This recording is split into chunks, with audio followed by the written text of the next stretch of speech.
All rise.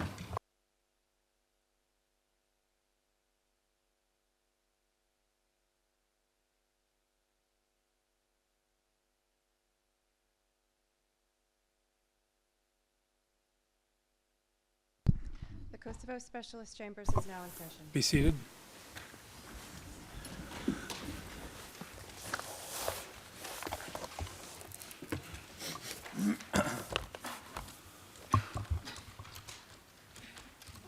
Mr. Court Officer, please call the case. Good morning, Your Honors. This is the file number KCBC 2020-06, the Specialist Prosecutor versus Thaçi, Kadriye Sevi, Recep Selimi, and Jakub Kresnici. Thank you, Your Honors.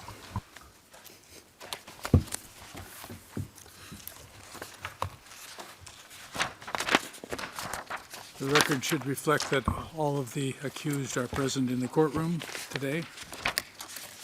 Today we will continue hearing the evidence of prosecution witness W02183.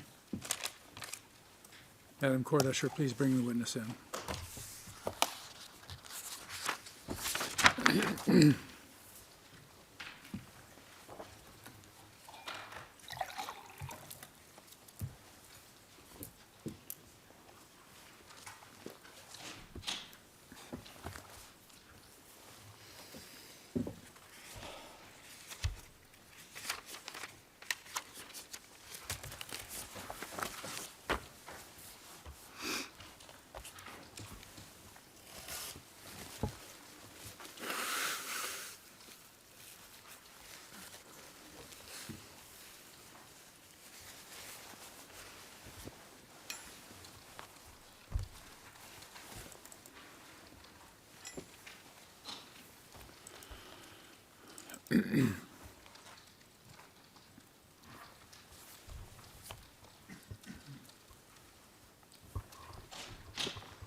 Good morning, Mr. Strohmeyer.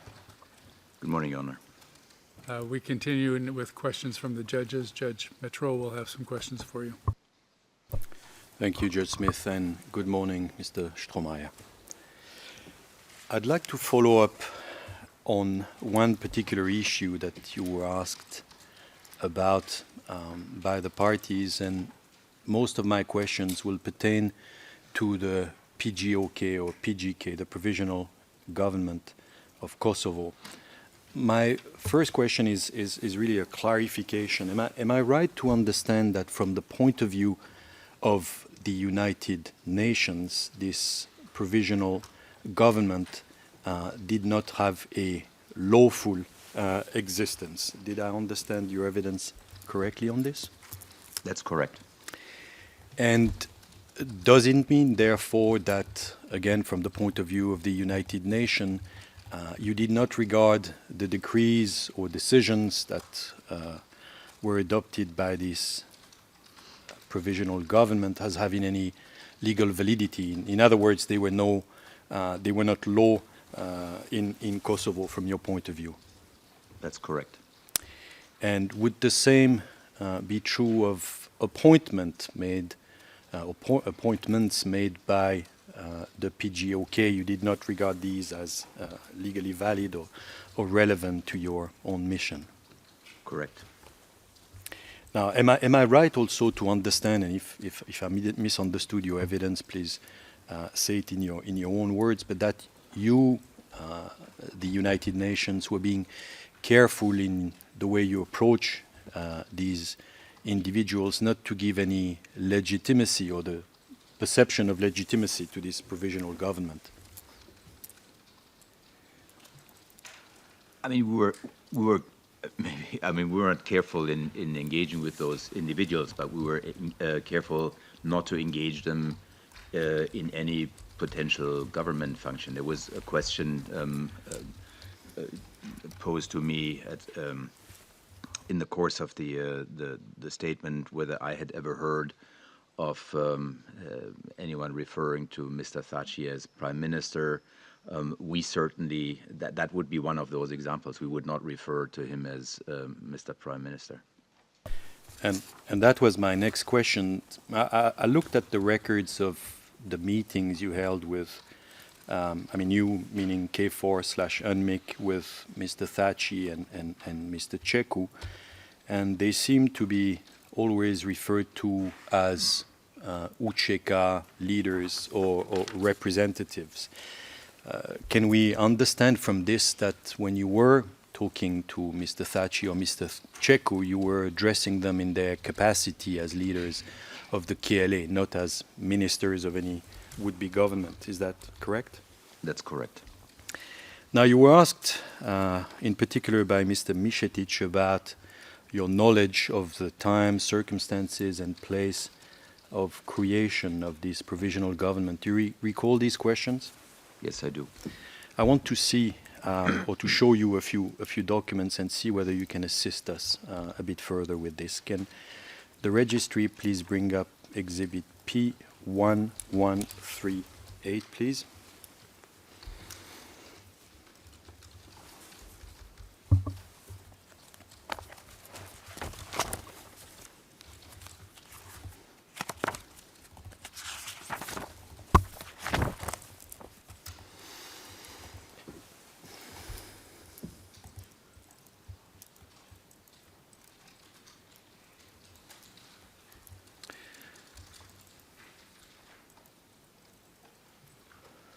So first, Mr. Strohmayer, I'll tell you what that is or purports to be so that you can situate yourself. This is a document or manuscript that's attributed to Jakub Krasniqi. It's titled The Formation of the General Staff of the KLA, and it was found, we are told, at the home of Mr. Krasniqi. Do you understand? Yeah. Could we please go to page, the last page of the document, that's page 11 in the English, and same in the Albanian, please. It's SPOE 002314337. And I'll ask you to focus on the first full paragraph in that document, which starts with the words, "at the time when Kosovo." Do you see that? Yes. Now, the second part of that first sentence says the following. The KLA General Staff gives the authority to the Prime Minister selected under the Rambouillet Accord, Hashim Thaçi, to form the Kosovo Government of National Unity, which was called QPK. Now, do you see that? Yes. Now, my first question to you is, in your interactions with Mr. Thaçi, did he tell you, as this document suggests, that it was he who had been given the responsibility to form the provisional government?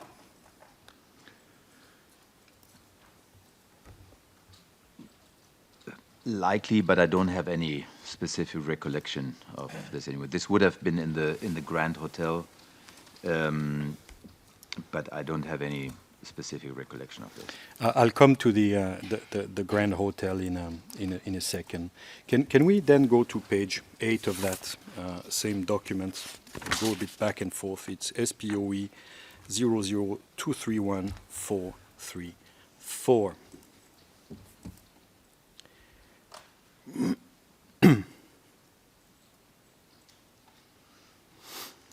And in the English, Mr. Strohmayer, I'll ask you to look at the middle of the page, a large paragraph starting with the words, "another very important meeting." Do you see that? Yes. So here the document is referring to a meeting of 27 or 28 and 28 of February of 1999, which is described in these terms. Another very important meeting for the KLA was that of 27 and 28 February 1999, which was held after the return of the KLA delegation from the Rambouillet International Conference.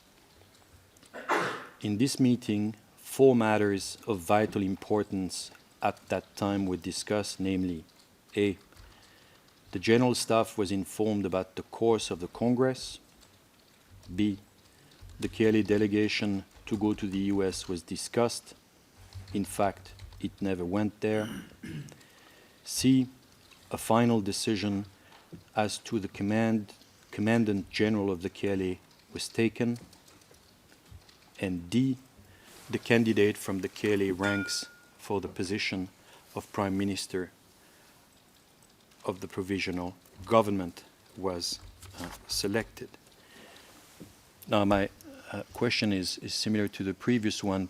When you met with Mr. Thaçi and discussed the idea of the provisional government, was it mentioned to you that the candidate for Prime Minister had been selected by the KLA General Staff? Is it something that was mentioned to you?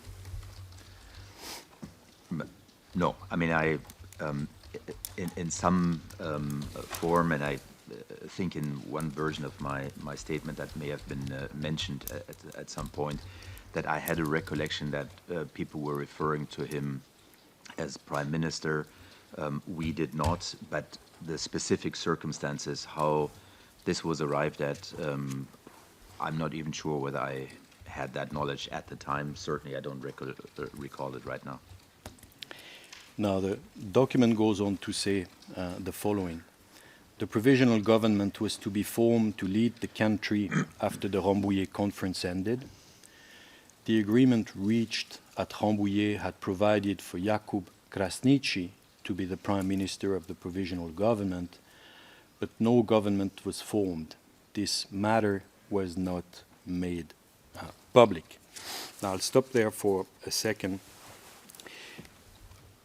Did you become aware, and I thought I understood you to say so yesterday in response to Mr. Mišetić, but did you become aware that following the Rambouillet discussions, three parties had reached an agreement for the formation of a government at the time? This was the LDK, the LBD, and the KLA. Were you aware of the existence of such an accord?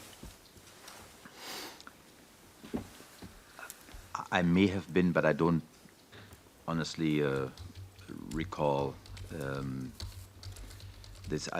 What I can tell you is that there was not a lot of discussion among us about Rambouillet, because in our impression, and this goes to your very early question, there was no continuity between Rambouillet and the post 10th of June situation, because 1244 had created an entirely new situation, and including some of the same member states who were witnessing these things at Rambouillet, then in the Security Council resolution decided on a different regime. So we did not go too much into this. Was important for the general understanding of the background and how people would arrive at ambitions and so on, but it was not something that we said because of Rambouillet we have to interpret 1244 in a certain direction. So that was not. It's fully understood, and I'm grateful for that. And just for the record, I'll mention Exhibit 1D 69 here. Now, the document we're looking at continues in those words.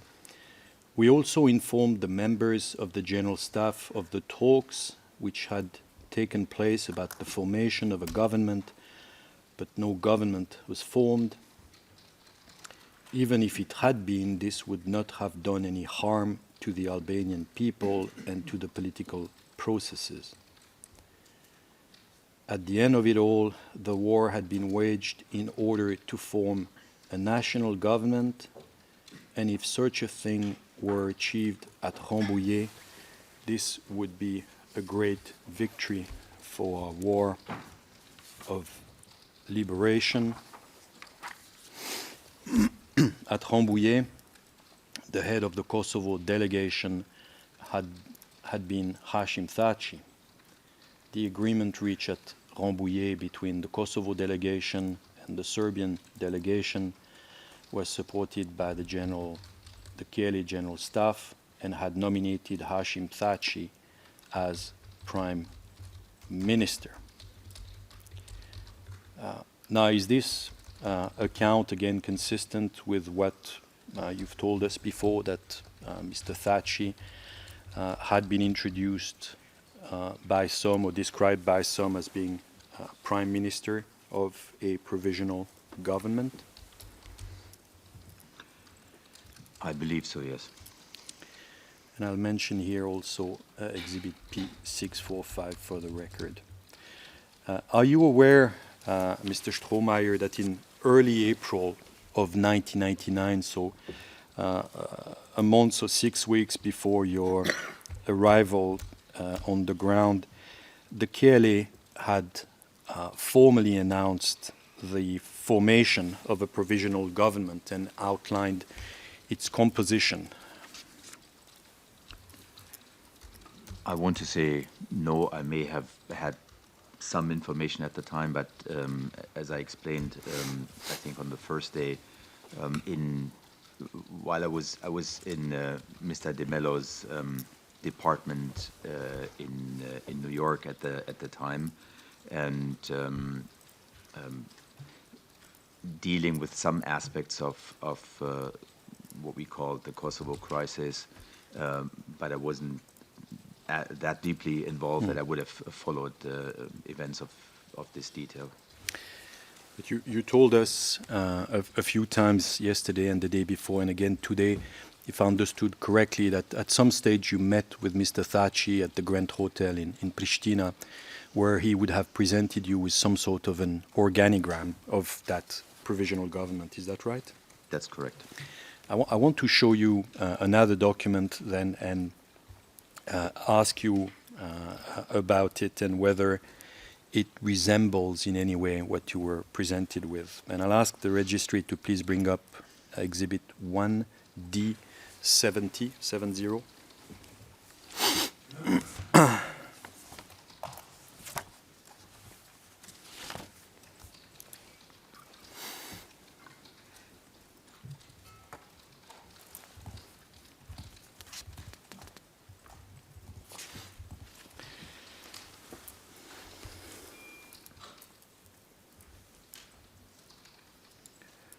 So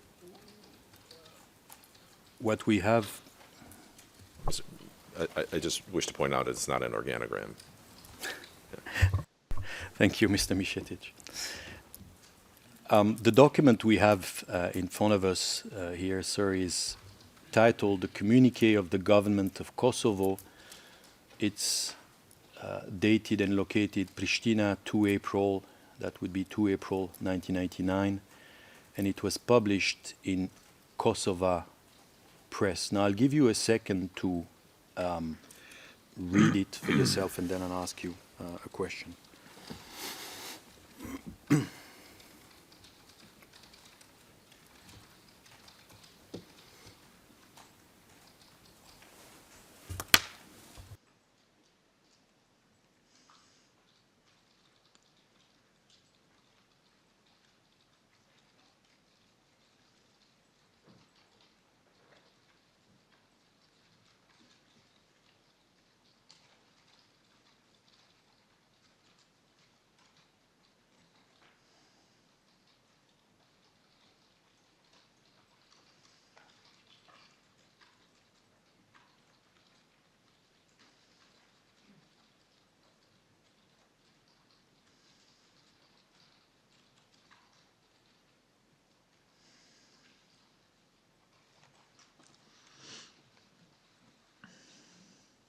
And if the registry could scroll it down a little bit so that the witness can read the entire document. Thank you.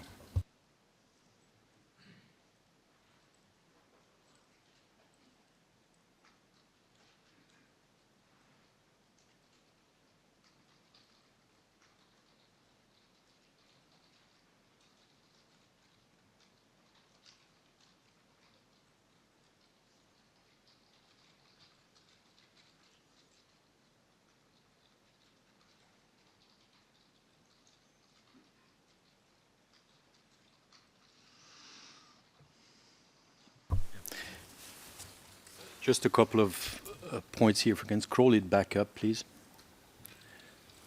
So do you agree, Mr. Strohmeyer, that according to this document, the Prime Minister or the person who's described as Prime Minister of the government of Kosovo is Mr. Hashim Thaçi. Yes, according to this document. And there's a number of positions that are announced in this entity, including a vacant Deputy Prime Minister position for the LDK. Is that right? Correct. And the document goes on to explain that the LDK has not made a proposal for personnel for that purpose, correct? Correct. Correct. And if you look at the various ministership, you can see that there's quite a number of members or individuals who are identified as members of the KLA. Is that right? Correct.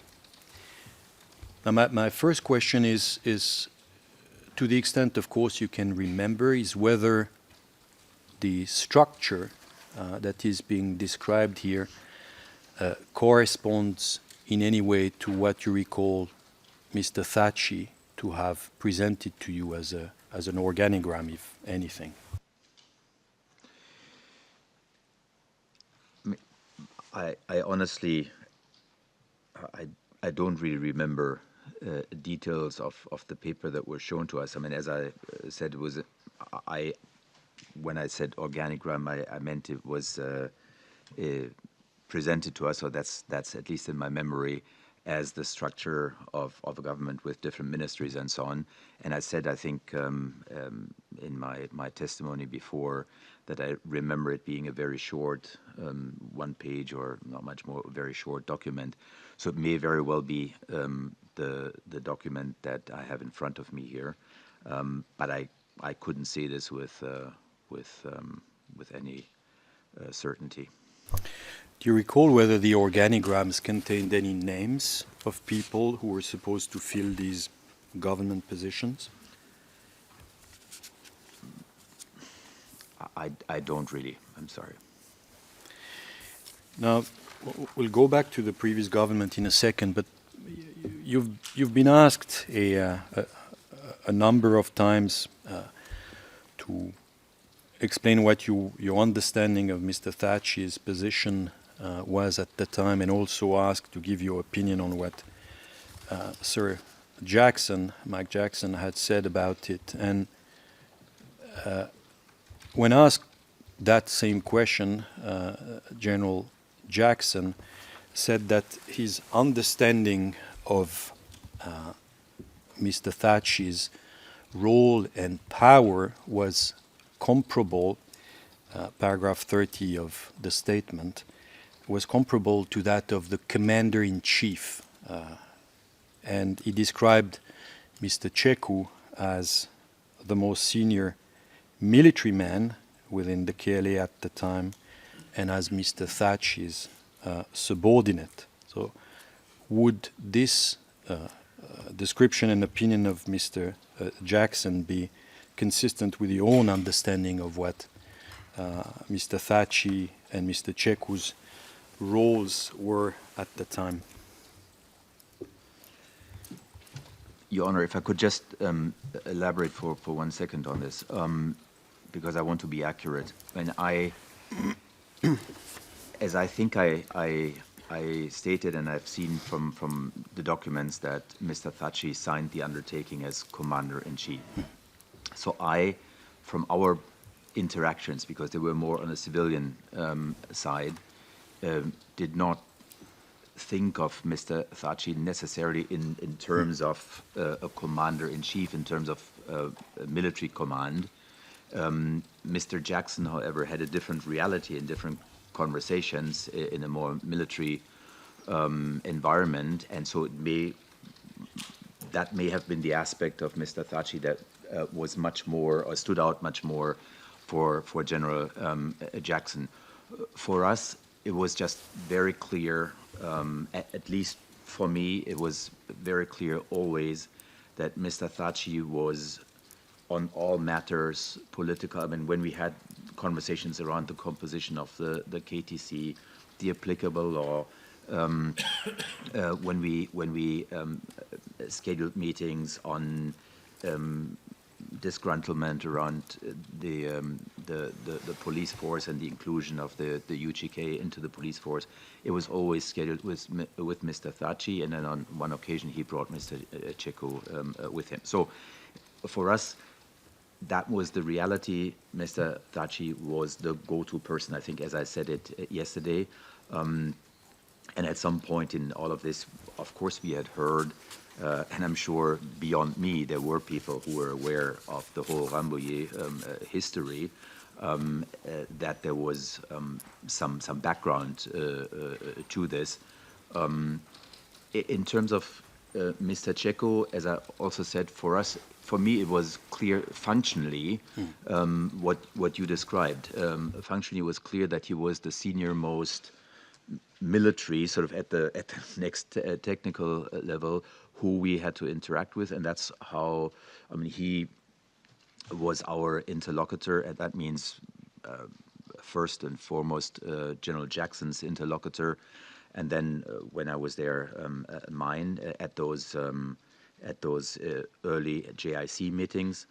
Mr. Thaçi wasn't there, and then the meeting that we had, I believe, on the 2nd or 3rd of July '99 on the formation of the police force. I think Mr.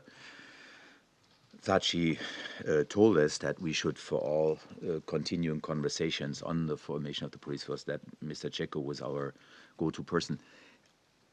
I have not seen him give commands, but that for me is a gesture that suggests a certain level of, I tell you, I mean, that's what I do in my office when I say, for these matters, please deal with that person. That identifies or reinforces the perception of this is the leader in that circumstance, and that's the person who follows through on some of the more technical or specialized aspects. So that's, sorry for being a bit lengthy, but that's the impression both of the relationship of those two, but also the functions that they presented, in which they presented themselves to me at least. Do you know who appointed Mr. Checo to his position as chief of the general staff of the KLA? I don't. Would that, in your view, be relevant to establishing who's the boss and who's the subordinate, if that was established? Certainly. Can we please go back to P1138 for a second? And page 8, please.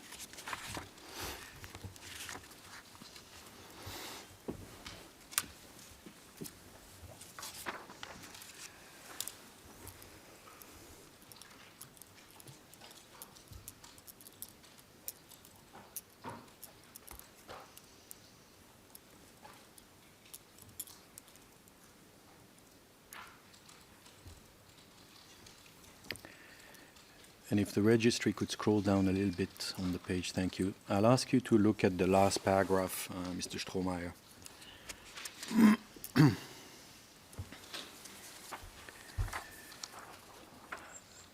This document attributed to Mr. Krasniqi goes on to say the following. Some developments in the KLA General Staff took place during our stay in Rambouillet, which showed signs of being a rebellion.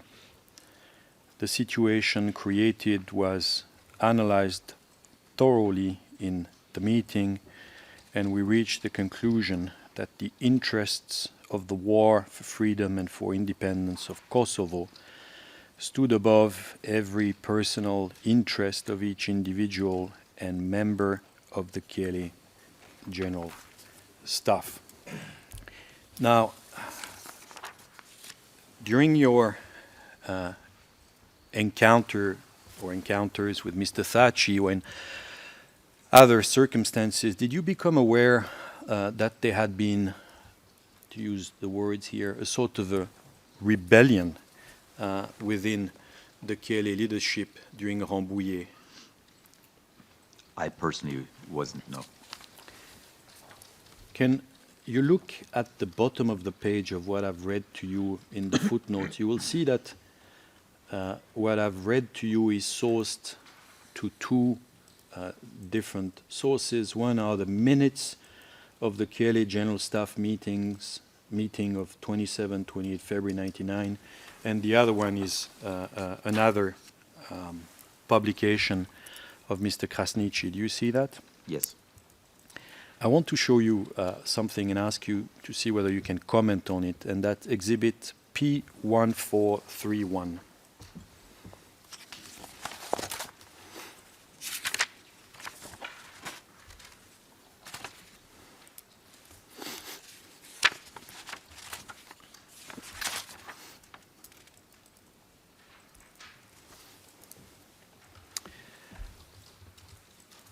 And so that you know what you're looking at, Mr. Strohmeyer, those are handwritten notes of certain meetings. And this document, like the previous one, was found at the home of Mr. Krasniqi, we are being told. And I'm particularly interested in the next page, please.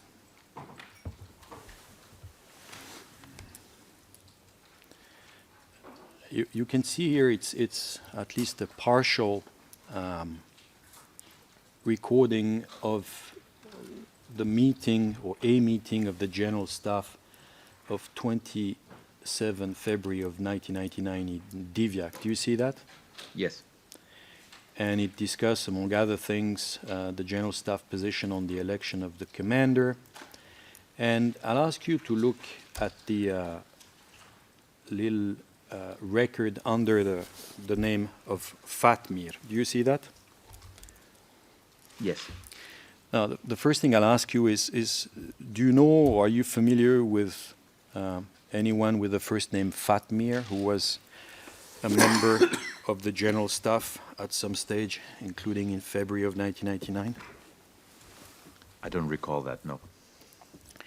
Now, the Fatmir in question says, I propose that we set up the government as soon as possible in order to minimize the problems within the KLA. Do you see that? Yes. My question is, when you talked to Mr. Thaçi and he presented that organigram to you, did he tell you why it was important for them to create a provisional government for Kosovo? Did he explain to you what were the reasons they were doing that? I mean, as I said, I mean, I don't have much recollection of this, but I do believe it was around basically, it may have very well been around Rambouillet, but I don't at all recall any references to the kinds of statement that Mr. Fatmir or the Fatmir person made. So I mean, in the conversation, I don't recall that it was that we had any conversation around the government being formed as a necessity to keep the KLA together. So is it fair to say that Mr. Thaçi did not share with you what the internal dynamic of the KLA was at the time when they were trying to sell that provisional government to you? I'm pretty certain of that, yeah. Can we go back to exhibit P1138, please?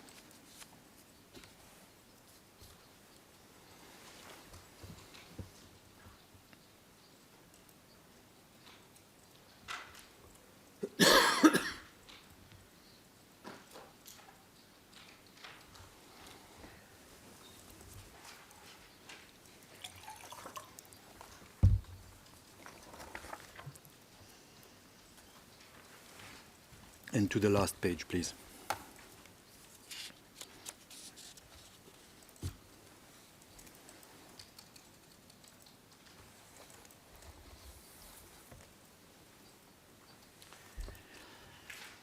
I'll ask you again to look at the large middle paragraph towards the second half. It says, the provisional government of Kosovo was not the government formed by any single party. Do you see that?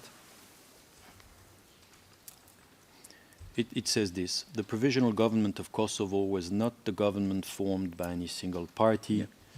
Above all, it was a government which emerged from the war, from the blood which had been shed, and on the basis of an agreement which smelt of blood. The war and the blood which had been shed were the principal factors which sent the Kosovo delegation to Rambouillet and Paris. And then, if I skip the next part, it goes on to say, after the creation of the provisional government, the political control of the country passed to it, while the operational and military activity remained the task of the General Staff. Now, what I want to ask you about these writings is whether this corresponds in effect to what Mr. Thaçi and Mr. Cecu were trying to sell to you. In effect, still from your description, their attachment to the agreement in Rambouillet, whereas you, the United Nations, had drawn a line under that arrangement. Is that a fair summary? Yes, if it means again that this was Mr. Thaçi in that meeting, and I think I expressed this as a sentiment, and that's the sentiment we took back, that they had an idea of the way forward that would revolve and focus from their point of view on the provisional government of Kosovo, whereas they had envisaged a more assistance support role of the United Nations for that provisional government. And as I said, there was no hostility per se against the United Nations, but it was about the specific role. Understood. I have two other very short sets of queries for you. The first one is this. Do you recall being asked by Mr. Mišetić, I think it was, about the presence at one or more meetings that you attended of so-called operational zone commanders? Do you recall those questions? Yes, I do. Now, I've looked at the records that we have, in particular the one I think that was used, 1D212 or 1D212.2. My question for you is this: at these meetings that you attended, or meetings where operational zone commanders would have been present, did they say anything during the meeting? Because the record, at least the one I was able to look at, they are not recorded as saying anything. The interlocutor at that meeting was Mr. Cecu. So my question to you is, did they engage, or were they being engaged in these discussions that you were having in your presence? Not in my recollection, Your Honor. If I specifically the very first meeting I recall pretty well, and it was in fact it was in a relatively empty warehouse. There was a horseshoe setup of tables. But Mr. Cecu received and greeted both General Jackson and then me outside of that building, and led us into the building. So we were having a quick chat outside, the three of us, and then we went inside. And again, I said this all took place in a friendly and very constructive atmosphere, and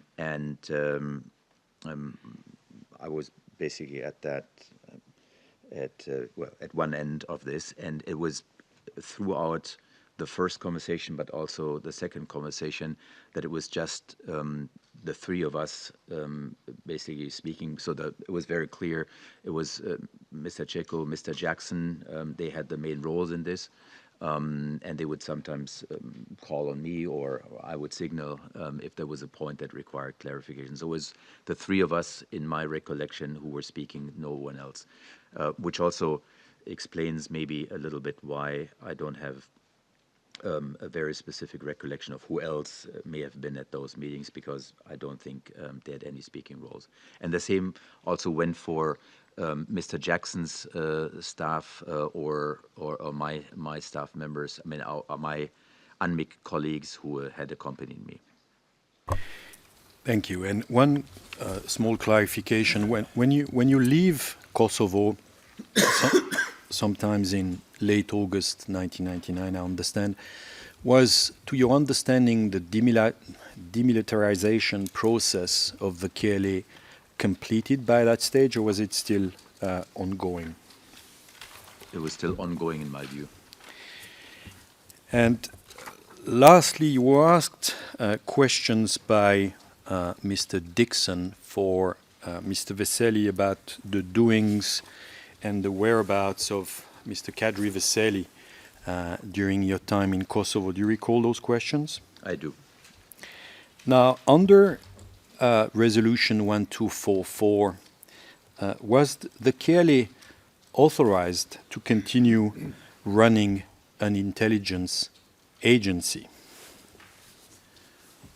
Your Honor, as I explained yesterday, in our view, it was very clear that there were no quasi-state functions to be performed by anyone, and that's whether that's the PGK or the KLA or any other group, and that meant for us you cannot apply executive powers like arrest, detention, adjudication, judicial processes, but also you cannot form or perform ministerial functions or services that would support a government or a state under normal circumstances. So all of this, in our view, without this being specifically applied now to an intelligence service, all of this was clear to us, was not in line with our understanding of Resolution 1244. Thank you. Those were my questions. Thank you. Thank you. Any follow-up questions from the prosecution? No, Your Honor.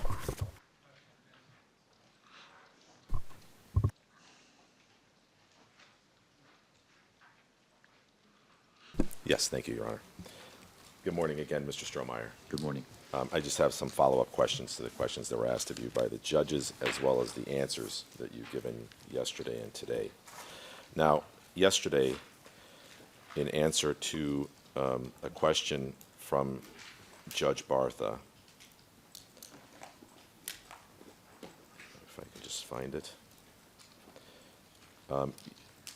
you were asked, did you personally meet members of the provisional government who, at the time of the meeting, were not members of or representatives of the KLA, and who were, in particular, members of the LDK or LBD, and who spoke on behalf of the provisional government of Kosovo? Do you remember that question? Yeah. Okay. Now, yesterday, I believe, or the day before, you were shown the minutes of a meeting of the JIC where you were present. And General Cheku, at one point, and this is at Exhibit 1D212, paragraph 31, page SPOE 0000430, according to the minutes, says the KLA has appointed a minister of justice, and he would like the UN to work with that minister of justice. Do you remember that passage? I don't know. Probably yes. In the was it the 22nd or the 29th? The 29th. Yes, faintly. Okay. Now, you were shown by His Honor Judge Matro an Exhibit 1D0070. If we could have that back on the screen, please.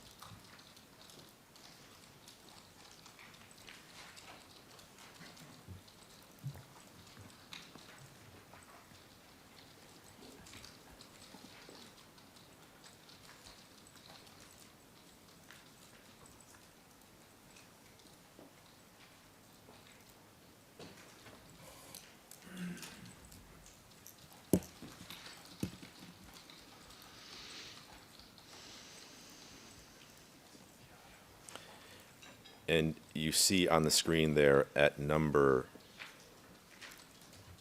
5, this is the communique announcing the members of the Provisional Government of Kosovo. And at number 5 is the Minister of Justice, Hudayet Huseni, of the LBD.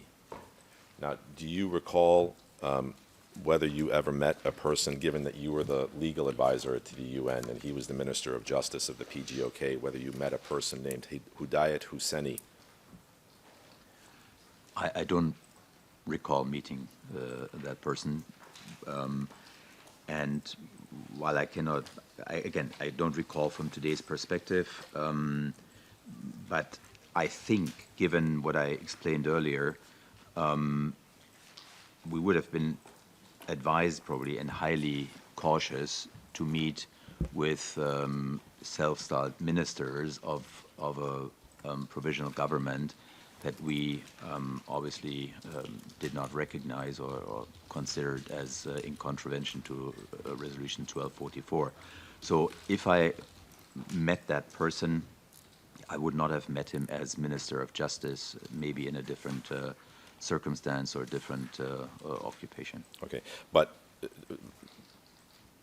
my point is the KLA was directing you to someone who was a member of the LBD party, and you say it may be, however, that the UN did not want to meet with him because it did not want to recognize any official position for that person, correct? Mr. Defense Counsel, I don't have the exact text of the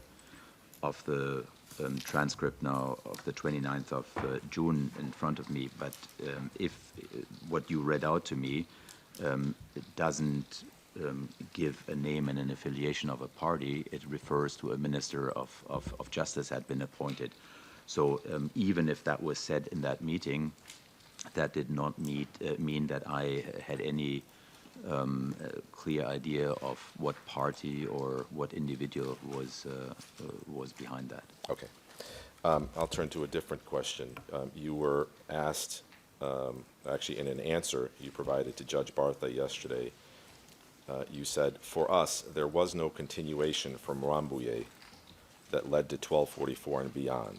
For us, 1244 was a game changer. So we, if the member states had wanted the decision of Rambouillet to enter into reality, then they would have had to craft or draft a different type of resolution, which they didn't. That was your answer yesterday, correct? Correct. Okay, I'd like to take a look at 1244, which is, if we could have, please, on the screen, 1D78, please. And this also relates to a question that Judge Matro asked you about the legality of the Provisional Government of Kosovo this morning.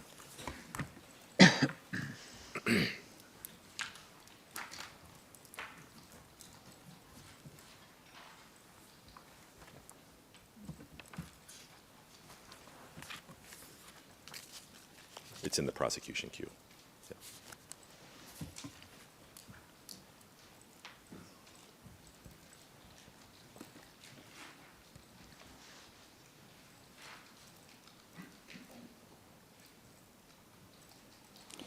Now, this is Security Council Resolution 1244. If we could go to page 3, paragraph 11, please. Now, the Security Council decides that the main responsibilities of the international civil presence will include A, promoting the establishment pending a final settlement of substantial autonomy and self-government in Kosovo, taking full account of Annex 2 and of the Rambouillet Accords. If we could turn the page, please.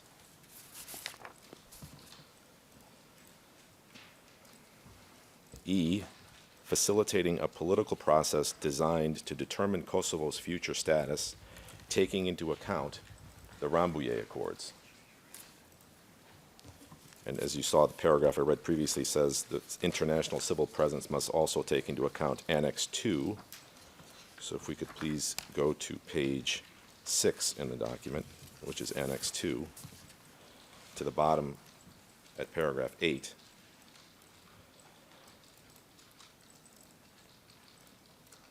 A political process towards the establishment of an interim political framework agreement provided for substantial self-government for Kosovo, taking full account of the Rambouillet Accords and the principles of sovereignty and territorial integrity of the Federal Republic of Yugoslavia, and the other, if we could turn the page,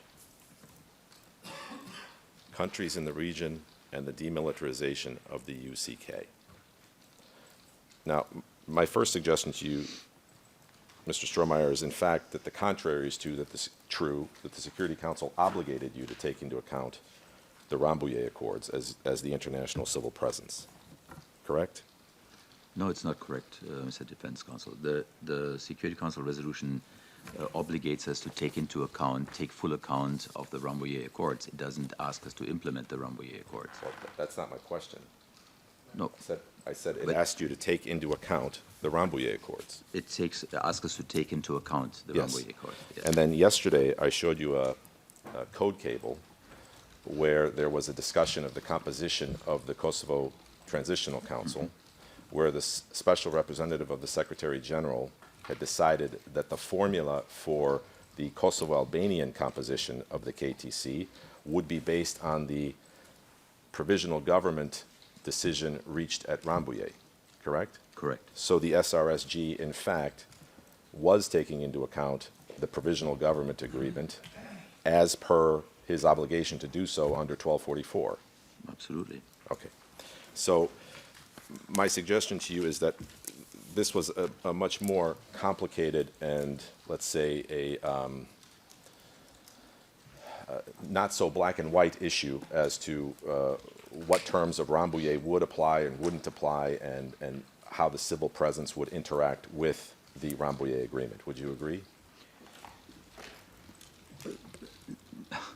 Sorry, I'm not necessarily agreeing with that, and if I may just explain why that is. I think it asks us to take into account, and I think the act that you just referred to, the KTC, was one such way of taking this into account.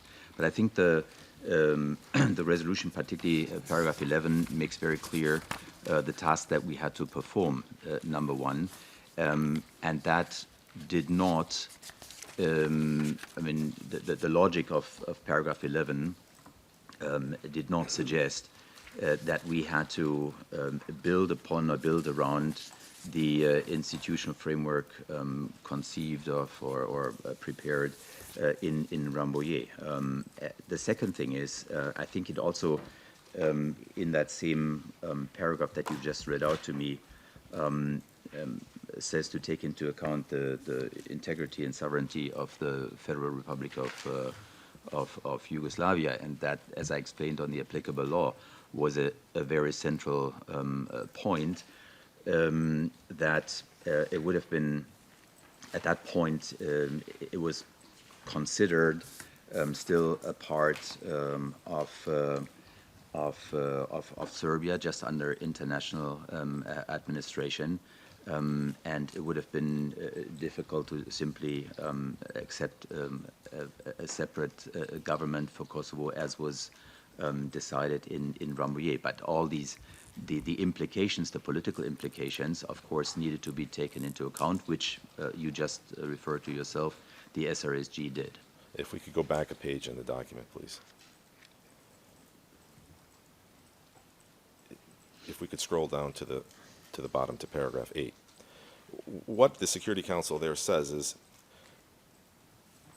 you are to pursue a political process towards the establishment of an interim political framework agreement providing for substantial self-government for Kosovo, taking full account of the Rambouillet Accords and the principles of sovereignty. So what it's saying is, in this interim period, before a final resolution of Kosovo status is reached, you are to come up with an interim political framework that will take into account the Rambouillet Agreement. Am I correct? It says an interim political framework agreement taking into account the Rambouillet, taking full account of the Rambouillet Accords and the territorial integrity, sovereignty and territorial integrity of the Federal Republic of Yugoslavia. Yes. So both of them were sort of orientation points for our interpretation. Yes. Now, you are a lawyer and a judge, and so you know that sometimes you have written documents, not sometimes, most of the time, you have written documents where two lawyers can look at the same document and come up with different interpretations. Is that fair? That's fair. Okay.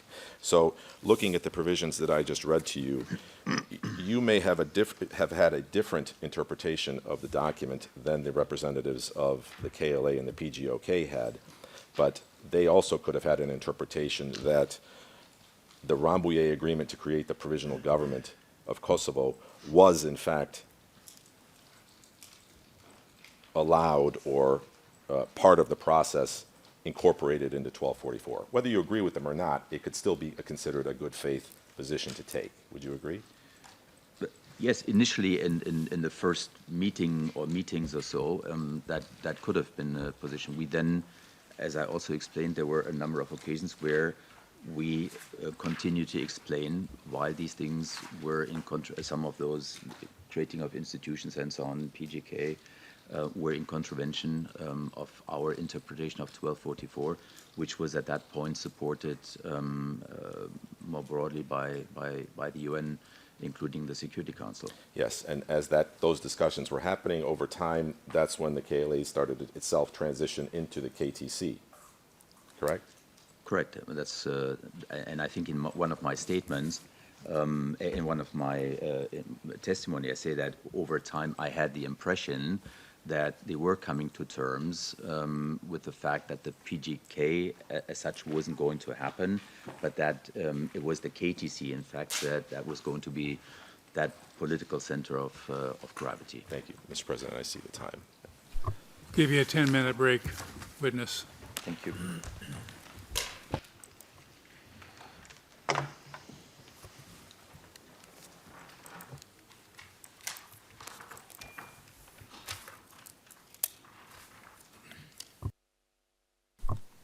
We're adjourned for 10 minutes. All rise.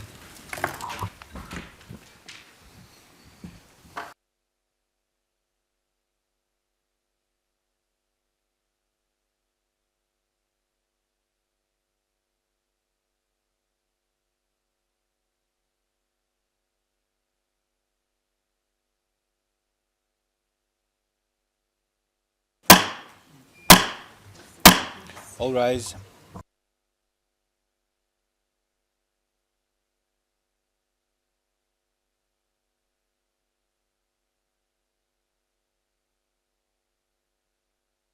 Be seated.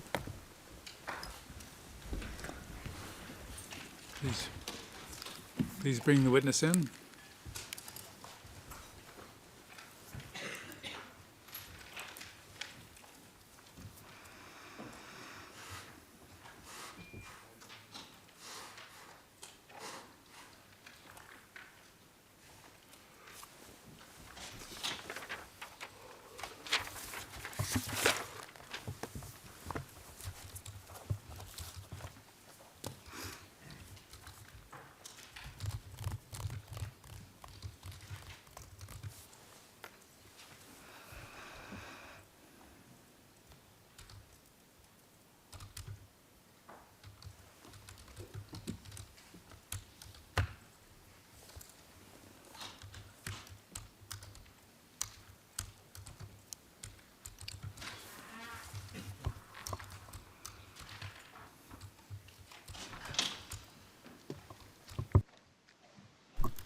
All right, Mr. Misitich.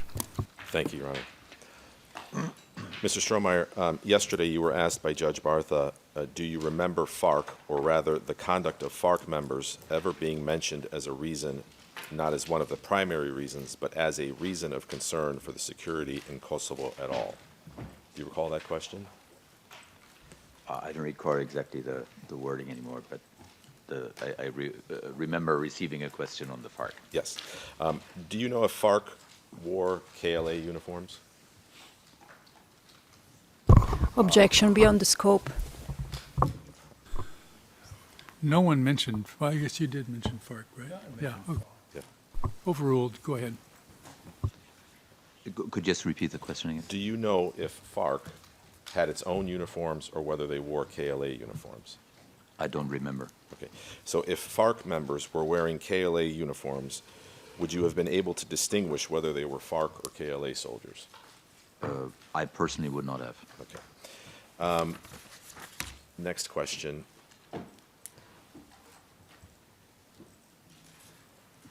you were asked questions on page 153 of the transcript yesterday, 152 to 153. Question, in paragraph 92 of your statement, it is recorded that Mr. Thaçi, that you said that Mr. Thaçi promised to do whatever he could, including issuing an official statement to dissolve KLA detention centers. Is this correct? Can you remember you say yeah? Now that relates to a code cable that you've seen. Do you recall that? Yeah. Okay. That code cable, if I can just 1 second, please.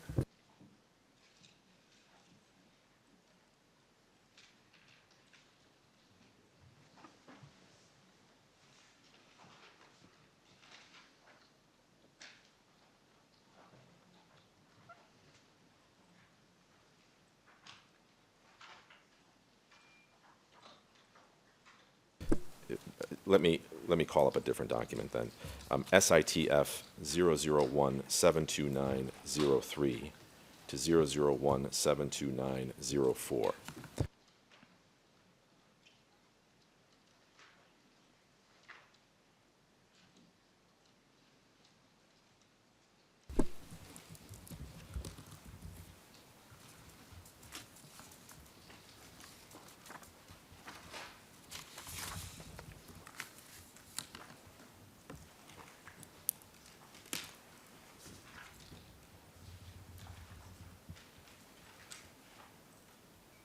It's in the new queue that was released.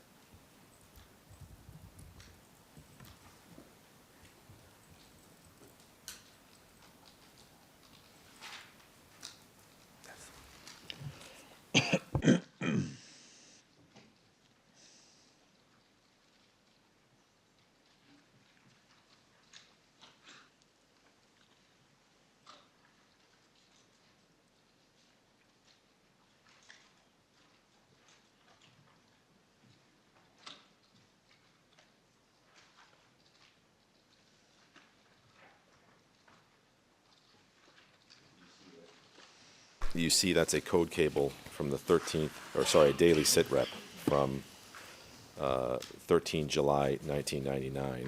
And if we go to page 2 of this document, please.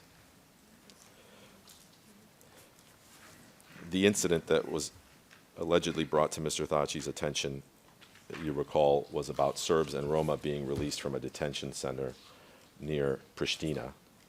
And if you look under military in this document, if we scroll down,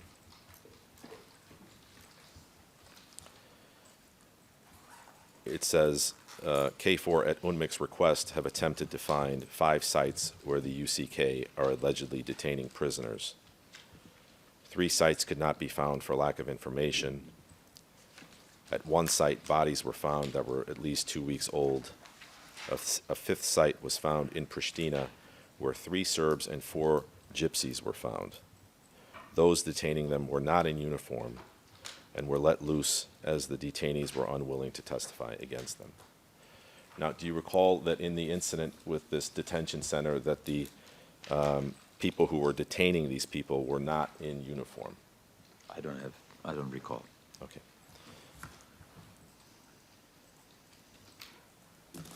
Okay. Mr. President, I tender this document into evidence. Any objection? Yes, Your Honor, the witness could not comment on it. The document will be admitted, SITF 001-72903 to 001-72904. Thank you, Your Honor. This will be admitted and assigned exhibit number 1D00242, and it's classified as confidential. Thank you, Your Honor. Thank you. Turning your attention to questions that were asked by Judge Gaynor. And this is related to the question of Commander-in-Chief. You told Judge Gaynor at transcript page 159 that you were surprised that Mr. Thaçi signed the undertaking as Commander-in-Chief. Is that correct? Yes. Why were you surprised? As I also said this morning, for us, for me, certainly, but I do think for most of us on the civilian side, we looked at Mr. Thaçi as the political leader who we would interact with. For me personally, as I also noted before, Mr. Checo was the person in charge of all operational matters. And so when I saw that, not that Mr. Thaçi had signed the undertaking, but that he had signed as commander-in-chief, I was surprised because I would have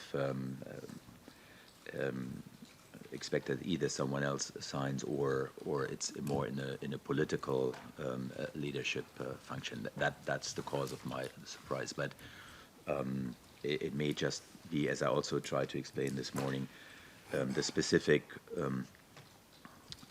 perspective or vantage point that I had at the time, which was different over those of General Jackson or possibly even the SRSG. Okay. Would it be fair to say that your surprise was because your experience with Mr. Thaçi did not suggest that he had a military function? I did not interact with him in a way on any of those military discussions that I was involved in the beginning. So I didn't conclude from any of the other interactions with Mr. Thaçi what his possible role may have been in the military field. Okay. You were asked, you said at transcript page 160 of yesterday's provisional transcript that Mr. Cheku never said to you at these JIC meetings that you should check with Mr. Thaçi, correct? That's correct. And he also never said to you that he needed to check with Mr. Thaçi, correct? I don't recall any of that, no. Okay. My final question is something you were asked by Judge Matreau about whether your knowledge of who appointed General Cheku would indicate to you who had authority over whom. And if we could please call up DHT 04009 to DHT 04017 ET, and it's the same in Albanian. Or no, sorry, the Albanian version is SPOE 0005360 to 0005371. And if we could go to page 5, this is an interview with Agim Cheku.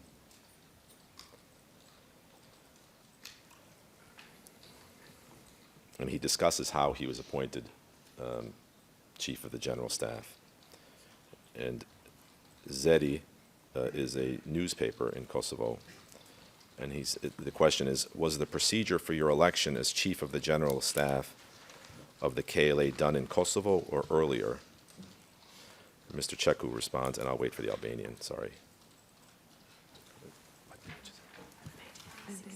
Page 68 in the Albanian version, please.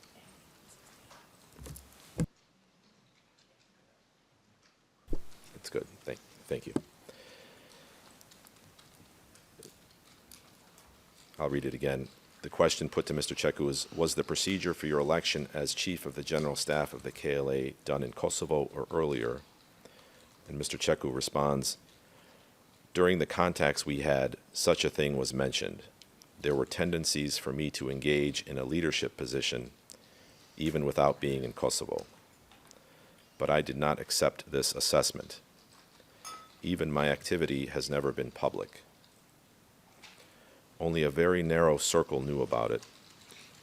I did not want to make it public that I am in contact with the KLA and to stay outside of Kosovo.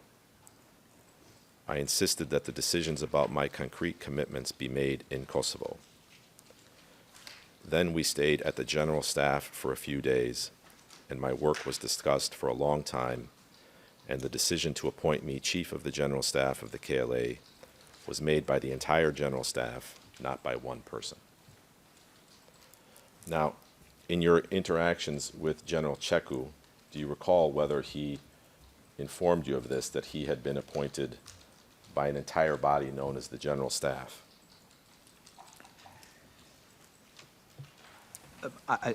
So I have no recollection whether he told me that he was appointed by the entirety of the General Staff. But now just reading this paragraph, some of these things prompted. I do sort of remember that in one of the conversations with him, he referred that he hadn't always been in Kosovo and so on. So we were talking about some of those related things, but not to my knowledge about any of the internal processes inside the KLA. And I, generally speaking, whether for Mr. Cecco or otherwise, I do not recall, and I don't think I have been privy to any conversations that dealt with the internal command and control structures, as I said before, of the KLA. So the conclusions that we drew, were based on the interactions that we had, or the information that we would share among each other. But I can also, in hindsight now, 25 years later, I cannot with certainty exclude that at some point I may have also heard about aspects of who was appointed when, but I have no recollection of that. Would this appointment, though, be consistent with your understanding that Mr. Cecco was acting on behalf of the military side of the KLA and Mr. Thaçi was acting on behalf of the political side? As I said before, that was my general impression. Yes, That's how we interacted with them. Thank you. Mr. President, I tender this one page of Mr. Cecco's Zeri interview into evidence. And the cover page, sorry. And that, yes, you're correct. So the first page is DHT 04009, which is the cover page, and then DHT 04013 in English, and SPOE, and in Albanian, the cover page is SPOE 000-53060 at page SPOE 000-53068. Any objection? Your Honor. DHT 04009 and 04013 in English and Albanian is admitted.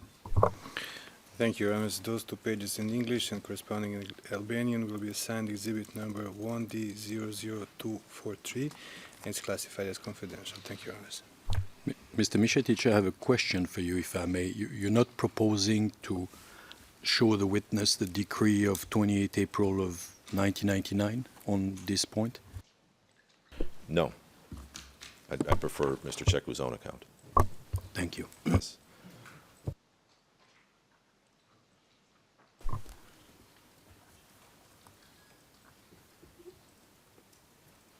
I'm reminded that the article is in the public domain, so it should be public, I believe.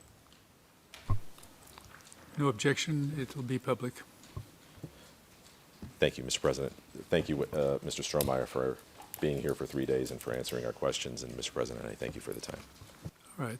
Mr. Dixon? Yes, thank you, Honours. Mr. Strohmeyer, just a few follow-up questions.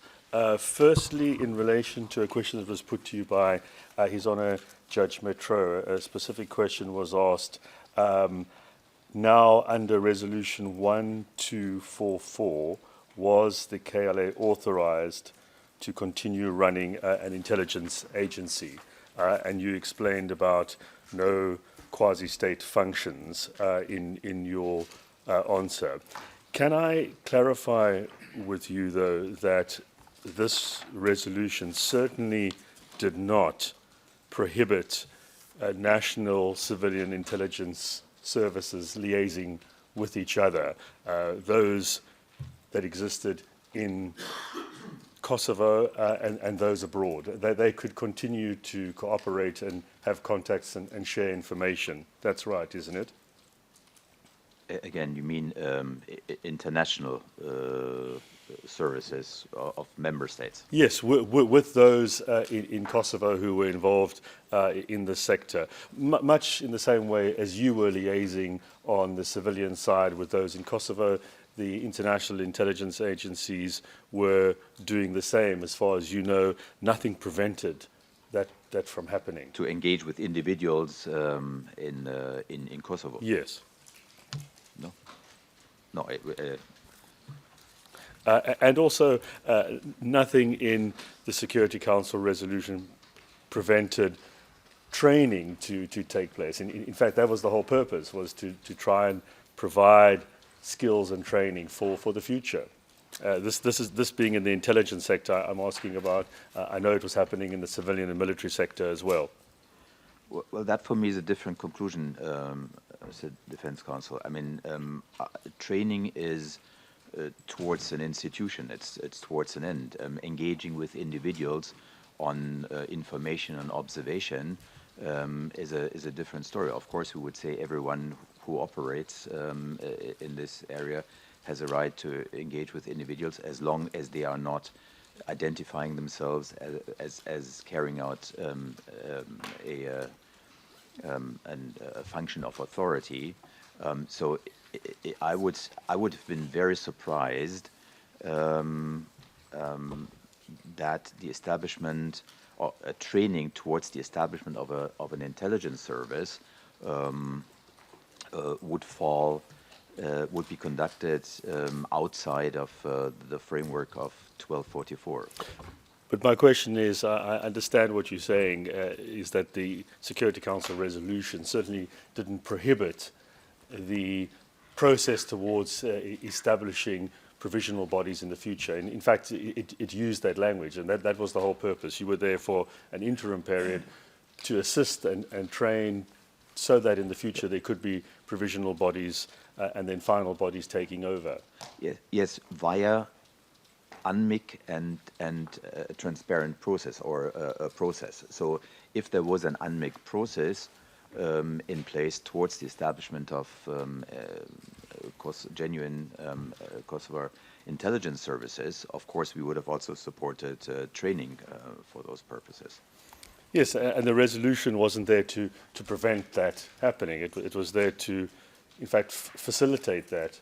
So there could be a transition over time, of course, to provisional institutions and then final institutions. That's right, isn't it?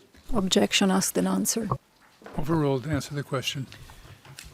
The Security Council resolution doesn't suggest any specific institutional setup. It doesn't say you need to have these types of institutions and not other institutions. So I think it conceived that whatever during the transition phase, this interim phase, this transition phase that we would administer was agreed and negotiated as part of forming an authority or a service that was acceptable to that final settlement. We would have also accepted in an organized way, transparently via UNMIC, the provision of training and everything else.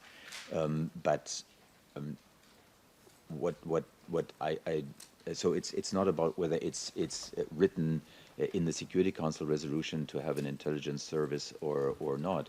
It is whether this is something that came out of the processes and the frameworks that we were conducting or working towards.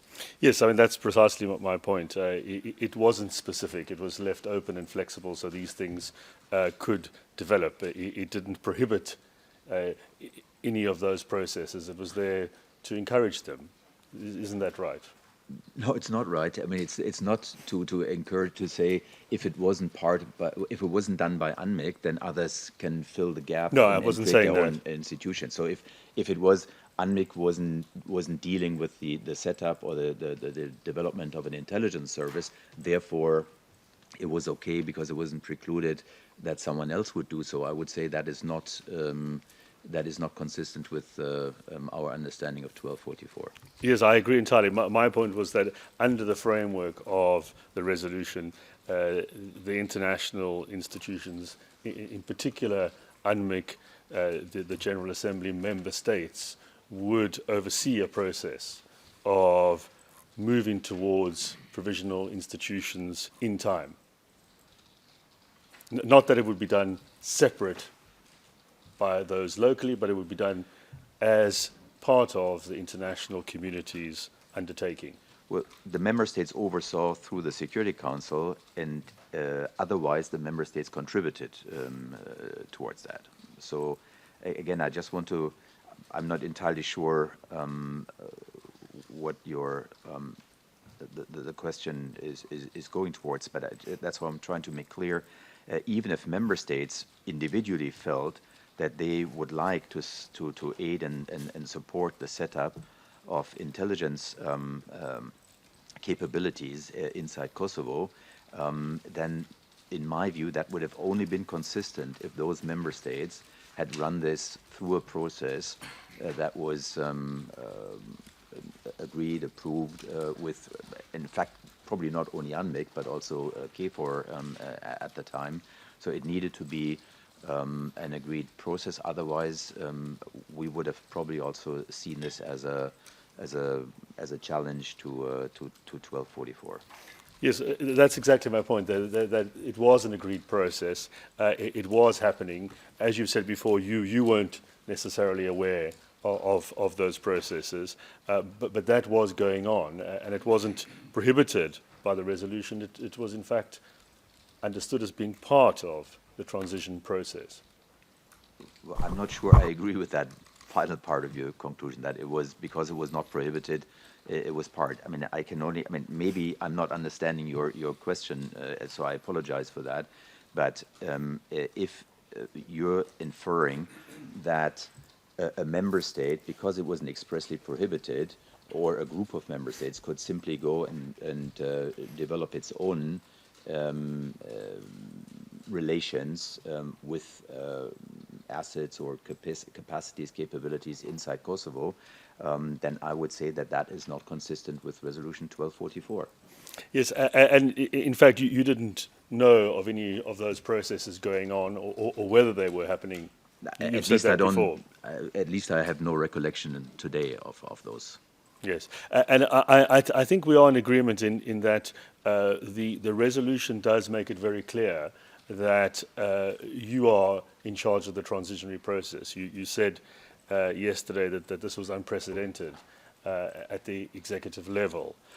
So there's no disagreement with that in terms of what the resolution provides. My point is that within that context, there were processes going on, and that was happening on the civilian side, the military side, and the intelligence side, to build towards a provisional structure in the future, which would become a final one. That was the tenor of the resolution, wasn't it? Asked and answer. Sustained. He's answered that question at least 3 times. Yeah. Well, can we then... In the negative. Yes. Well. Can we agree on this? That your role on the civilian side was certainly not to be there forever. You were there to enable a provisional process to take place locally over time. Objection beyond the scope. Overruled. Please answer the question, then we'll move on. Mr. Defense Counsel, our role was, and I think it was a transitional role. It was made clear that we were there to provide the frameworks, the institutions, and so on, develop the institutions, obviously together with the ideas and proposals and realities of Kosovo, and that we would, of course, work with member states, the EU, other international organizations in making this happen. I don't think that we had a certain idea at the beginning of how long that transition would take.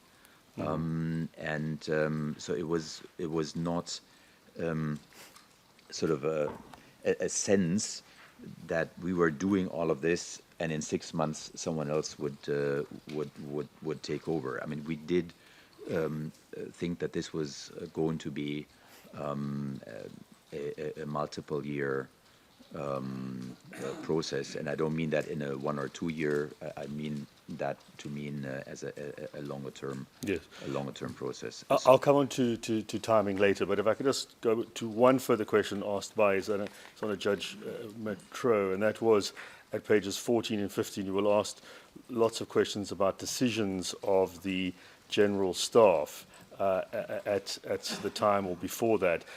It's right, isn't it, and I think you've clarified this already, that you have no particular information about who was involved in any of those decisions and how those decisions were reached? You mean the internal KLA? That's right, decision? yes. No, I did not. And you have no information yourself on how people in the general staff or around them were communicating with each other at that time in relation to those decisions or other matters?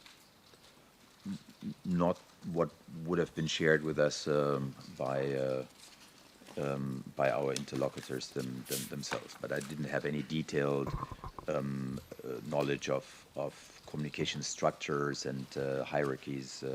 I mean, beyond what presented itself through the impressions, through the interactions that we had. Yes, thank you. I'm going to come on to the questions now asked by Judge Barter. At page 146, line 7, you were asked questions about the alleged organized process of the human rights violations that we've focused on. And you gave your answer at page 148. We don't need to go through it all for time, but you said that it wasn't necessarily a declared policy, but there was this enabling environment created.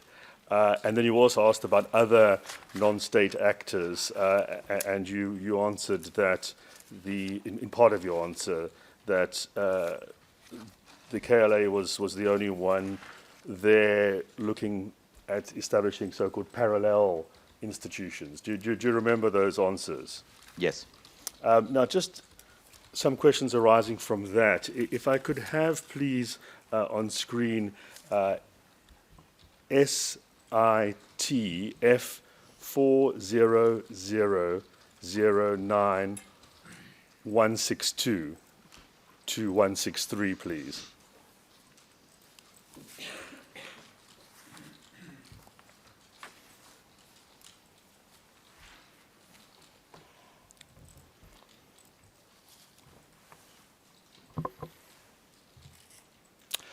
This is a interview done with the head of mission, Mr. Dan Everts, of the OSCE in June, the end of June, when you were there. This was just before he was coming into post. Do you see that there? Yes. And there's a heading there, struggle against feelings of revenge. And then the paragraph, revenge. That is the big danger in Kosovo now, and these are his words. I think that we can build in enough warranties against that on an institutional level, says Dan Everts, the Dutch diplomat who will lead the reconstruction of a new society in Kosovo. But on an individual level, it will certainly not be easy to control feelings of revenge that have been existing after 100-year of oppression. Nevertheless, he starts his function in a positive mood. You see that there? I'm not seeing the positive mood. Oh, that's the next line, if you just go up a little bit.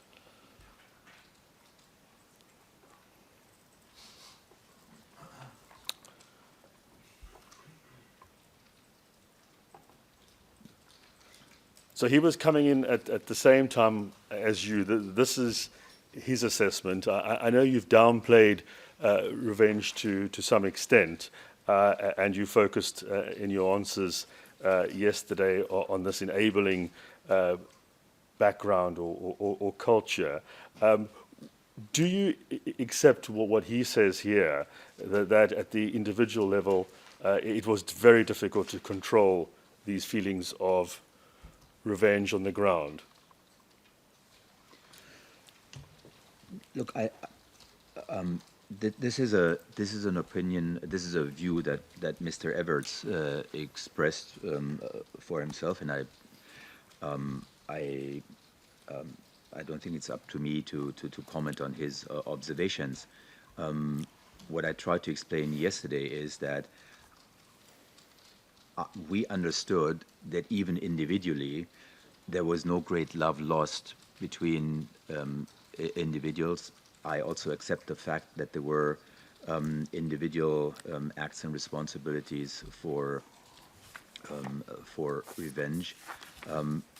Our impression, however, was not that these were just random acts of violence, and so I can only speak to my observation that my sense at the time that I was there was that it was not only random acts of violence. So I don't really have much to say about Mr. Everts and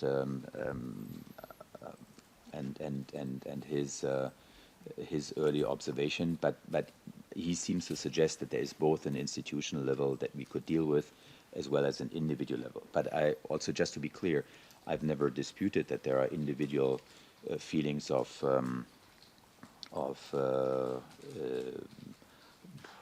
retribution, and so on. But my recollection from the interactions in those early weeks that I had with Kosovo Albanians was that I did not get the sense that every person we spoke to was out for blood or revenge. They, even if they were happy to see the Serbs leave and so on, but I did not get a sense that everyone was that the biggest problem was that everyone in Kosovo was out for revenge, and therefore even the more organized actors were overwhelmed with that situation. That was not my impression.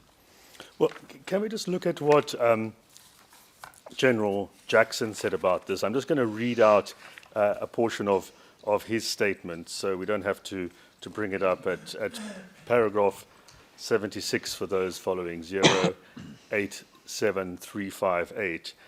He says, and then you can read it on the screen, I'll do it slowly, but there are some very unpleasant attitudes among some Serbs against Albanians, including in some cases believing them to be subhuman. While one cannot condone the Kosovo Albanian reaction as they came out of their dreadful time, one can sort of understand a desire for revenge. Please do not think I am condoning it. I do not. Far from it. But I am providing that context.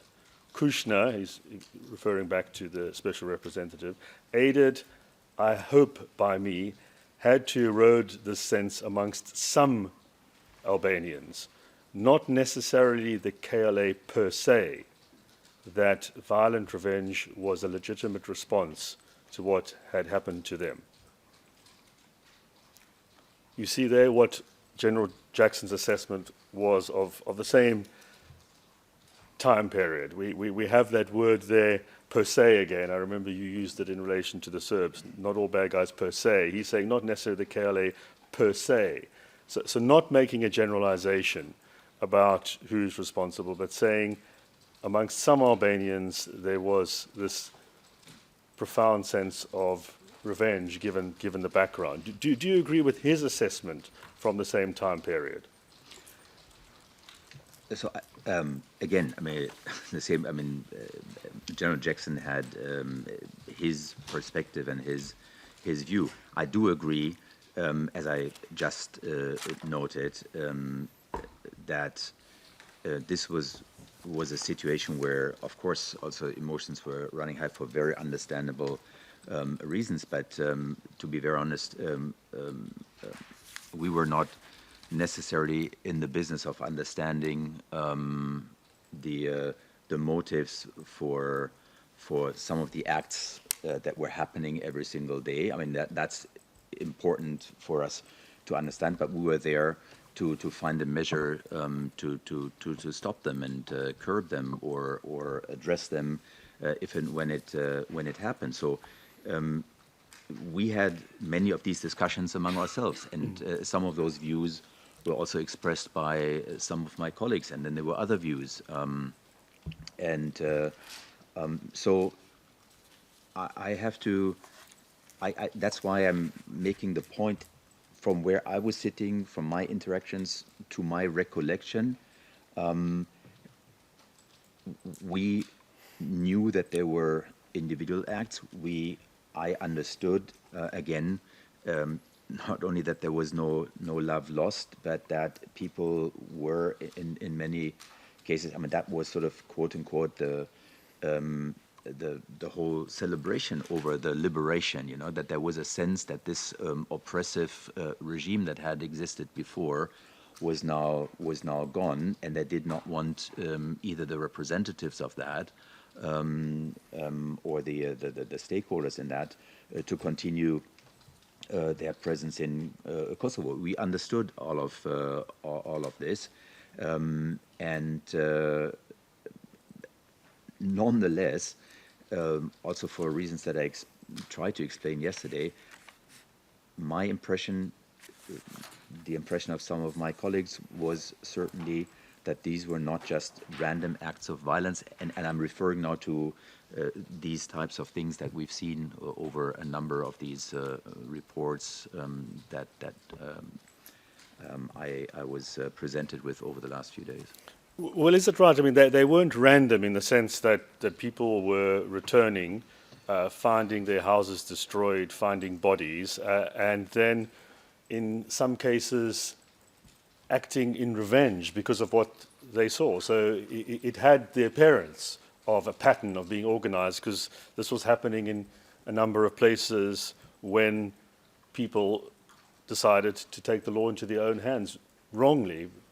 But isn't that an equally understandable interpretation of what was happening on the ground?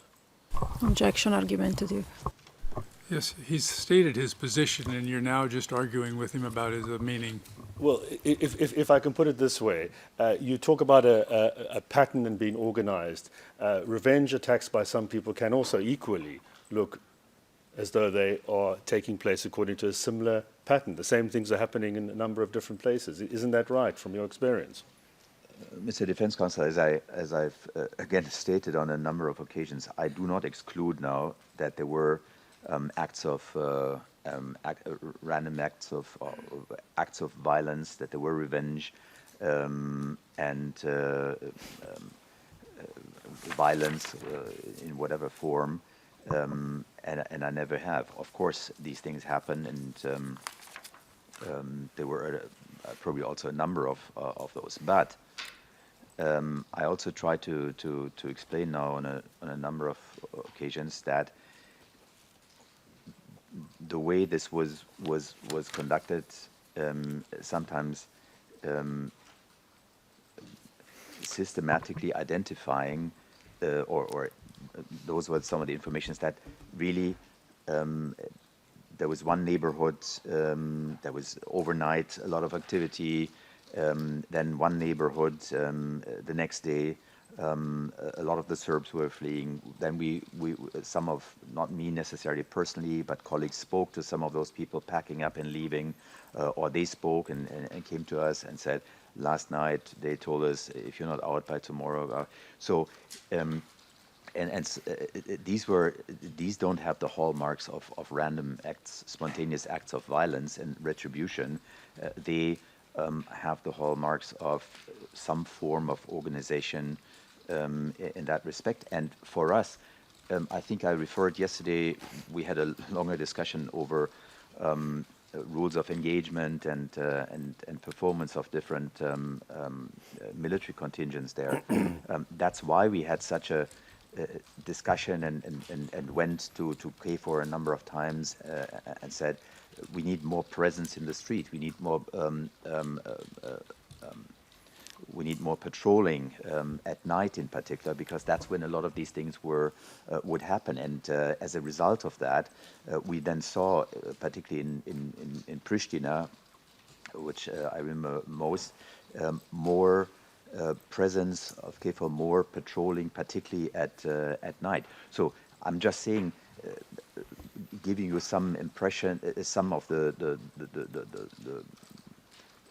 occurrences that formed or informed our impression that these were not just random acts of individual violence, but there was some form of plan and organization behind it. I'm not going to go any further other than to get you to confirm, I think you've said it already, this was your impression, but you didn't yourself conduct any particular investigations into who was responsible. That's right, isn't it? If you could just answer that question shortly. Asked and answered yesterday. Well, it arises from what he said now. He's mentioned an incident. You may answer. I personally did not conduct the That's the investigation. answer. Thank you. Thank you. Moving on swiftly, I only have a few more questions. Going back to that OSCE interview, if you could just look at one other part, please, Mr. Strohmeyer. And this is where it says in the middle of the page, he mentions quickly the list, and he says the build-up of a reliable police force is important, and to prepare for elections. So here there's a recognition of what I was highlighting earlier, that in the future there are going to be elections for local institutions. That's right, isn't it? A short answer, please. Yes, of course. I mean, part of the plan was to prepare for elections. I'm not sure we're speaking about a specific timing or that these were going to happen in a few weeks. Okay, we'll come on to that over the page, please. Everts has been frequently in contact with leading Kosovars. You see that at the top? The only one who I don't know well is Rugova, although I have been speaking a lot to his people. Incidentally, according to my opinion, I think that there should be an even-handed approach towards the three major parties. Rugova unjustifiably was selected for special treatment. He visited the Pope and was received by the Spanish king. Were you aware that the OSCE were of the view that in fact Rugova was somebody who was getting particular special treatment as opposed to anyone else? Objection. This is beyond the scope of the judge's questions. It goes to the issue of parallel structures and the KLA Overruled. being the main body and no one else being around. Objections overruled. You can answer if you know. I did not know that Mr. Rugova was seeing the Pope and the Spanish king. Maybe actually the visit of the Pope, now that I see it, sort of rings a bell, but I was not in detail informed of his whereabouts or dealings outside of Kosovo.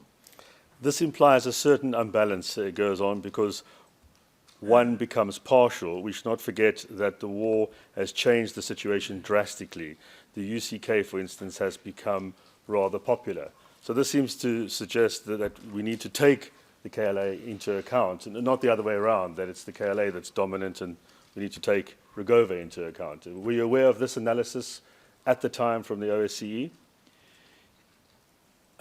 Look, again, Mr. Everett expresses a view. I mean, I don't think I ever said that the UCK was not becoming more popular or didn't have backing. So I have no reason to fundamentally disagree. What I can tell you, just as background, that the relationship between Mr. Everett and the rest of the UNMIK leadership wasn't always easy at times. So these are very generous observations that he's entitled to, but we may have had in parts slightly different views or observations among ourselves, or at least in the way we would present them. Well, maybe finally we can just agree on this then.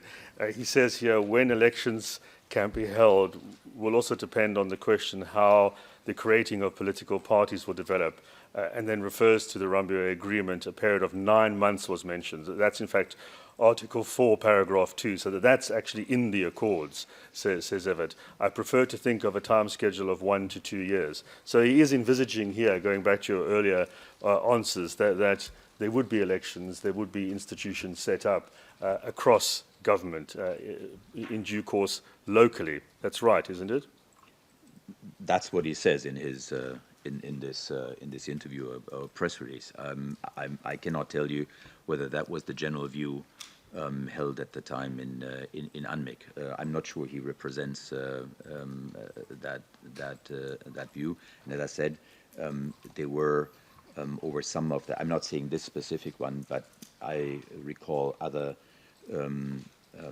statements when that led to some tensions with Mr. Everts over those statements. So I don't want to pass any judgment on them. All I'm saying is I cannot tell you that this reflects, as far as the election schedule, for example, is concerned, and the timing, whether this reflects the thinking overall in the UNMIC leadership at the time. Well, you do not know what the thinking was in UNMIC at the time. I mean, you were there. As far as the election schedule Yes. was concerned, I don't remember that, no. I was not involved, because if I'm not mistaken, the specific setup of the UN, of the UNMIC presence, I think gave a large part of the election preparations and development to the OECE, so it would have been understandable that they advance and have an interest in advancing that part of their mandate. Well, finally, without splitting hairs on the exact number of months, you agree that that was the thinking overall, that we are going to move towards that point. You weren't going to be there forever. Asked and answered. Do you agree with that? He can answer that. Go ahead. Yeah, as I've said before, I mean, obviously we refer to it as a transitional administration. It's very clear that we were not for eternity going to administer Kosovo, and that we would have to hand over as we were in other parts of the world and have done so. And this is usually by way of organizing elections, and elections was very clearly from the outset part of our game plan. Thank you very much. Those are my questions. Thank you, Mr. Dixon. It's time for a half-hour break. You might be done. Yeah.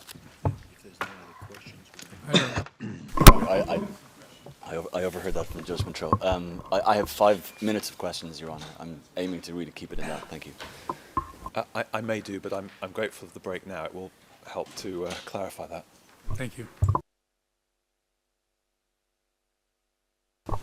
All rise.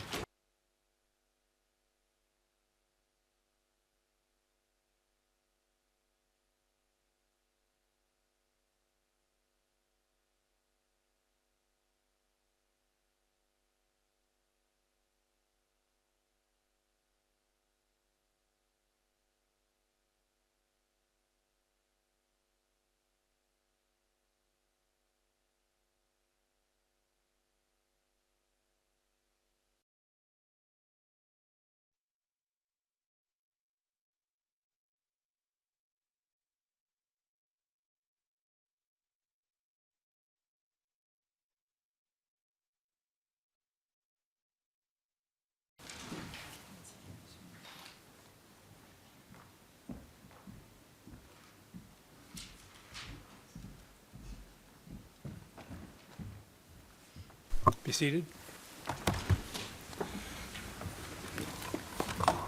Bring in the witness, please. Johannes, while the witness is being brought in, could I just move for the... While the witnesses have been brought in, could I just move for the admission of that OSCE interview of Mr. Everts? It's SITF 4009162 to 9163. Just those 2 pages, please. Any objection? No, Your Honor. No objection is heard. SITF 4009162 to 9163 is admitted. Thank you, Your Honor, and it's admitted with due I'll do it again. 2D00040. It's classified as confidential. Thank you, Your Honors. Thank you, Your Honours.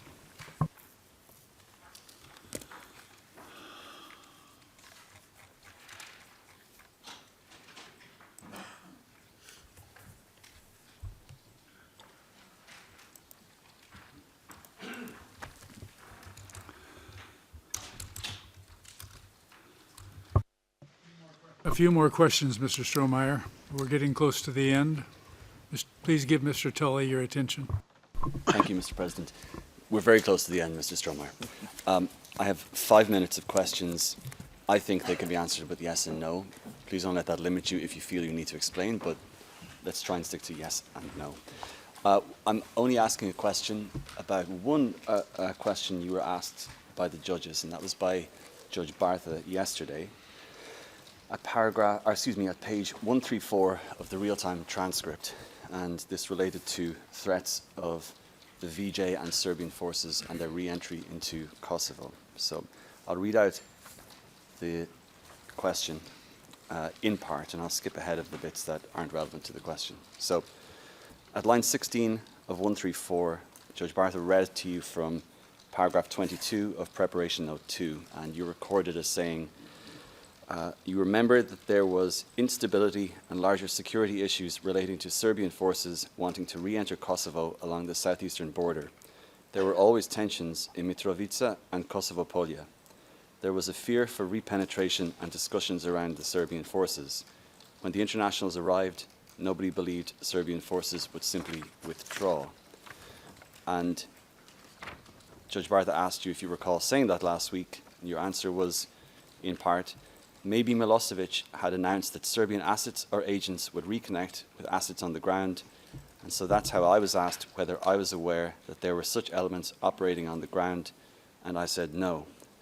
And then further down, Judge Bartha elaborated on the question and said, my question, Mr. Strohmeyer, against this background and in light of what you personally saw and heard, was redeployment of the JNA and the Serbian forces and the resumption of hostilities in Kosovo a concern among members of the international community, including your office, during your time in Kosovo.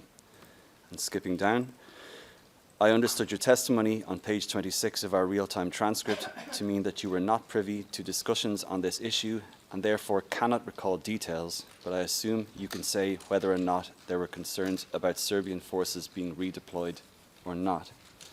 And then skipping to page 136, part of your answer says, there was, just to say, it wasn't our preeminent concern, but there was a concern that pockets or occurrences, particularly in those first days while Serbs were still, had a larger presence, while the JNA was in part still there was a concern that there could be hostility coming from that side.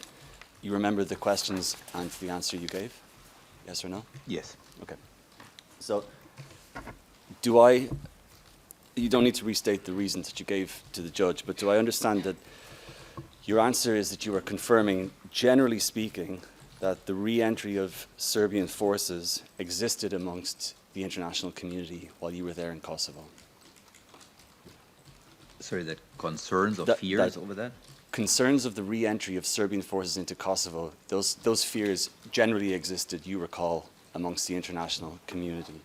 That's what I understand your answer to mean at page 136,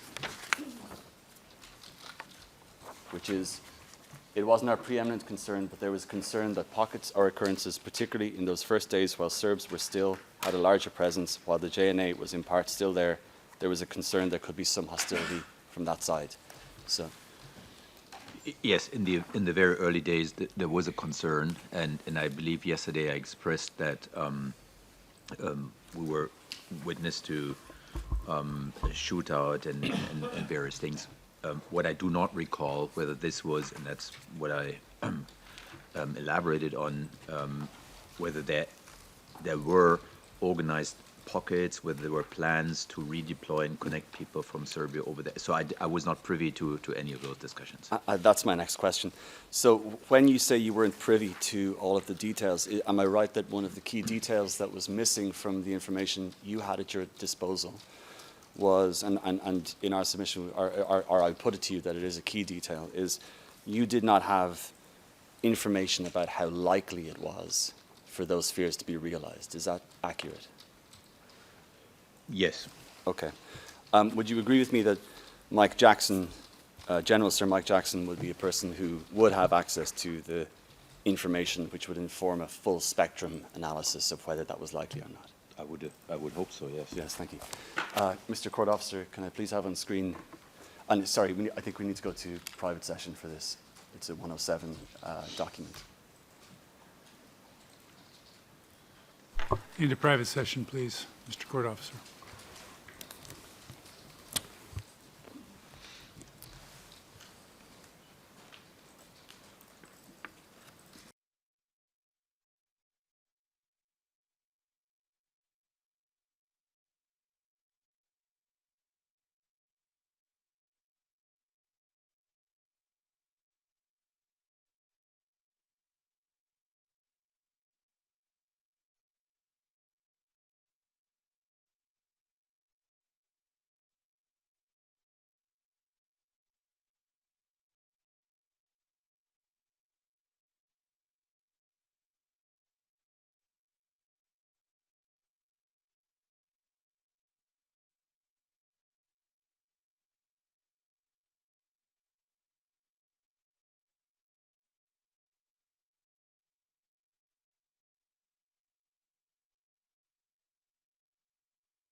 Your Honor, free in public session. Thank you. Thank you. Mr. Strohmeyer, this completes your testimony. We thank you for being with us, for sharing your information. It was a long 2.5 days, but thank you very much for that. We wish you the best in the future. You may leave the courtroom now. You've satisfied your obligation to the court. Thank you. Yeah.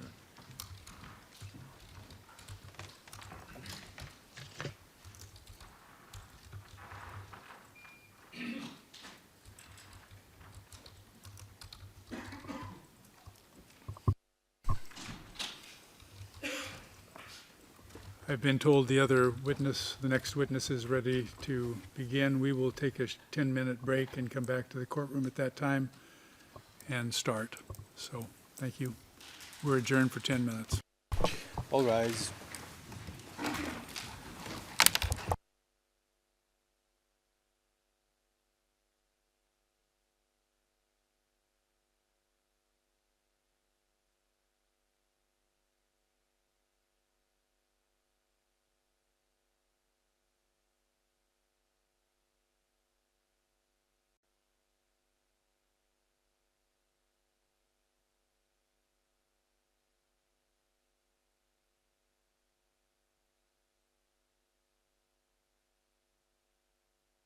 Be seated.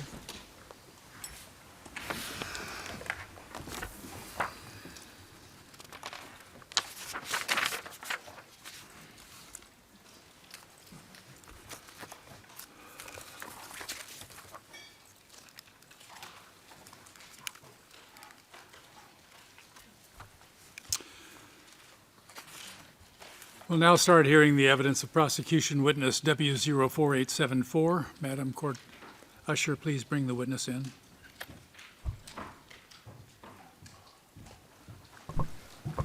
Mr. President, just so you're not misled, Ms. Tavakoli will be cross-examining for the Thaçi defense.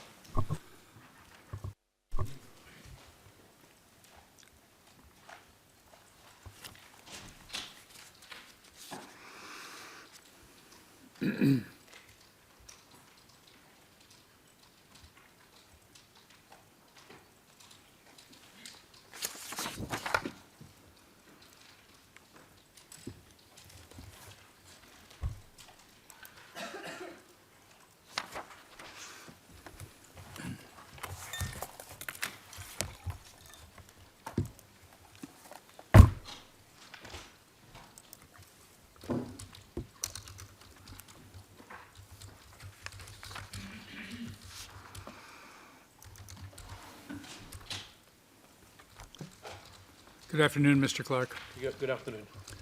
The court usher will provide you with a text of a solemn declaration which you are asked to take pursuant to our Rule 149, paragraph 5. Take a look at the document and then read it aloud.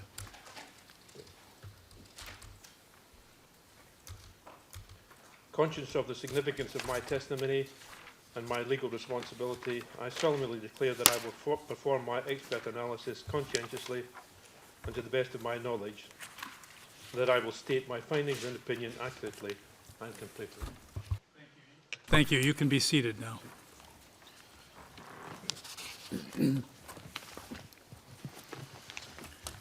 Today we will start your testimony, which is expected to last approximately 2 days. As you may know, the prosecution will ask you questions first, and then the defense has the right to ask questions of you, and members of the panel might have questions for you. The prosecution estimate for your examination is 2 hours. The defense estimates that it will need close to 5 hours.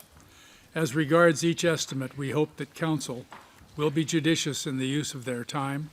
The panel may allow redirect examination if conditions for it are met. Witness, please try to answer the questions clearly with short sentences. If you don't understand a question, feel free to ask counsel to repeat the question or tell them that you don't understand and they will clarify. Also, please try to indicate the basis of your knowledge of facts and circumstances that you will be asked about.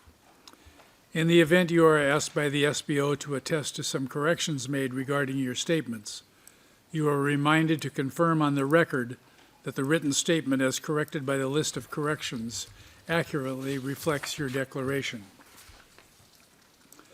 Please also speak into the microphones and wait 5 seconds before answering a question, and then speak at a slow pace for the interpreters to catch up.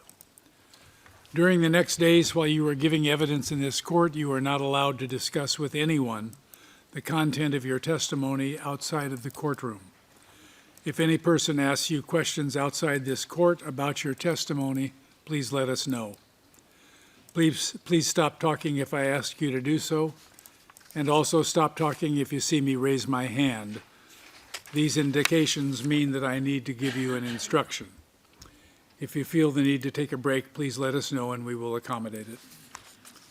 So we begin now with the questions from the prosecution. They're seated to your left. Please give them your attention.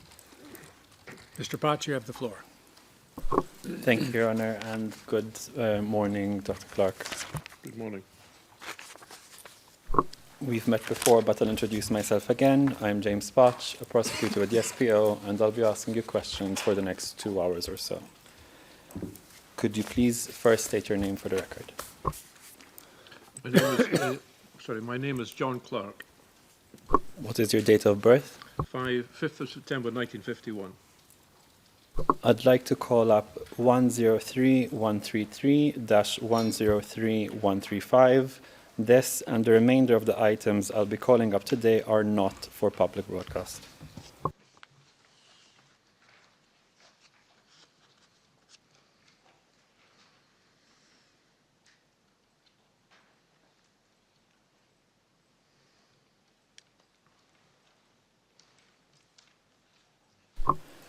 Dr. Clark, is that your CV on your screen? Yes, it is, yes. Are its contents accurate to the best of your knowledge? Yes. It was compiled 4 years ago, but it's the same.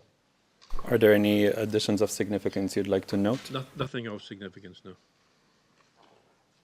Your Honour, we seek admission of the CV. As with the last expert witness, in line with decision F2787, we propose that this be MFI'd and will deal with the admission of all evidence to this expert at the end of examination.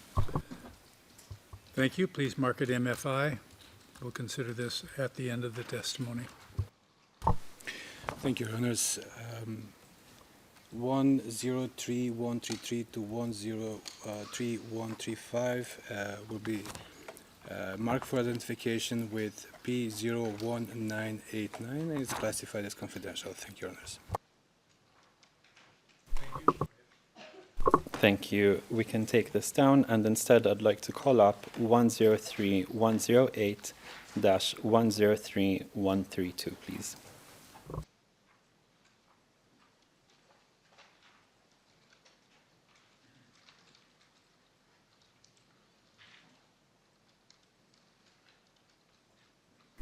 Witness, on your screen now are 2 documents, the one on the right in English and on the left in Albanian. Focusing on the one on the right in English, did you prepare this report?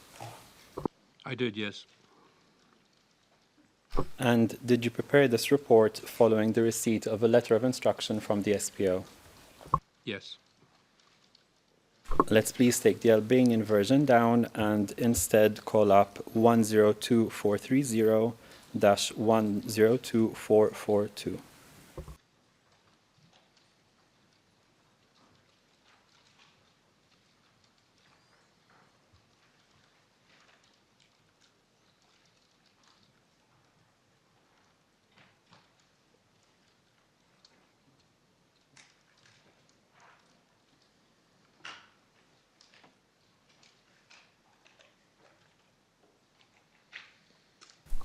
Thank you. And witness, we see the document on the left is a letter of instruction addressed to you and dated the 30th of July 2021. Is this the letter of instruction on the basis of which you prepared the report, which is now on the right of our screens? Yes. Do you recall being provided with a number of documents along with this letter of instruction? Yes, I was. Quite a number of documents, yeah. And is it correct that this letter of instruction contained both general questions about forensic pathology and specific questions about a number of the documents provided to you? Yes. Do you recall reviewing the documents you were asked about in the letter of instruction and making specific reference to such documents in your expert report? Yes. Does the expert report contain your independent opinion concerning the matters addressed therein? Yes, it does.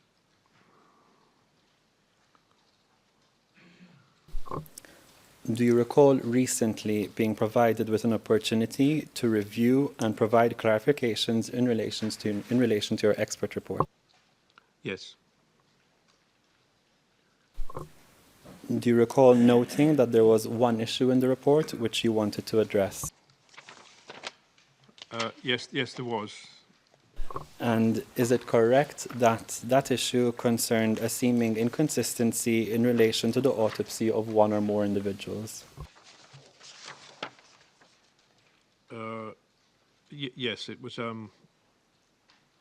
some confusion over one particular post-mortem report.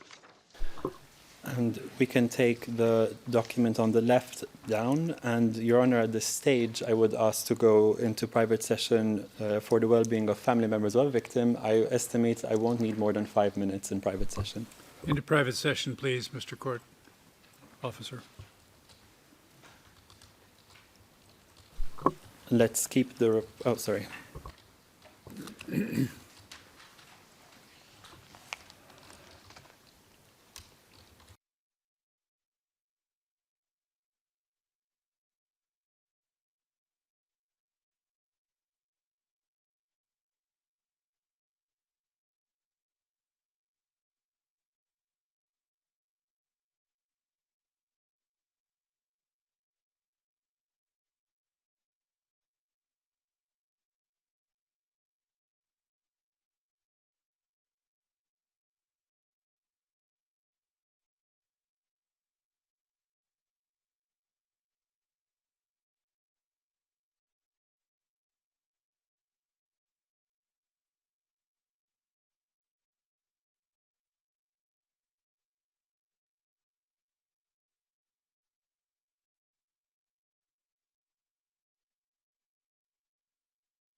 Your Honors, we're in public session. Thank you. Thank you. Witness, now putting aside the issue we just addressed in private session, is the information provided on the expert report, which is still on our screens, accurate and truthful to the best of your knowledge and belief? Yes, it is. Does your expert report accurately reflect what you would say if you're examined about the issues or the items addressed therein? Yes. Your Honor, we seek admission of the letter of instruction and expert report. Since the panel will only rule on admission later, for now we ask for an MFI for each of them. And at this stage, we also tender the source material related to the expert report into evidence, and those ERNs are set out in Annex 1 of W4874 preparation note, which is 124449-124455. As we did last time, we understand the ruling will come at the end. There's no need to MFI the source material at this stage because it's rather lengthy. It would be good to MFI the expert report and letter of instruction for present purposes. Are you also offering the prep note? No. Any objection? Mr. Thaçi? Your Honour, we'll deal with admissibility in due course. No issue with documents being MFI'd. Same for us, thank you. All right.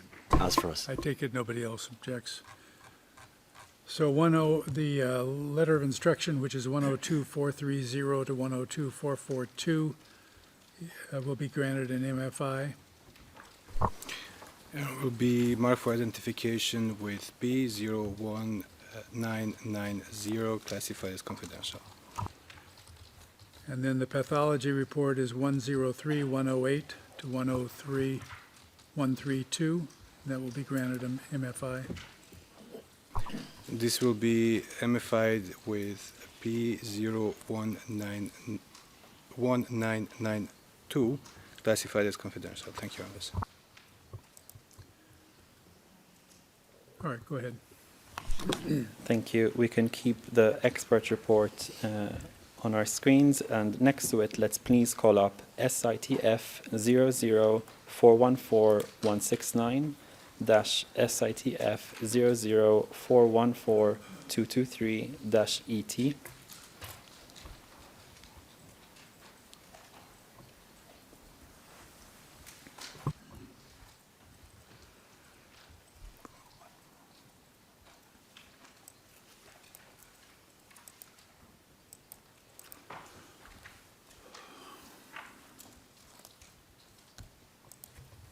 And in this document, let's please turn to the page ending 414178.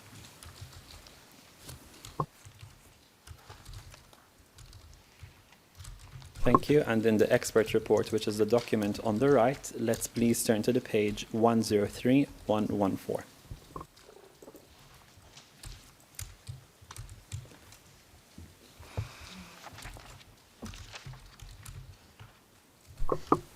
Now, witness, we're in open session, so there's no need to name the victim's name. As you can see at this page of your report, you're referring to the item which is on the left of our screens. You can see the victim names are the same, and there's also the ERNs, which are the registration numbers. Can you see that on your screen? Yes. Now, in this page of your report, at the top, you state as follows. 6 gunshot wounds are described, but the trajectories are extremely doubtful, at least for the second and third described below. And then, if we can scroll down in the document on the right, please. In response to question 1, you say, in part, whatever the exact number of gunshot wounds in this man, and the tracks through which the body, the latter remaining very questionable indeed, there is no question that his death was still from gunshot trauma, i.e., it was violent. Now, witness, my question is, can you explain why there is no question the victim's death was still from gunshot trauma, despite the fact that you consider the trajectories extremely doubtful, at least for the second and third ones described? Yes, the first gunshot injury was a very straightforward gunshot injury with an entry wound on the left side of the chest, passing through internally in the chest and exiting in the back. And that was a very straightforward front-back gunshot injury, damaging structures in between. And that would have been a fatal injury. So he's died from a straightforward gunshot injury to the chest. What is problematical, however, the other two injuries are both on the back of the body, and we have, for each of them,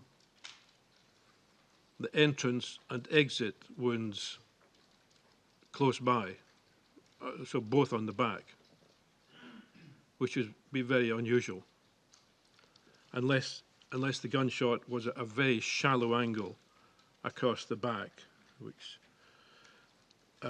I suppose is possible, but there's little to indicate from the entrance wounds that that was the case. You would expect them to be a sort of slightly odd shape. That may be so, but it would mean that he would have to be more or less lying on his side, and a couple of very tangential gunshot injuries going across his back.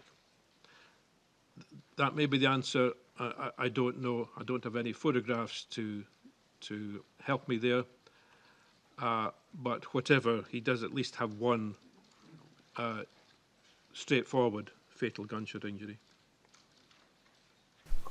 Thank you. And witness, just so that the record is clear, I see that you have some documents in hard copy on your desk. Could you just briefly tell us what those are so that it's on the record, please?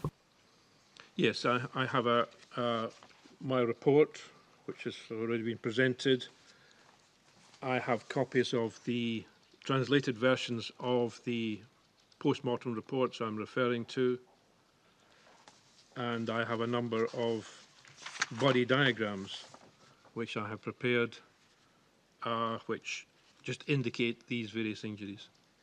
And just for clarity, are the body diagrams you have with you the same ones that you handed over to myself and my team on Monday? Yes. Thank you. In the report on the left, let's please turn to page ending 414189.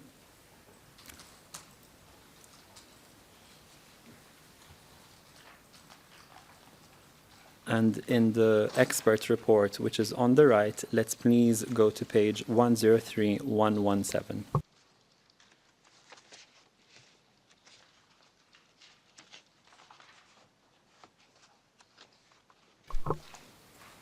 And we can scroll down in the document on the right, please, to the bottom.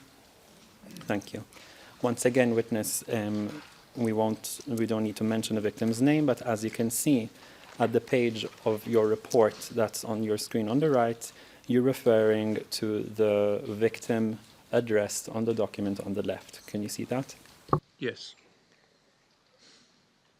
Now, in your expert report, just before the 2 bullet points we can see at the bottom of the page, you state the following.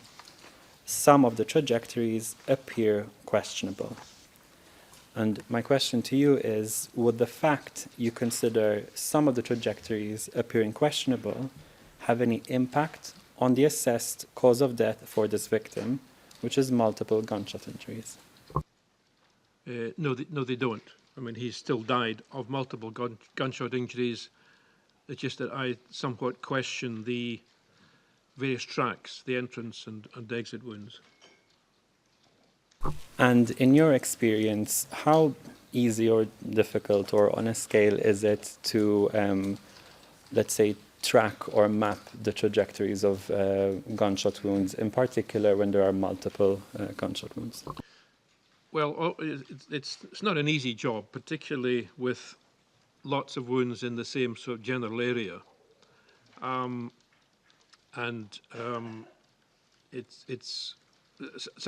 bullets tend to go through a body and out in the same direction, sometimes they can, if they strike bone internally, be deflected or bits break off and can get unusual exit wounds, and that may have been the case here. But I think the bulk of the injuries do match up. But there's just one or two which I would question. But again, in the end, it doesn't really make a great deal of difference as to the cause of death. We can take both documents down, and I'm going to change subjects and change victims slightly, fully.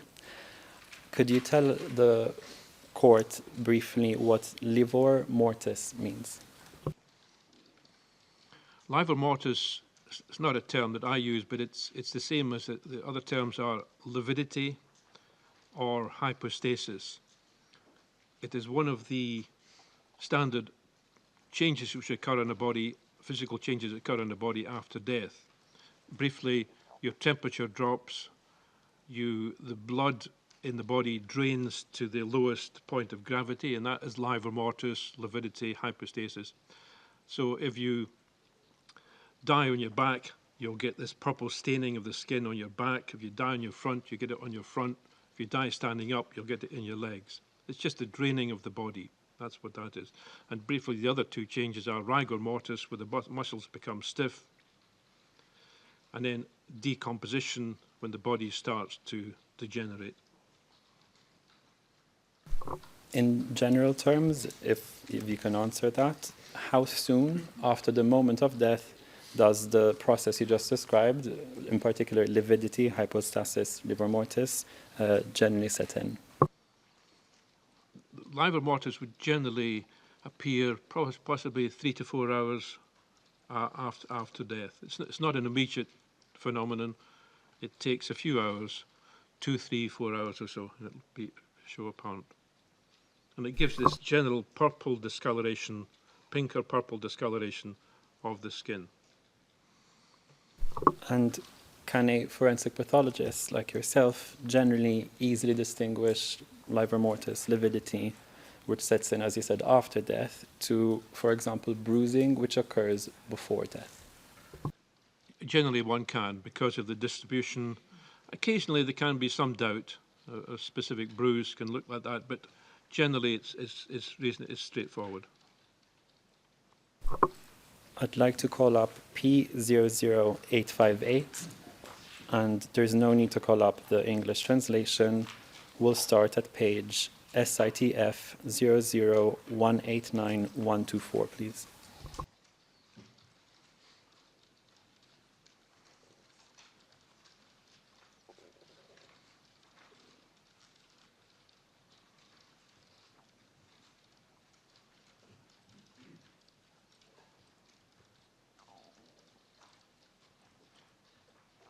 Your Honor, if I can use the opportunity to correct myself, the ERN 103, 108 to 103 to 132 should have been assigned the MFI P01991 instead of P01992. Thank you, Your Honors.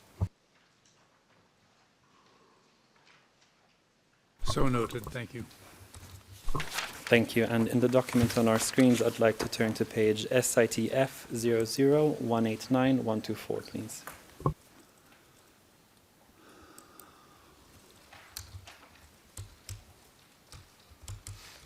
Yes, if we could zoom in on the image.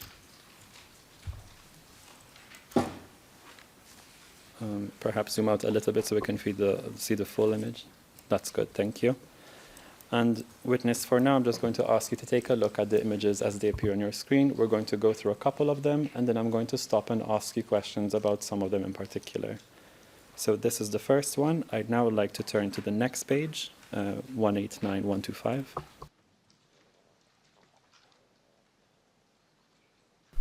And we can, that's good over there. I'd like you to take a look at this image for now, witness. Let's now go to the next page, please, 189126.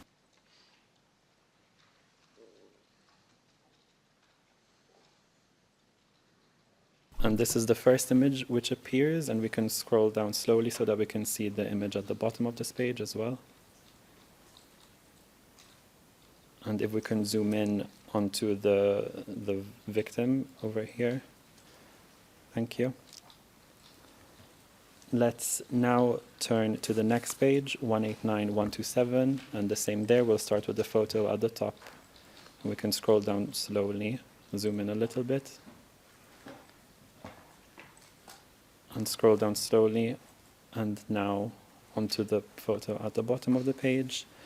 And one final page will be the next one, which is the one ending 189128. Again, 2 images. We can zoom in a little and scroll down slowly, starting with the first image, and now onto the second at the bottom. Now, let's stop on this image on our screens at the moment. So for clarity of the record, this is the bottom photograph in the page ending 189128. Witness, could you tell us what you see in this image?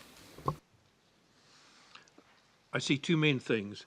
One is post-mortem lividity, which you can see there's the general purple discoloration of the inside and towards the back of both thighs. That sort of general pinkish purple coloration. In addition, however, on the front of the left thigh, towards the bottom of the thigh, there's a much broader purple area, darker purple area, which is clearly bruising. And it's something which has clearly occurred in life. It's a broad area of bruising which has clearly been caused by something solid striking the body. There's a hint of lines in it that I can see. So it could have been some sort of long instrument which has been used to hit it. But anyway, it's a large bruise, and it contrasts nicely with the lividity elsewhere. And with the court officer, court usher's assistance, could I ask you to mark up only, if you could perhaps delineate what you described as the bruise as opposed to the lividity? I just do that here, just like that.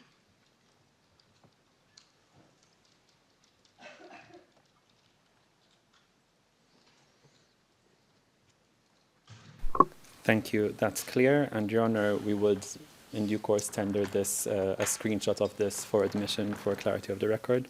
Perhaps that can be given an MFI. Please give 189128 an MFI number. Your Honors,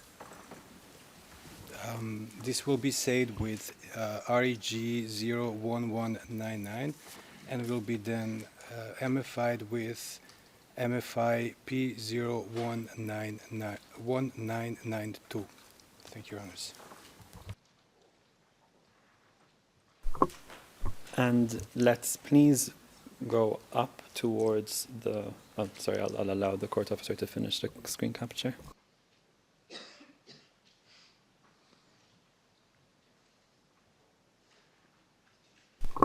And now on the same page, let's please scroll up to the top photo.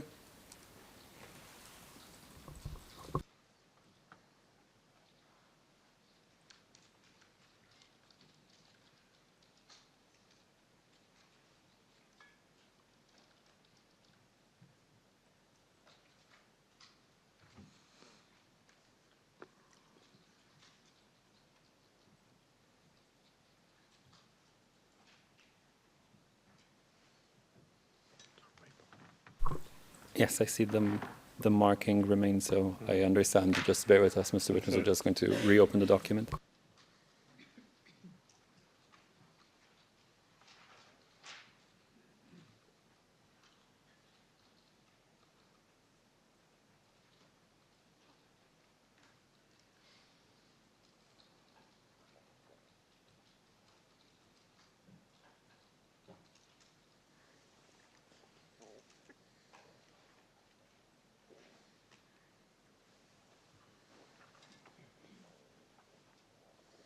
The page is 189128.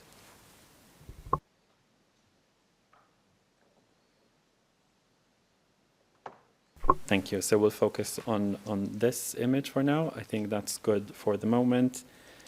And witness, can you tell us what you see in this image? Well, again, I can see two main things.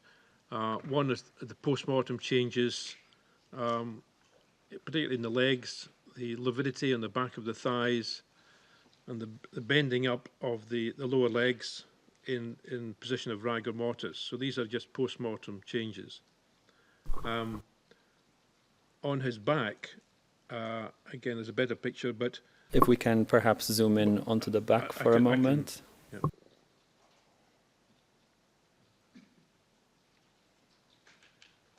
I think there was a better photograph. But we will get there. But again, you have a mixture of lividity on the back, the kind of purple discoloration, but on top of that, there are at least bruises, if not abrasions, actually scraping of the skin on the upper half of the back. These darker areas, which are again blunt force trauma of some sort, something hitting the body. And in brief, could you explain what leads you to assess that as blunt force trauma on the back of the victim? Well, I can recognise that as bruising, and probably on top of that some, as I say, abrasion, which is grazing of the skin. And these are both forms of what we call blunt force trauma. In other words, something solid hitting the body, or the body hitting something solid, as opposed to something sharp, like a knife or a bullet injury, which is a different type. So this is what we call blunt force trauma. In the same document, there's no need for a screenshot of this. In the same document, let's please go to the page ending 189126. And the photo, yes, this one on the top of the page, that's good. And now, witness, can you tell us what you see here? I understand this seems to be similar to what we're just looking at, but perhaps this is the more clear one that you were referring to. Yes, and there's something extra here which we can see. I mean, there's clearly the whole of the upper half of his back, particularly on the right side, is very discoloured, and that to me looks like deep bruising. But you may notice in the middle part of the back, on either side, there are diagonal lines. There's two diagonal parallel lines on the right side, and then two vaguer ones on the left-hand side, running diagonally. These are what we call, typically called tramline bruises. And they are indicative of somebody being struck by some long, usually rounded object, like a bit of wood, or even a rifle barrel, or something rounded, police truncheon, something like that. And it typically creates this parallel bruising, which we call tram lines. And with the assistance of the court usher, could you delineate on the image on your screen which parts you're describing now as the tramline bruising? I'll just draw circles around them. So that's one, and the other one is over there. Thank you. And if we'll tender this item in addition to the ones we're tendering later, so a screenshot of this, please.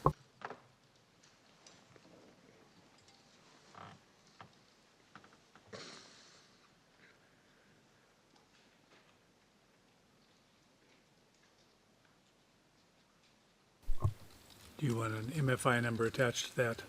Yes, please. 189126 will be given an MFI number. Thank you, Your Honours. These markings will be saved as REG 01200 and will be MFI'd with P01993. Thank you, Your Honours.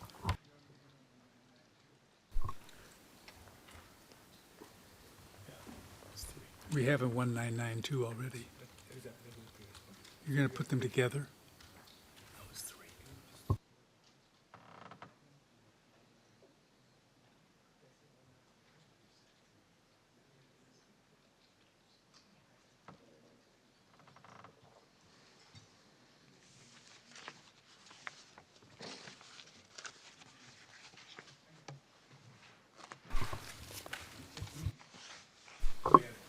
Thank you. And if we could go to one last image or revisit one last image from the same document, and that is at page 189, 124, please.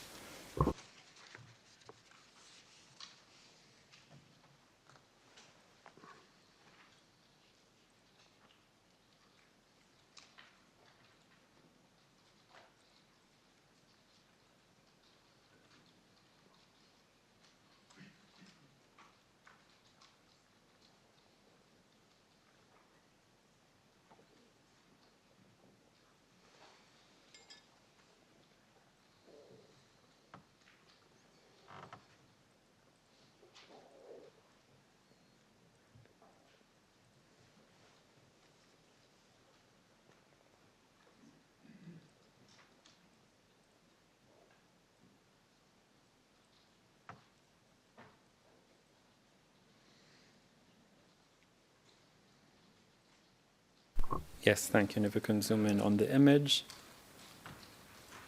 scroll down a little bit. That's good. And witness, can you tell us what you see in this image? Yes, the main thing I can see is a couple of, at least two linear bruises, so lines of bruising across the upper part of the chest. You can see these dark areas where the shirt is pulled apart. Can we, I'm sorry to interrupt, but can we zoom in on the chest area of the victim, please? Thank you. Go on, Mr. Witness. Yeah, so you can see these dark areas. The lines, they probably are tramline bruises again, I would imagine. It's difficult just to see, but whatever, they're caused by something long hitting the body. There's also a lesser injury on his nose. And focusing on the injuries you described on the chest area, in your opinion, could such injuries cause damage to the victim's internal organs? Probably unlikely. I mean, there may be other injuries that we can't see underneath there, but at most they might fracture a rib, but it's unlikely that they would damage any of the internal organs. And in the photograph we see, if we zoom out a little bit, in this one, that the victim is seated.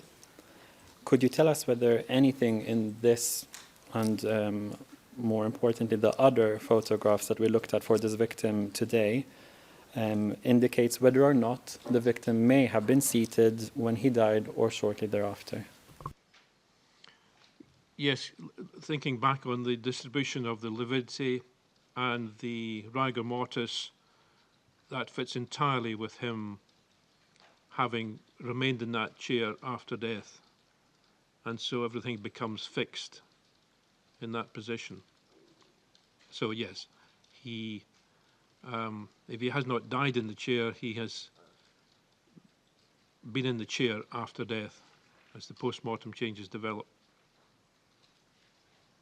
So to be clear, if he didn't die in the chair, would it mean that he was moved to the chair shortly after, or is that Yes. something? That would be the logical explanation, yes.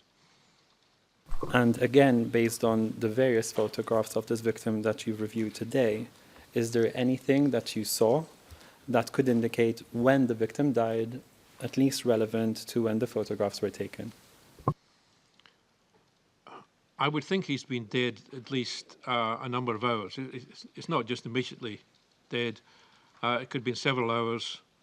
I don't think it's not several days because there's no decomposition signs. So I don't know. It could be 1-2 days. It could be marginally. It could be less than that if need be. We can take this document down, and I just have one final and unrelated question for you, Mr. Witness.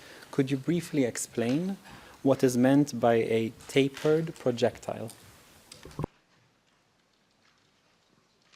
I'm not sure if I can, but I imagine, it's not a term I would use, I imagine it's a projectile which is coming to a sort of point at one end. And when it comes to terms that you do use in your practice, are there any particular terms you would use to describe a projectile that is, as you said, coming to an end at one point? I would just a projectile with a pointed end. Simple as that. Thank you. No further questions, Your Honor.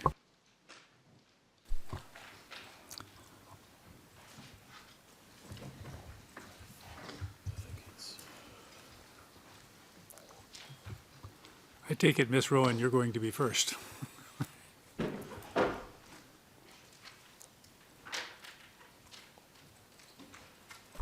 Yes, Your Honour. I anticipate it will be the same order as it was in the last expert instance. Thank you. Go ahead.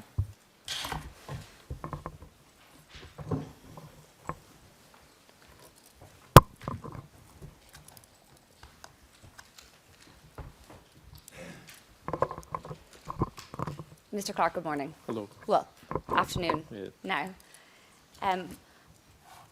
I know that when you met with the SPO last week, one of the first and understandable things that you asked the SPO was if they knew the defence line of questioning, because I'm sure you're anxious to know where we might be going for the rest of the day.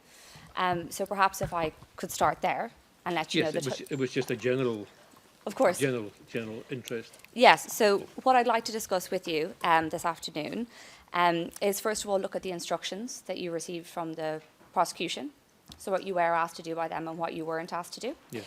A little bit about pathology as a science, and ask you to help us with a little bit more in relation to terminology, which is something you've been asked to do by the prosecution already. Yes.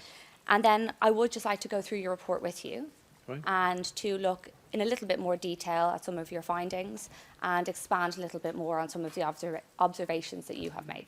Good. All right. Yeah. So firstly then, in terms of your instruction, is it right, Mr. Clark, that you were initially instructed by the prosecution in this case in 2021? Yes. Yes.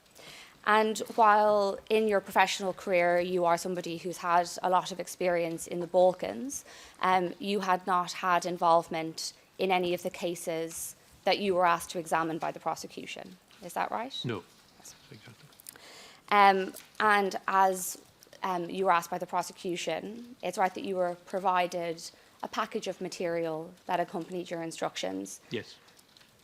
And that package of material related to 10 deceased persons and the reports concerning their 10 deaths. Is that right? Yes, I think it was 10, yes.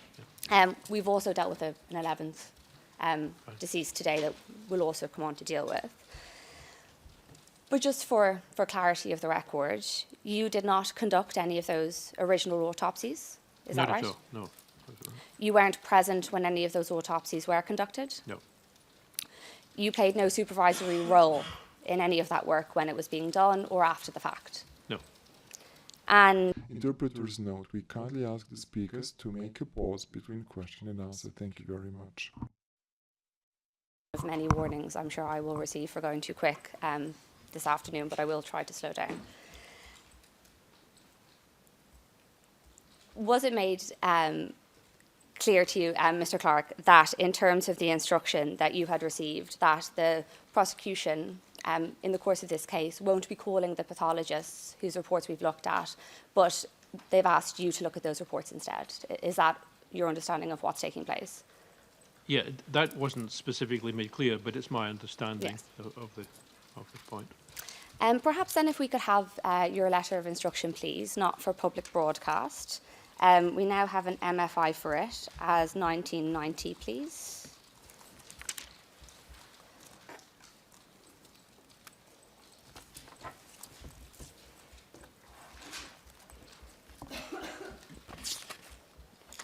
Mr. Clark, as that's being brought up, the questions that I will be asking you in relation to this letter very much focus on the black letter of the letter itself. I appreciate that when you answered the questions in your report, where you felt it necessary, you of course provided an opinion that you thought was required of you.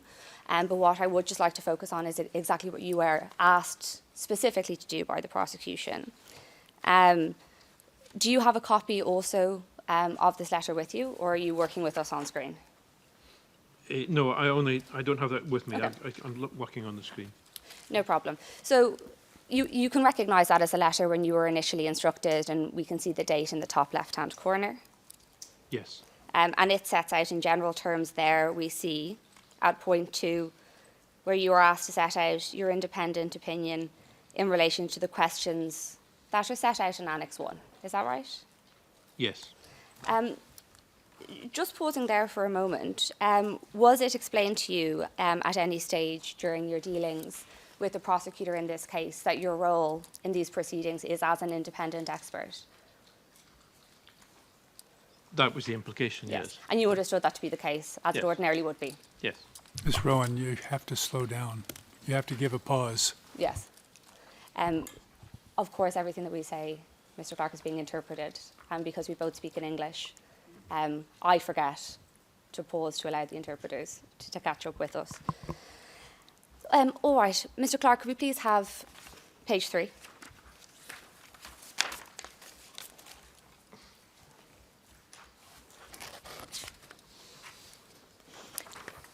And Mr. Clark, we'll see here, the first task that you were given by the prosecution was just to help define some medical terms and also just assist with how pathology works in general. Yes. Is that right? And then if we go over the page, please.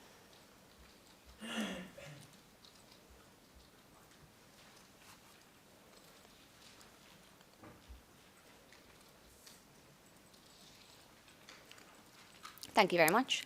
And you were then asked, with reference to the material that you had been provided, to answer some specific questions by the prosecution. If we could go one more page, we can see an example of that. We'll see here an example of some specific questions that you were asked by the prosecution. Is that right? Yes.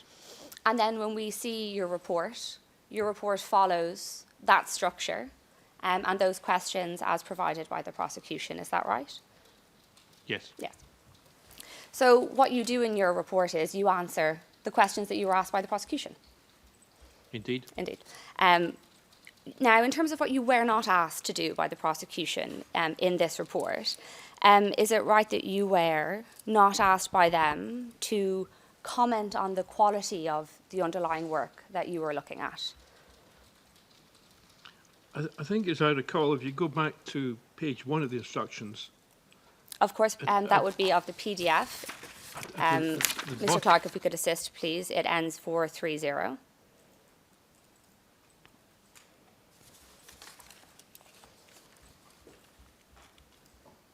And if you could scroll down, please. Perhaps if we zoom out and scroll down. Mr. Clark, if you can stop us where you need it to be. Is it the last line of that paragraph under the bullets? If there's any additional information beyond the scope of the question that you believe would provide additional clarity, please feel free to include it. Yes, and I used that quite widely. You did. And it's why I had stated at the outset, what I'm asking questions about it is the black letter of the instruction as opposed to the answers that you did go on to provide. Yes. I just want to be clear on the record what you were explicitly asked to do. Exactly. Yes. Yes. No, pardon me, please continue. Yes, but I took it from that if I felt that other matters were merited commenting on, yes, I was allowed to do that. And you did do that, in fact. I did do that. Yes. But in terms of the questions that you were asked about your analysis of those underlying reports, yes, that were, of course, conducted by others, yes, one exercise you were not explicitly asked to conduct by the prosecution was to comment on the quality of those autopsies. Is that correct? Objection, Your Honour. Asked and answered. The witness also explained, and counsel is making an artificial distinction between what is and is not black letter. Mr. Clark, you were not asked to perform a second autopsy on these persons, is that right? No. You were not asked in terms if you agreed or disagreed with the conclusions and or findings contained within those autopsies. No. You were not asked to confirm the veracity of those findings in your opinion. Not specifically, no. You were not asked in terms whether or not you would adopt those conclusions or findings as your own. Is that right? I think in the sense that I was being asked to comment on the findings and any other matters I felt relevant, that I had that right to make comments such as I did. Yes, and where you felt it necessary to express your opinion on the findings as you found them, you did so to the best of your ability in the report. Exactly, Yes. yes. In terms of whether or not, pardon me, let me start again. The prosecution didn't ask you in your letter explicitly whether or not you would take issue or challenge the findings in the reports. No, it didn't. And they did not ask you to outline to them in your report any errors, omissions, or issues that you identified in the course of your analysis. Is that right? Not specifically, no. No. You do, in fact, do that, I do. but you weren't asked to do that. It's Well, not a criticism, it's just to be clear on what you were and weren't asked to do. Yes, but Yes. I think we've already covered that. Yes. I felt I was permitted to do that, and I thought it would be helpful Yes. to do so. No, Mr. Clark, to be clear, there's no criticism coming from this side of the courtroom. It's just to be clear on what you were and weren't asked to do, so we know where we're beginning, and then we'll get to where we're going. Okay, that's fine. Now, in your report, we can take down the letter of instruction. Thank you very much. In your report, as we've established, you do follow that order of questioning that you were given by the prosecution. And at the beginning of each section for each deceased person, you provide a summary, is that right, of findings? Yes. Again, just to be clear, that summary, are we correct to understand that that summary is not a summary of your findings, but that is a summary of the findings contained in the autopsies that you looked at? It's my interpretation, summary interpretation of the findings from the autopsy, yes. It's the summary of the findings as you understood them to be. Yes. In terms of the material that you were provided by the prosecution, just looking at photographs. Photographs are something that would commonly accompany a written autopsy report, is that right? Yes. And as part of the material that you were provided with photographs. Not for the 5/6 shooting cases, no photographs at all. There were some scene photographs, but no autopsy photographs. Yes. I'm not sure if any were taken, but anyway. Mr. Rourke, you anticipated my next question. For some of the autopsies, would you agree that the quality of the photographs was poor? Certainly in the second cases I looked at, the quality of the photographs was very poor. Yes. I mean, well, you've got to take two things, the quality of the photographs or the quality of the reproduction. Yes. You know, if you photocopy a photocopy or a photocopy, it loses everything. Yes, and many of the photographs with which you were provided were not digital images or original images, but they were multiple photocopies of those original images. Yes. And we don't know how many times they have been copied. No, I have to say I paid little attention to the photographs. You found them to be of little assistance, is that right? Yes, generally. Yes. And then, as you mentioned, we do, in this case, have a collection of a number of deceased persons who were examined together. Yes. And for those, we have no autopsy photos. Not that I understand. I'm not sure if they were or not. Certainly not provided to you. No.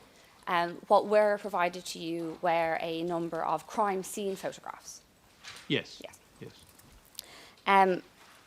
For a number of the autopsy reports, would you agree that a number of the autopsy reports were limited in their content? No, there weren't bad autopsy reports. We all pathologists all write different styles of reports. There was a lot of information in them. Wouldn't necessarily be the style that I would produce, but you know, they were reasonable. There was some information was lacking. What I found lacking was interpretation. Yes, and you identified a number of issues that you found in interpretation in your report. Is that right? Yes, yes. But you know, the findings as such were documented reasonably well. And for your purposes, in terms of the analysis you concluded, you were content that there was sufficient information within them for you to be able to adequately comment on the contents? Yes, at least, well, to comment on them, yes. To the extent to which you were invited to do? Yes, indeed. Your Honour, perhaps that's a convenient time. Thank you. We'll give you a lunch break now. Thank you. We'll be back at 2:30. You may stand down. Please don't discuss your testimony with anybody outside of the courtroom. Thank you.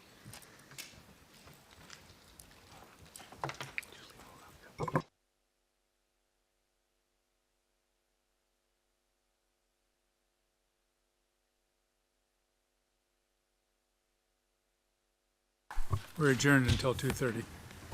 All rise.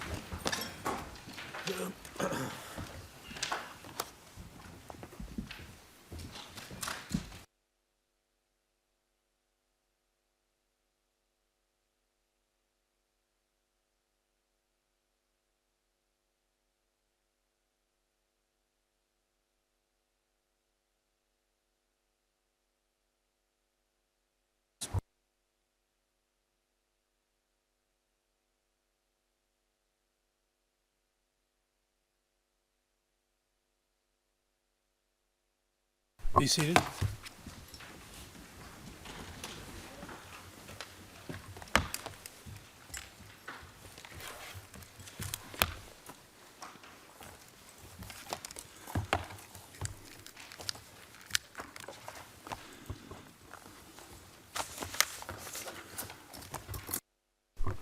We're having a bit of a debate as to whether I said that status conference would begin at 4 or 4:30. My intention was to be right after the hearing at 4:30.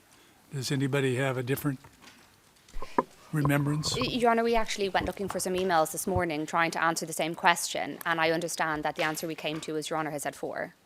And we've been working on that assumption. I've been told one exists. I don't know who was responsible for sending it. We'll do it at 4 o'clock. Thank you. Very well, thank you. Yes. Your Honour, if I may, to be fair, that's also a recollection that you said 4 o'clock. However, this witness is on the stand. The witness immediately after him, he needs to testify tomorrow. He's not available at another time, not next week. And also we have a special language interpretation for that witness. So if we could, in fact, gain an extra half hour today and finish at 4:30 and start the status conference then, that would be ideal. If nobody objects, that's perfectly all right with me. The only thing I'd say is I don't think that the defence bar has any questions, or very few, for the witness that's coming tomorrow, but I'm in Your Honour's hands. It's more that for the current witness, the estimates are still around 4 hours of total across for defence. If it assists, were we to finish at 4 p.m. today, I would think that we could comfortably finish both witnesses by tomorrow afternoon. Yes. When will you be finished? do you think? I will try to be finished by 4 o'clock. That was what I was aiming for. Okay. We're going to go till 4:30 then, just to try to get it all in. I'm sorry for the confusion that I caused, but look, I'm old. It happens. Could I ask Your Honour's indication if we'll take a break at 3:30? Yes. As usual. Okay. Thank you.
All right, Mr. Clark, Ms. Rowan will continue with her questions at this time. Thank you. Afternoon, Mr. Clark. Afternoon. Mr. Clark, you are the first pathologist that we've come to testify, and as such, I would like for you to assist us by going back to basics a little bit Okay. and helping us understand some of the terminology that we're going to go on to use, if you could assist in that respect. Pathologists, it's an obvious question, are medical doctors, that's right? Yes. And your specialty concerns the mechanism of either injury or death, is that right? Well, that's a subspecialty. A pathologist in general is somebody who has made a study of diseases and illnesses, and particularly why people die. And a subset of that is forensic pathology, whose specialty is establishing how people die and various other circumstances. And that is your subspecialty? That's my subspecialty, yes. And can you explain to us what we mean when we say mechanism of death? Well, mechanism of death is to me, would be the physical way in which somebody dies, so the cause of death. I suspect what you're going to ask me now is about manner of death. Manner of death is different, and I always feel that is not for the pathologist to determine. That's for others to determine. So cause of death would be something like a head injury or a gunshot injury to the chest. Manner of death would be whether this is an accident, suicide, homicide, or whatever. Ms. Clark, you've anticipated at least 3 of the following questions I was going to ask you. Thank you for breaking that down. So we have, just to recap, mechanism of death and then manner of death. Yes. The mechanism of death being what you study in your subspecialty of pathology. Yes. I would call that the cause of death. The cause of death. And that's the expression that we've used mostly today. Good. Yes. So we can stick to cause of death Cause if that's the term that you prefer. You're talking over each other and going too fast again. I don't want to interrupt you all the time. Just please bear it in mind. I'm conscious of that, Your Honour, sorry. And as you've identified, ordinarily, manner of death is a question for somebody else. Yes. Yes. What is an autopsy report? What does an autopsy report contain?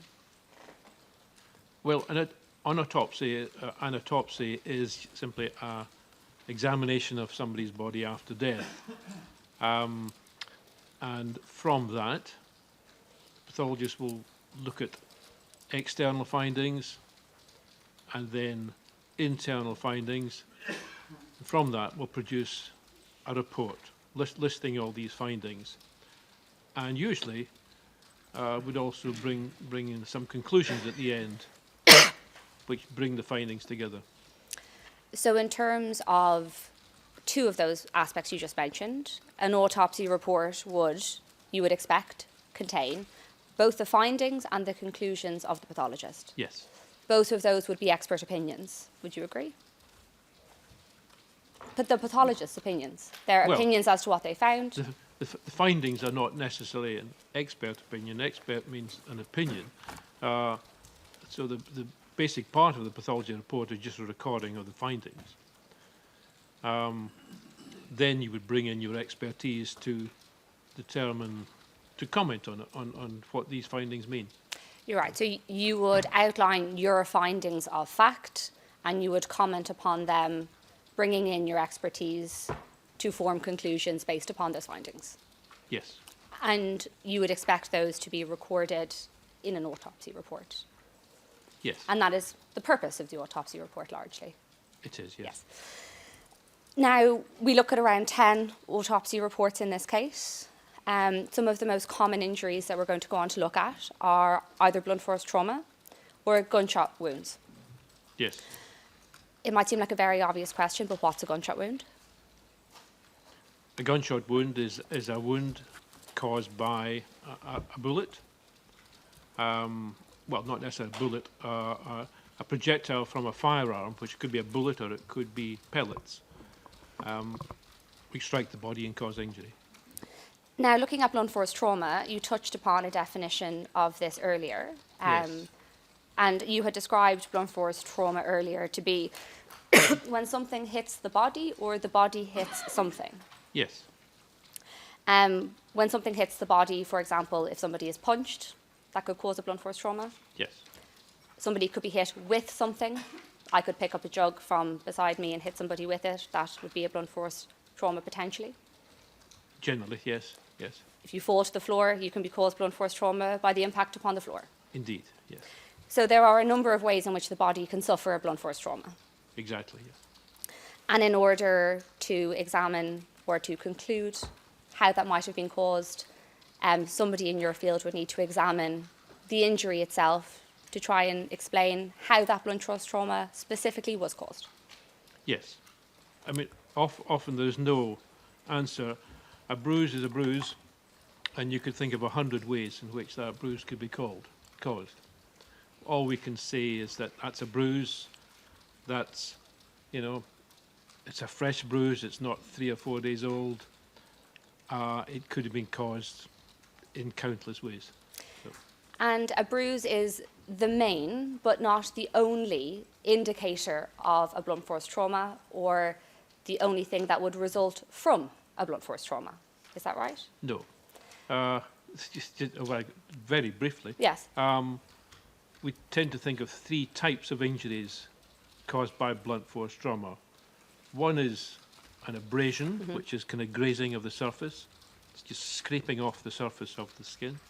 So just pausing there, dealing with abrasions, you say that it is a scratching of the surface of the skin. Yes. Now, in terms of how that could be caused, that's caused when an item is brought into contact with the skin.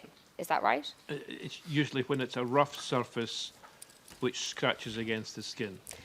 A good example might be, we're in the Netherlands, somebody's coming to work on their bicycle, falls off and scratches part of their skin across a pavement. That might well cause an abrasion with the Indeed. contact of the skin against the pavement. Indeed. Is that right? Yes.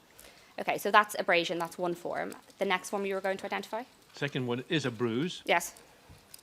That's crushing of the skin, which crushes blood vessels underneath the skin and causes these tiny little blood vessels to burst, and you get a bruise.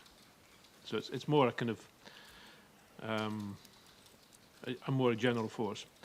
And the third one is what's called a laceration, and that's when that skin actually splits open.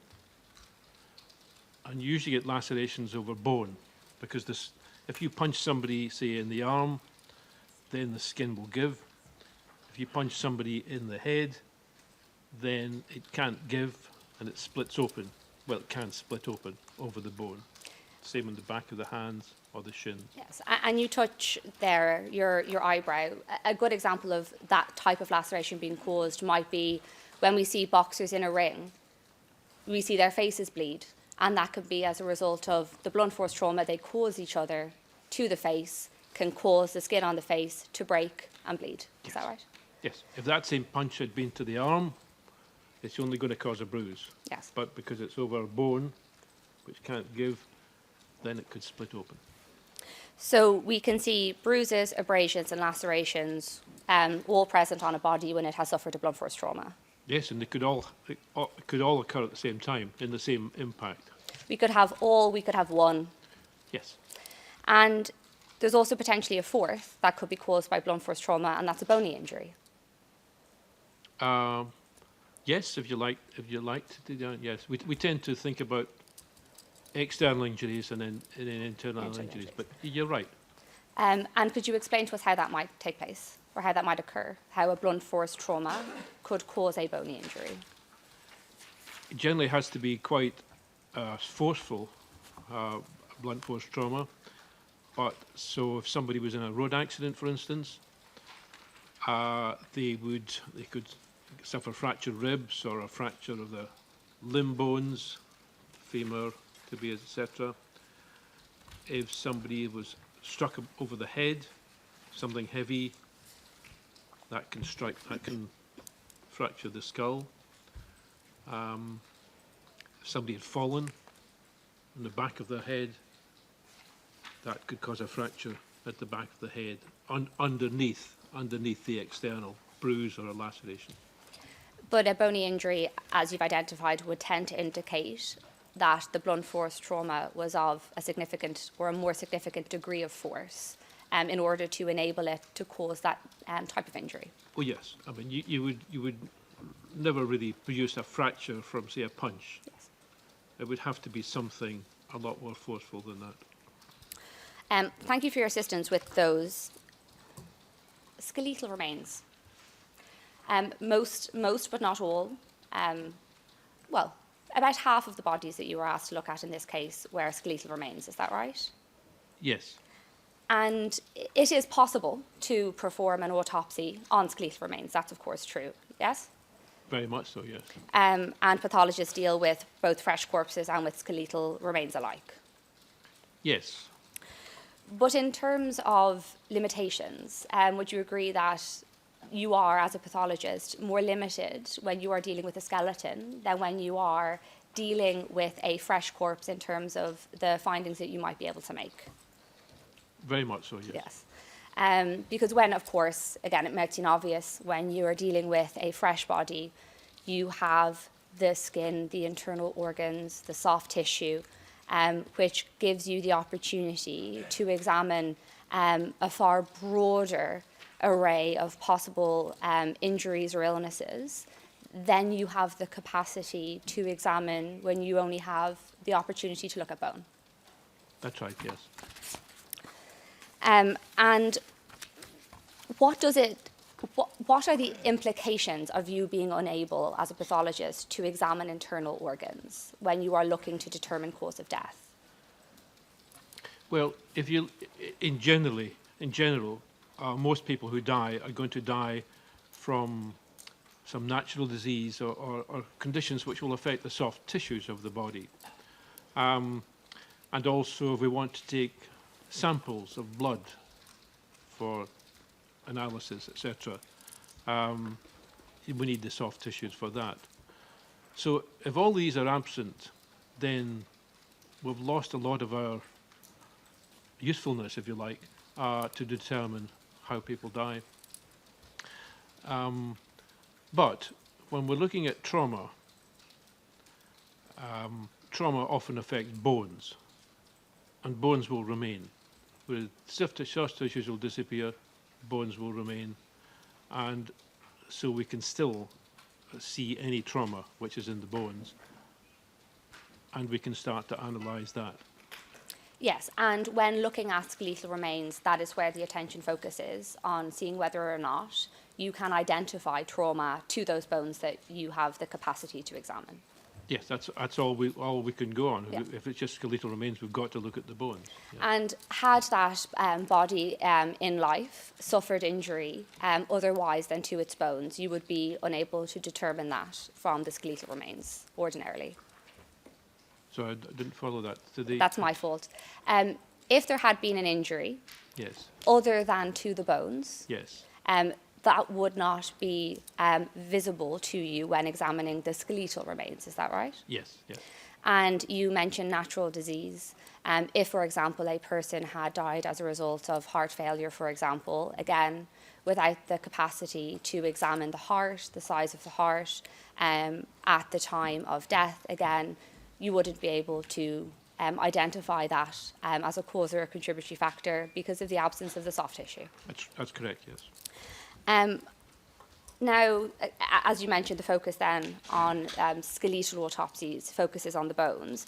But would you agree that analysing the bones in those circumstances is also something that can be quite difficult, depending on how old the bones are? Because, of course, bones can degrade over time.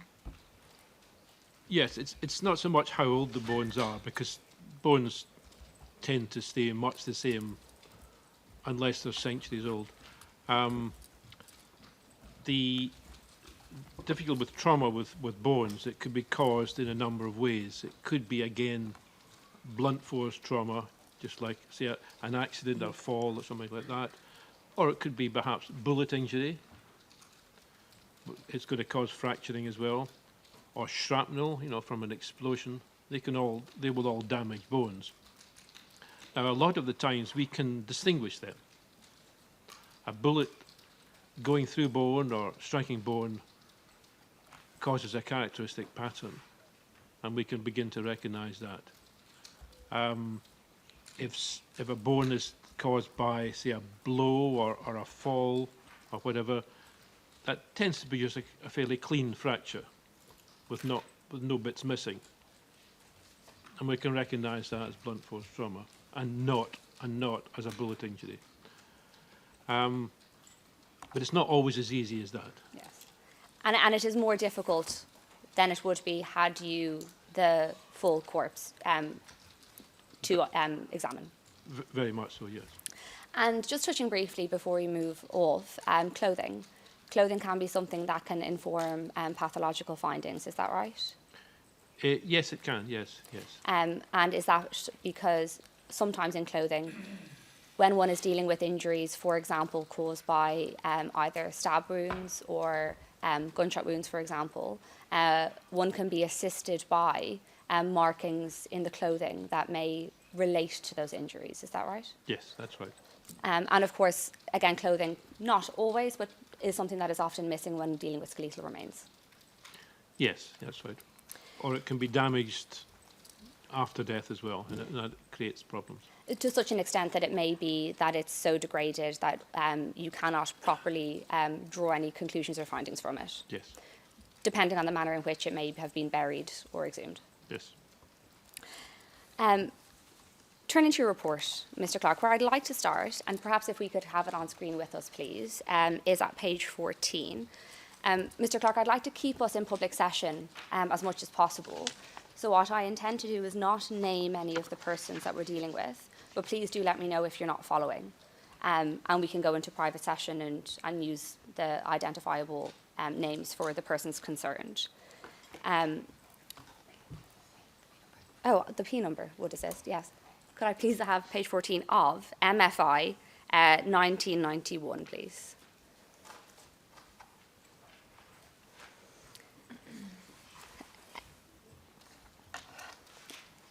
And Mr. Clark, if you're following in hard copy, you'll see that's your summary. Is this broadcasting? Hopefully not. I understand the prosecution wishes for it not to be. Yes. Thank you, yes. Not to be publicly broadcast, thank you. Your Honor, this is the confidential document, so we won't be broadcasting it. Thank you. Thank you.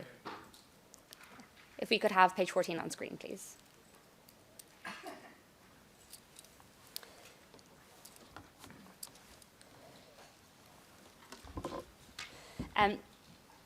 Mr. Clark, just to orientate us on what we're looking at, you had mentioned before that one of the aspects that your report deals with is a collection of 5 bodies that were both found and examined together. Is that right?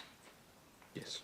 And this page of your report, what we will be looking at now in a moment, is some general comments that you have made, is it right, that relate to those bodies as a collective or that body of pathological work as a whole. Is that right? Yes.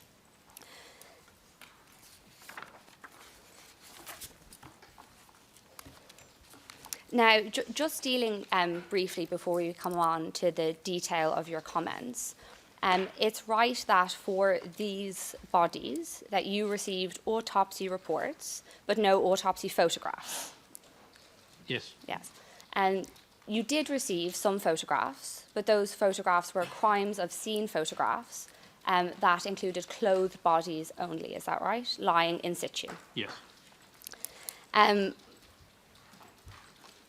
Would you agree that that, of course, causes some limitation to your ability to examine the injuries those persons suffered with the absence of the photographs? Yes, it did. Again, it may seem not obvious as to why, but when only looking at photographs of closed bodies, you unfortunately don't have the opportunity to examine the wounds themselves, the size, location, colour of any of those wounds. Is that right? Yes. The injuries as attributed to these bodies were described in writing in the autopsy reports, though. That's correct. Yes. And as you mentioned a moment ago when answering questions earlier, you largely relied, is it right, on the written descriptions that you were provided with as a result of the lack of utility in the photographs? Yes, that's all I could go on, yes. Now, these 5 reports, it's right that they were all conducted by the same pathologist, and Mr. Dobricinin. Is that correct? For some reason, I'd assumed that she was female, but I may be I entirely had wrong. assumed she was female, but I've been corrected that that is not the case. Well, I apologise in my Yes, reports. no. But for some reason, I thought it was a she, but there we are. That makes 2 of us, Mr. Clark. I'm informed otherwise, that it's a Mr. Dobricinin. It makes no difference in the Yes, end. Dr. Dobricinin. Perhaps if we use that, it's more appropriate in any event. Dr. Dobricinin conducted these 5 autopsies, is that correct? Yes. And these 5 autopsies were conducted in April of '98 in Kosovo by Serbian authorities, is that right? Yes. Yes. This was not at the stage at which there was international intervention in pathological work in Kosovo. No. No. These predate that point. Yes.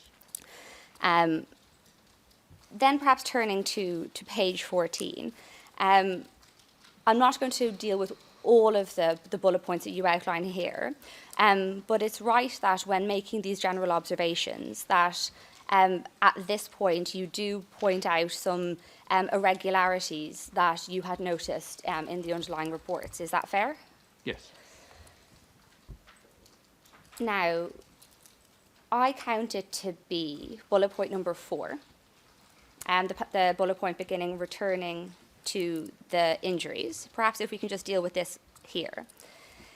It's right, Mr. Clark, that one of the points that you raise here, and it's dealt with in this bullet point that we're going to look at, is the tracking of some of the gunshot injuries. Is that right? Yes. And you touched upon this briefly earlier this morning.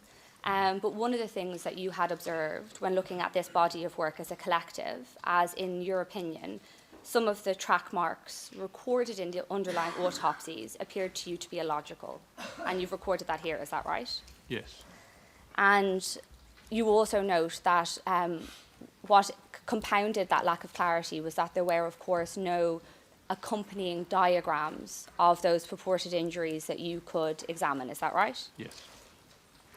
And you give 2 examples of the type of illogical findings that you had identified here. We'll come on to deal with them in a bit more detail later. Yes.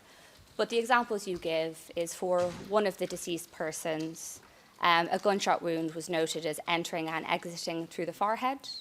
And in another deceased person, a gunshot wound, which you discussed earlier, is noted as entering and exiting through the back.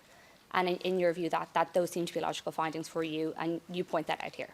Yes. In fact, there were 2 for the one in the back. There were 2 similar injuries. Yeah. What I intend to do is, when we come on to those specific individual reports, is actually take you to your own diagrams to deal with those specific findings, but just focusing on the summaries for now. Could we just pause in relation to the language that you've used here? Yeah, you've described to us that those appear to be illogical.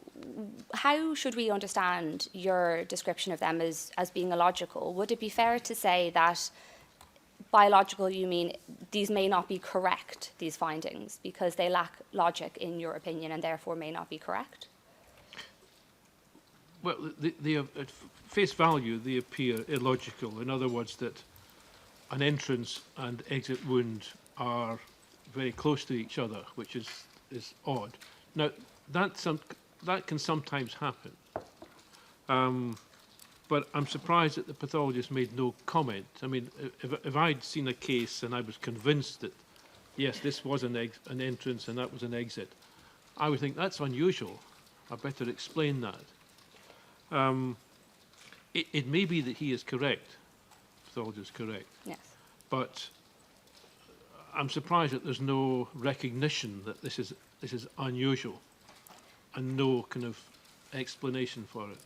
Yes, and it's right, and we can come on to look at those findings in a bit more detail, that what would appear on its face to you to be something highly unusual to observe, yes, when a pathologist comes across something in their findings that would be considered ordinarily to be highly unusual, you would expect that to be noted and discussed. Yes. for a whole variety of reasons, that is something that should be contained, in your opinion, in the report, is an explanation and a description of that finding. Yes, I would certainly do that. Would be my practice. Yes. Other pathologists may work under different systems, and it's not expected of them. Yes. But that's what I would have thought. Yes. So it is, of course, possible that these findings are correct, albeit that they appear highly unusual and illogical. Yes. But it's equally possible that these findings may also be incorrect, and that is an explanation for their illogical appearance. That's possible. Yes. Yes. Now, just then turning to bullet point 5, you deal here with the time taken. Oh, pardon me. I'm being told we don't have on screen what we need to be looking at. Could we please go down on the right-hand side for the 5th bullet point for those following, please? Now, Mr. Clark, you deal here with the time taken to conduct the autopsies. Is that right? Yes. Now, something you've mentioned earlier is, of course, tracking bullet wounds, particularly when there are multiple bullet wounds present, is not an easy exercise. Sometimes it's not easy. Yes, and it is something that can be time-consuming if thought to be done correctly. It can take some time to do. Yes. It can involve quite a lot of figuring out and trial and error Yes. to do it. Now, you had noted that in this case, for these 5 bodies, in your opinion, it was particularly surprising that Dr. Debrecinin conducted all 5 of these autopsies in what must have been half a day. In your view, that was surprising, is that right? Yes. I mean, these cases, I would have thought a minimum would be a couple of hours. Yes. To each one to do. And for one pathologist to do one after the other, it is surprising, but, you know, some people do great things. I mean, after 4 or 5, if you're dealing with multiple gunshot injuries, your mind, you know, you begin to forget things, and you've kind of lost, it becomes all the more difficult. I mean, he obviously managed to do this and felt comfortable doing it. I think it's surprising. And you mentioned 2 to 3 hours. Is that the estimate that you would give for an autopsy of this nature to be conducted with due care and attention? Should take approximately 2 to 3 hours? I would have thought so. I mean, I suppose the fact, if we're assuming no photographs were taken, that would speed things up, because taking photographs slows the matter down. It's necessary, I think, but that would speed things up by not taking photographs. Yes.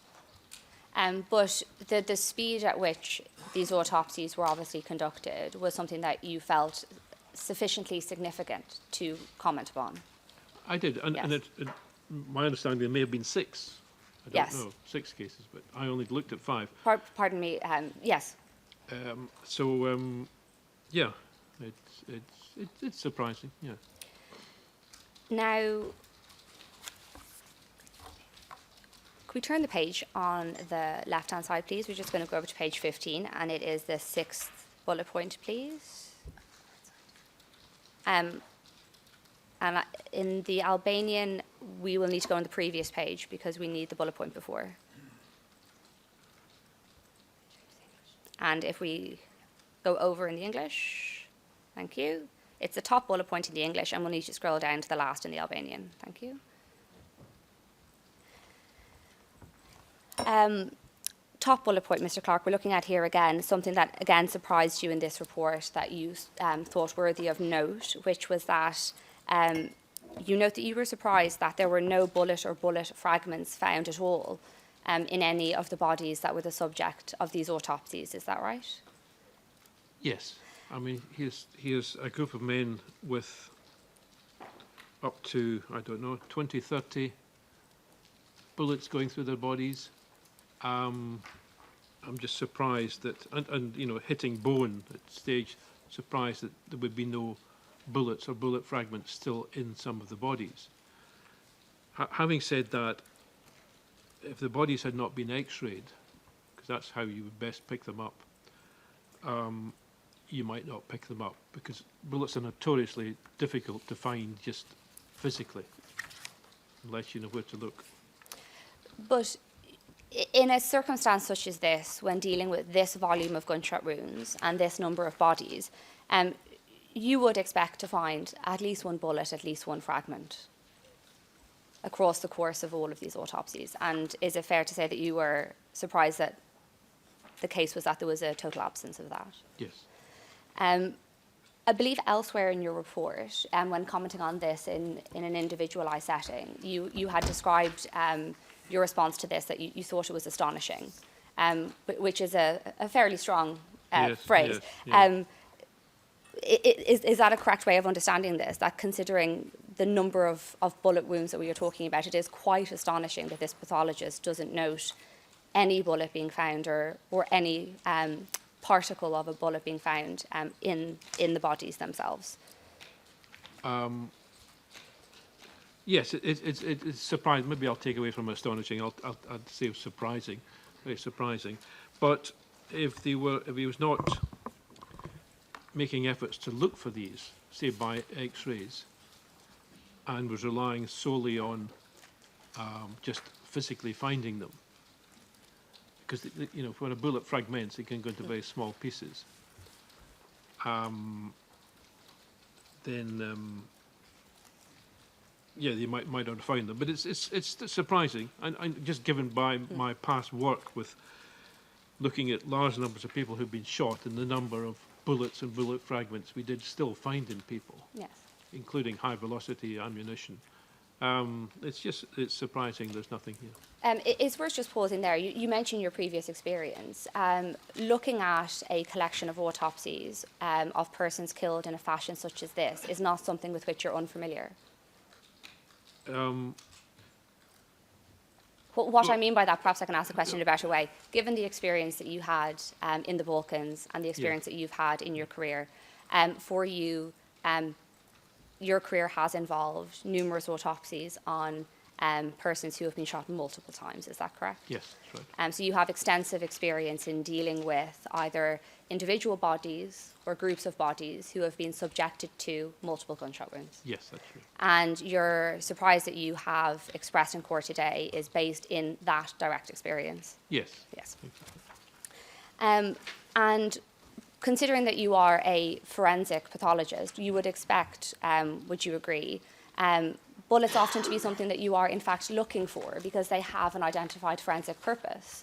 And a pathologist would often intentionally be looking for the bullets as they have a forensic value. Yes, they have a purpose. Well, one that proves it's a bullet injury from a pathology point of view. Second, finding the bullet can help others identify the weapon.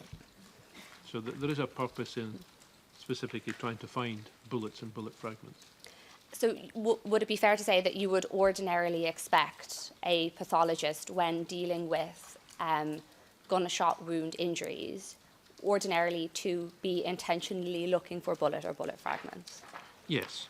I mean, it's not all mortuaries will have X-ray facilities, because that's the main thing you would be using initially.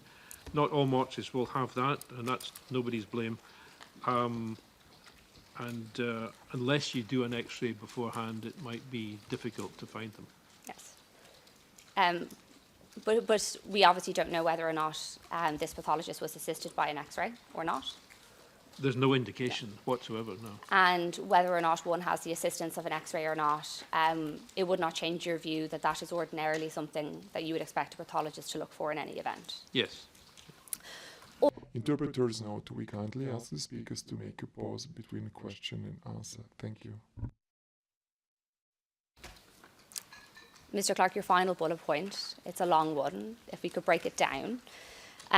What you deal with in this final bullet point is the global findings of bruising, is that right? Yes, this is something that worried me a little bit, or quite a bit. It's particularly in the first case that I dealt with. It's sort of set out there more. And this is a description of discoloration in addition to the gunshot injury. So we dealt with them. This is, I can only assume it's meant to be, it's assumed to be bruising. Quite widespread bruising on the back of the body, particularly on the arms, the front and back of the hands, and elsewhere. Now, the wording is odd. Could I just ask you to pause for a moment, just to step back, because I'm conscious we're dealing with this as a broad topic affecting all of the bodies you dealt with. Yes. You touched upon it there. There appears to be, is it fair to say, a common finding across all of the autopsies that each and every body looked at was had on it hematomas or bruising that the pathologist attributed to blunt force trauma. Yes. Yes. Now, I will go into your issues with that as a finding, but is that correct? Is that a correct description of what the pathologists say they found? And we'll look at what might be problematic about that now in a moment. That was my understanding Yes. of what the pathologist was saying. The wording is odd. It said that, I think, the it talks about the if we can go back, I can find the report. Yeah, I think I know the quote you're looking for. I'm looking for myself. It's the skin is purplish, and there is blood in the subcutaneous tissues. Yes. Yes. Now, you could accept that as being, he might be talking about lividity, as we touched earlier. But lividity is already mentioned earlier in the report, Yes. which implies that this is something different. And there's also, in the conclusion, there's a comment on this. In the On conclusion. causation. Which implies that what he is actually meaning, writing about this discoloration, is actually bruising. Yes. That's the implication. So just pausing there so we have this clear. From how you read the underlying reports, the pathologist has made findings of lividity, made findings of this purplish discoloration, and has gone on then to conclude or make conclusions as to causations of that purplish discoloration. So therefore we can see a clear distinction being drawn, it appears, between those two forms of discoloration found on the bodies. Is that right? Yes, that's right, Yes. yes. And it is for that reason you don't believe that this is a description of lividity, because otherwise it would be described as such as the pathologist did elsewhere. Yes. And one would not attribute blunt force trauma as a cause of lividity, as it isn't a cause of lividity. It's not a cause of lividity, Yes. no. So that wouldn't make sense. So that wouldn't be right. Yes. Yes. That's right. So I do intend to take you, Dr. Clark, in due course to that specific finding on one of the bodies, but just probably looking at this as in the round in terms of the kind of broader comments that you make here. The language that you use is that it's very questionable, and that even if genuine, the interpretation as to potential cause is very limited.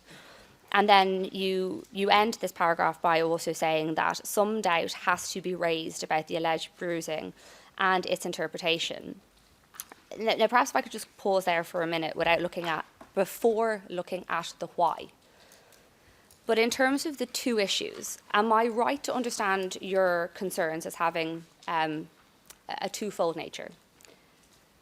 The first concern being whether or not the findings of bruising are in fact genuine at all. Yes.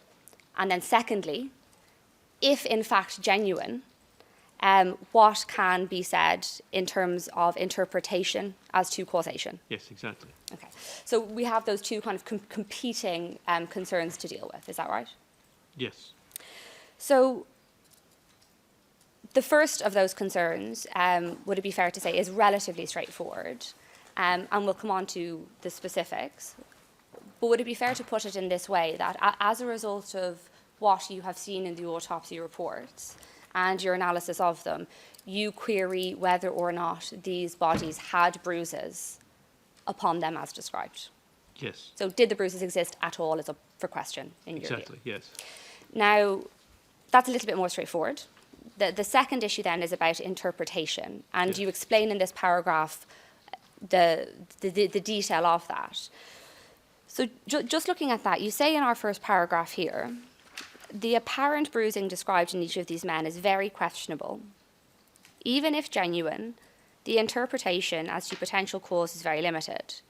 No dimensions are given for any of the bruises, nor any comment on how they may have been as judged by colour change. Sorry, how old? How old? I knew that I did something wrong in that sentence. Thank you.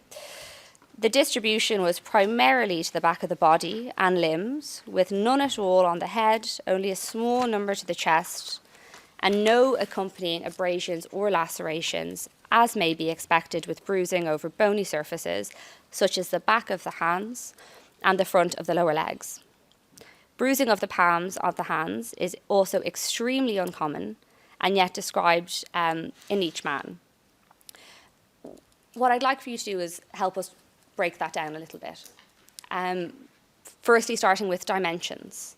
You mentioned that there's an absence of dimensions, is that right? Yes, that's perhaps not so important, because the pathologist described sort of a generalised area, and to see this bruising on the upper half of the back, it's not added to by giving actually measurements. We can all visualise what the size of the back is. But what we might mean is we don't have a description of size or shape. So No. in terms of how much of the back might have been covered by Yes. the bruising, Yes. whether they were circular or linear or Yes. tracked like we saw earlier. Yes. Please don't answer. You have to ask the full question and then answer at once. Your back and forth is not working, and it's very difficult for the translators. Mr. Clark, we don't have those kinds of details provided to enable us to know size, shape, location very, very specifically in terms of these bruises. Is that correct? Yes. What we are also missing is information as to colour. Is that right? Of Yes. the bruise. Colour is important because colour allows pathologists to date the injury. Is that right? Yes. Now, in terms of then, secondly, distribution. The distribution on the bodies of this purported bruising, you note, is unusual. Is that right? Where it is said to have been found, you note on the back and on the limbs. It's all in the back. It's all very symmetrical. It doesn't sound. It's not particularly convincing as bruising. Why not? Well, bruising tends to be, as we saw in an earlier picture, narrows it down. It's in a specific area. It forms its own shape. If somebody's been hit by something, it's going to cause a localized bruise. This is all just general, which would seem to be entire confluent bruising of the whole of the back of the body in some of these people, which is most unusual indeed. And not something that you would expect to see? No. No. And the fact that there's an absence of, I mean, if that is genuine bruising, it's clearly very extensive. And with such extensive bruising, I would then expect to find additional blunt force injuries, like abrasions or lacerations, but none of these are described at all. Yes, because had someone been bruised to that extent, would you agree that would be a very significant injury to have Yes. taken place, worthy of significant note or commentary within the autopsy report? Yes.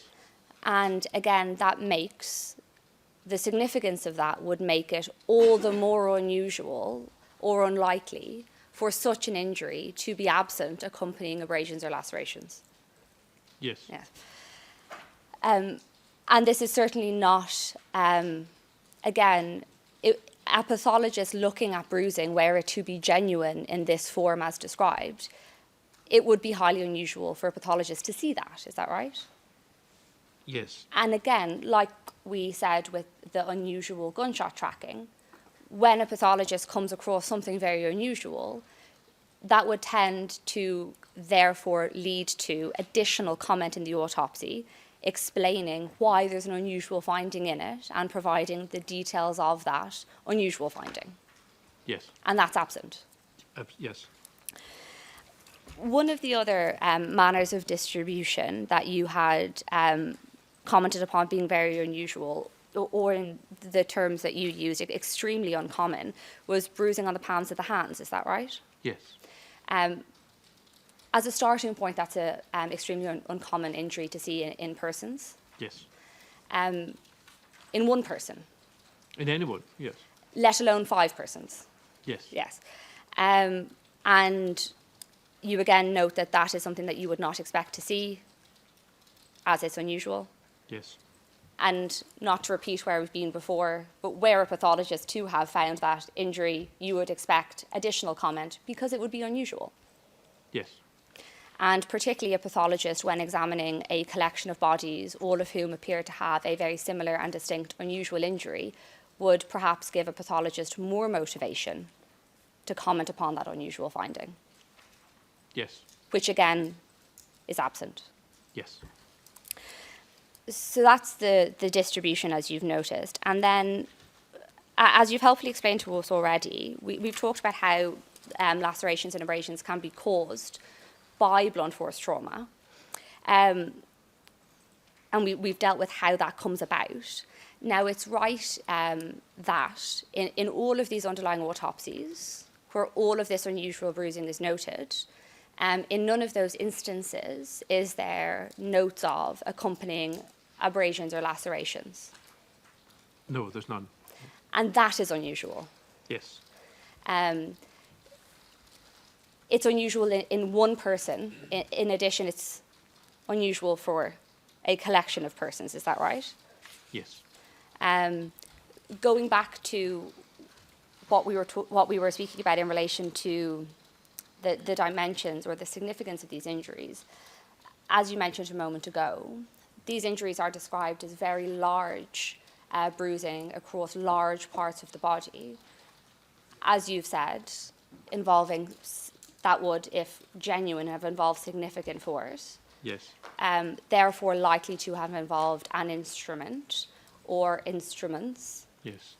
And in those circumstances, it would therefore be even more likely that where blunt force trauma of that nature to be genuine, for it to be accompanied by lacerations or abrasions.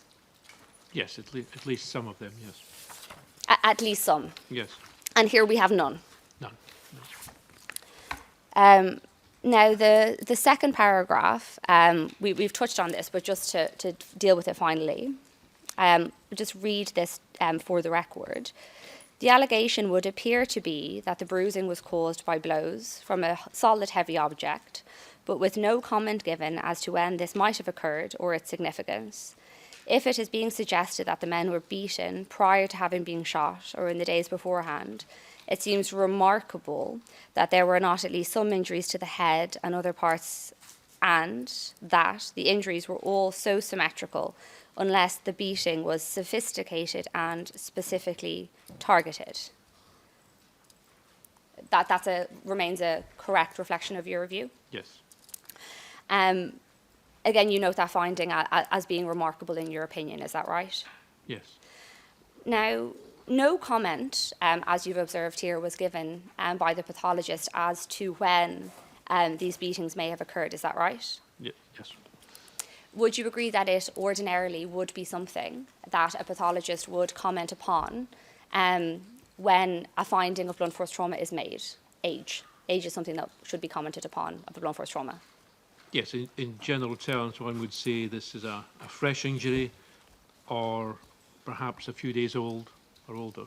Yeah. And an age, particularly of blunt force trauma, is highly significant when dealing with cause of death. Would you agree?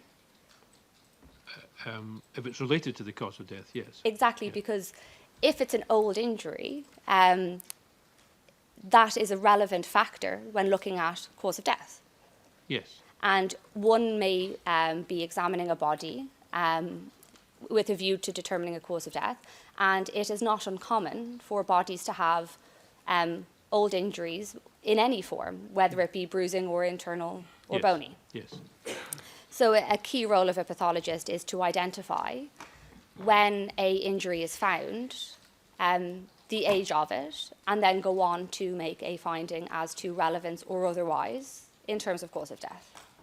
Yes, if it's relevant to the cause of death, yes. Yes, it may well not be. No, exactly. No. You may be examining a stab victim who fell and grazed their knee 3 days before, and it has no relevance whatsoever Yes. on the cause of death. Good. But were you to find that, and you were conducting the autopsy, you would expect that injury to be noted and aged. Yes. None of these bruises were aged in the autopsy. No. We've dealt with the symmetry of the injuries, but perhaps just before we move off, to deal with the lack of injuries to the head, you also noted that as an unusual finding. Is that right?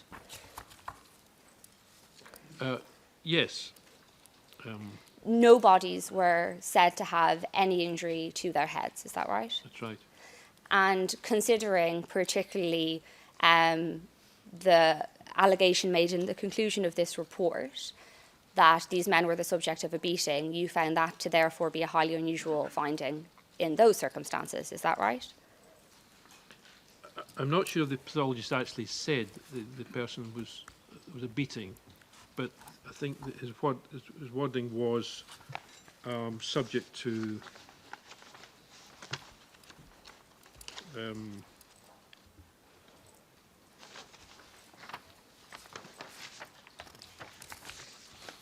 find it.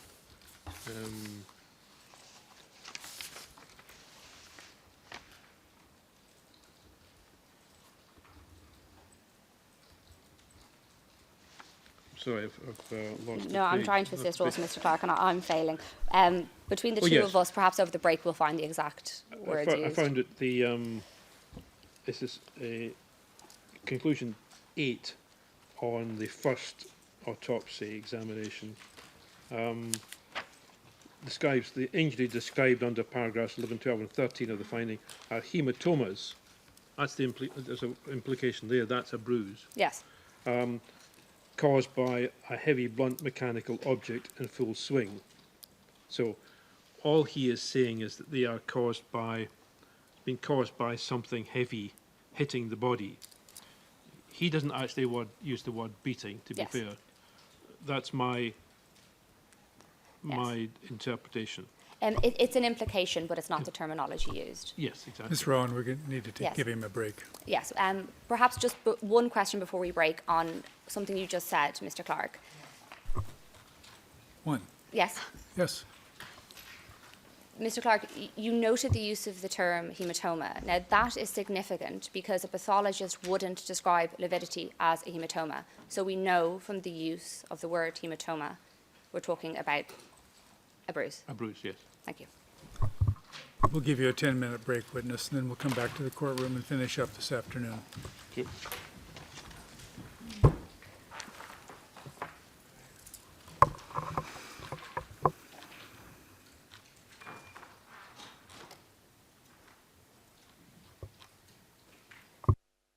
We're adjourned for 10 minutes. All rise.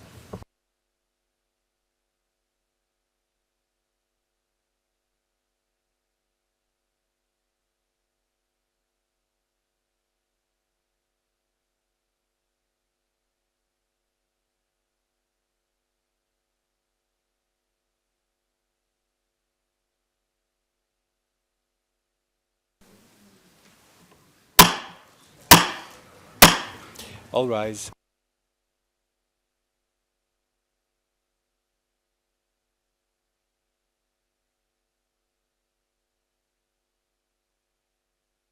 Be seated. Please bring the witness in.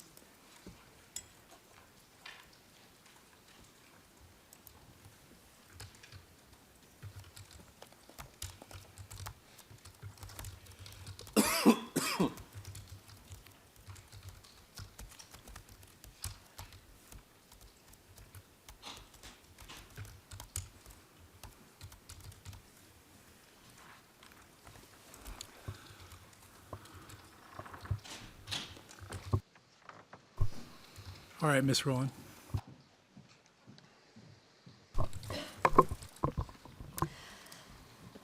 Mr. Clark, to round out then the issue of bruising in this summary, as you had said in your report, in your last line, we can see there, the second paragraph of the second bullet point, all in all, some doubt has to be raised about the alleged bruising and its interpretation. Once again, the lack of post-mortem photographs makes it very difficult to resolve the issue. So just standing back and looking at your opinion on this bruising, as we discussed at the beginning, it's right to say that you doubt whether or not this finding of bruising at all is accurate. Is that right? Yes. Objection, Your Honour. The asked and answered. When the witness says something 2 minutes ago, there's no need to go back to it again. It's on the record. Sustained.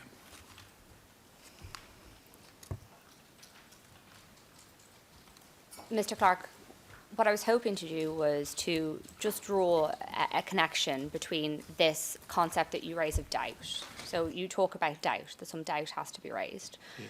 And what I just want to make sure that we have clear for the record is what you are doubting.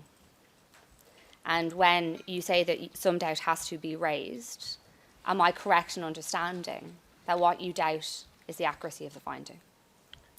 Yes. Thank you. And that doubt arises from all of the autopsies you've looked at and your experience and specialty as a forensic pathologist. Yes. And you note here the absence of photographs.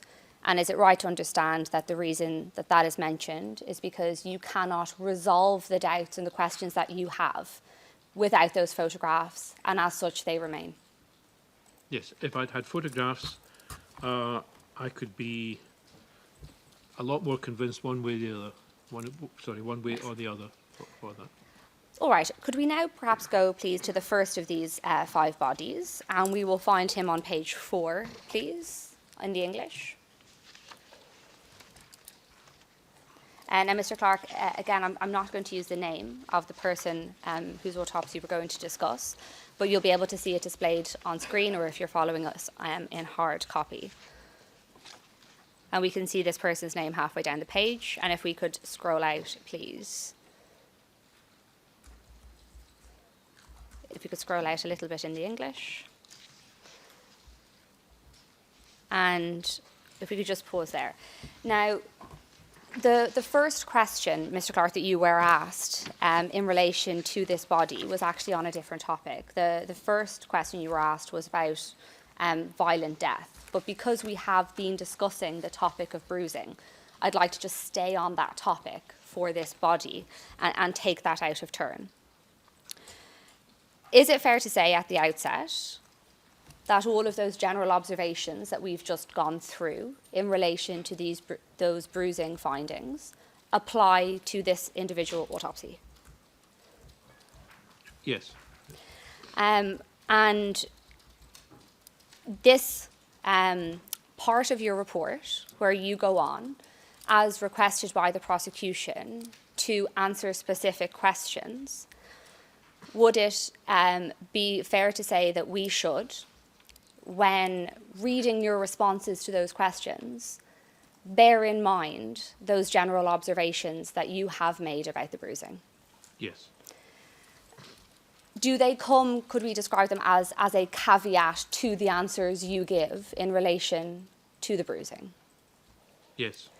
So when the prosecution asks you questions about the injury, so for example, one of the questions you were asked is question 2, what information in this report could have led the pathologist to conclude there were injuries caused by a heavy blunt mechanical object in full swing?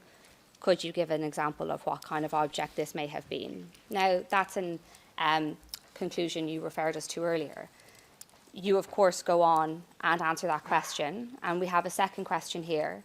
Is there any indication in the report indicating when injuries may have been sustained and then when the death may have taken place? And you give us answers to those questions in your report. Is it right to understand your answers as coming with the caveat, if this bruising is genuine. Yes. These are my answers to the questions. Yes.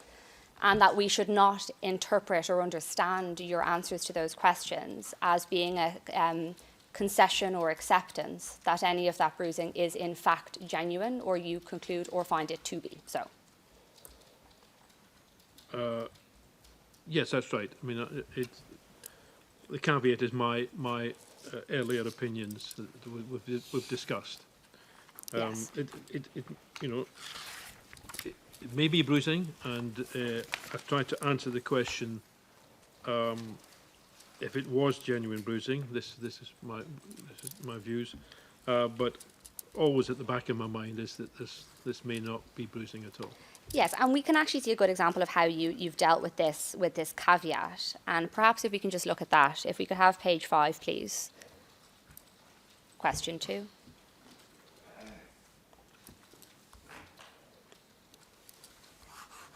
Thank you very much. And we can see here, in response to the question about the heavy, blunt mechanical object, you give the following answer in the second paragraph.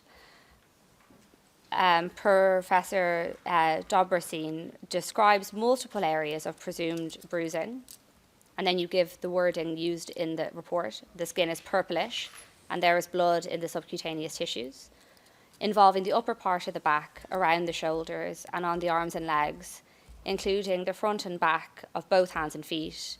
No dimensions are given, and there is no mention of any associated abrasions or lacerations, which might have been expected with such extensive injuries. But if the bruising was genuine, then it is correct to describe it as blunt force trauma. Is that a correct? Yes. That remains your opinion? Yes. And we can see here how you have sought to articulate that caveat in that answer. Is that right? Yes. And should we read into subsequent answers about bruising that same caveat for the other bodies also? Yes. Now, you were also asked about unburned gunpowder particles. Is that right? We can see that on page 6, please. Perhaps if you could just follow along, we can have the question beside us.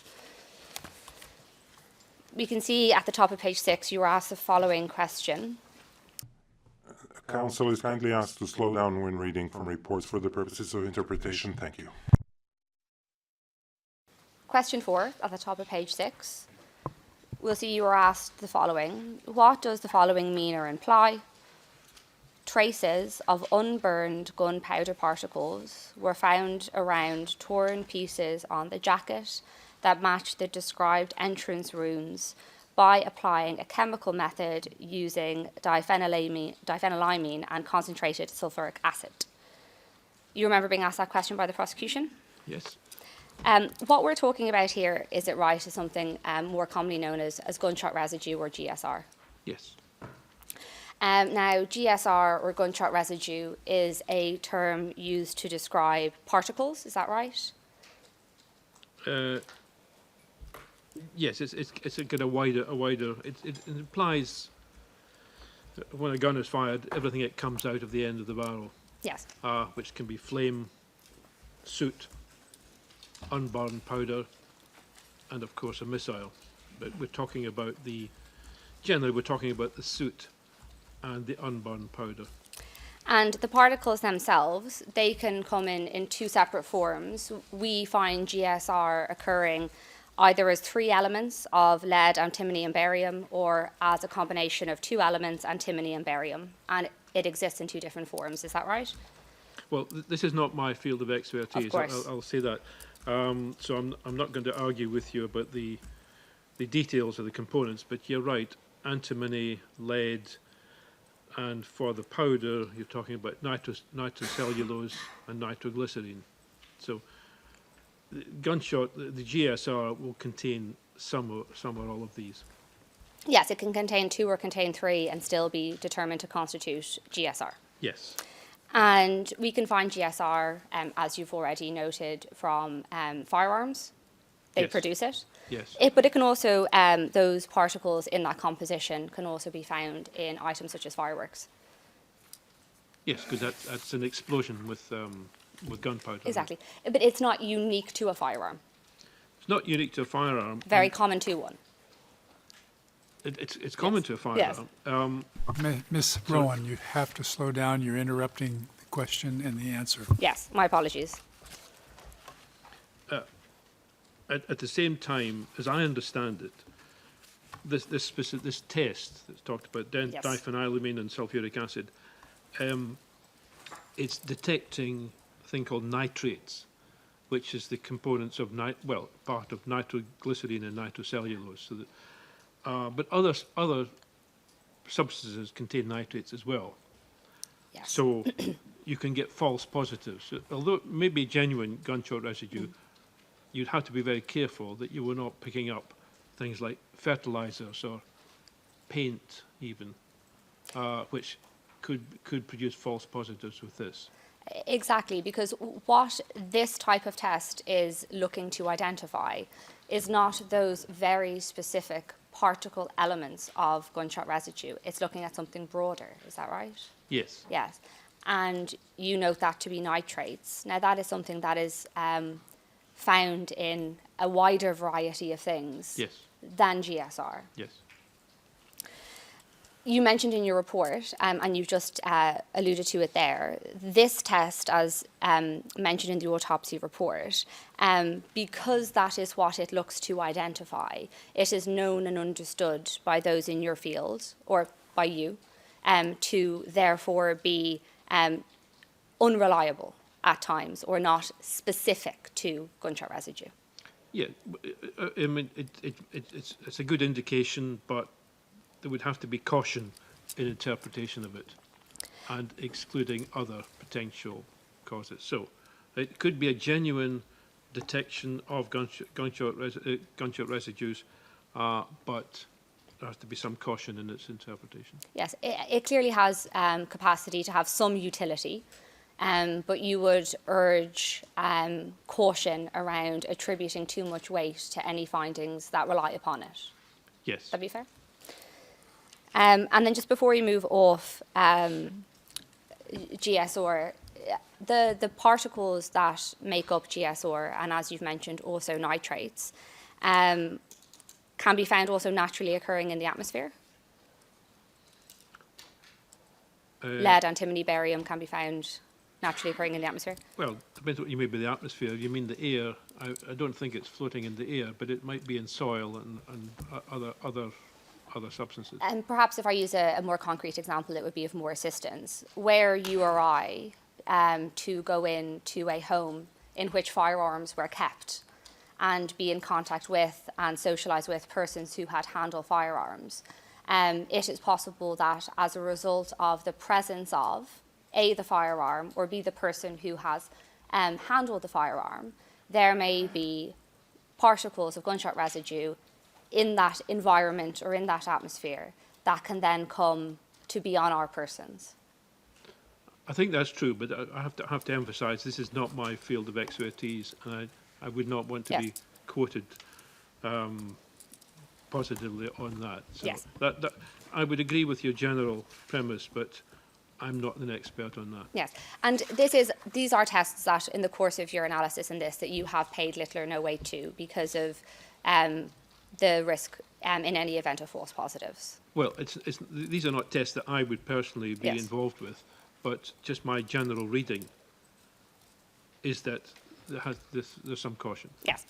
Now, you were then asked, secondly, also in relation to weapons used. You were asked in question 5, we can see on page 6, if you could scroll down in the English a little bit, please, about the shooter's distance. And you were invited by the prosecution to comment upon shooter's distance.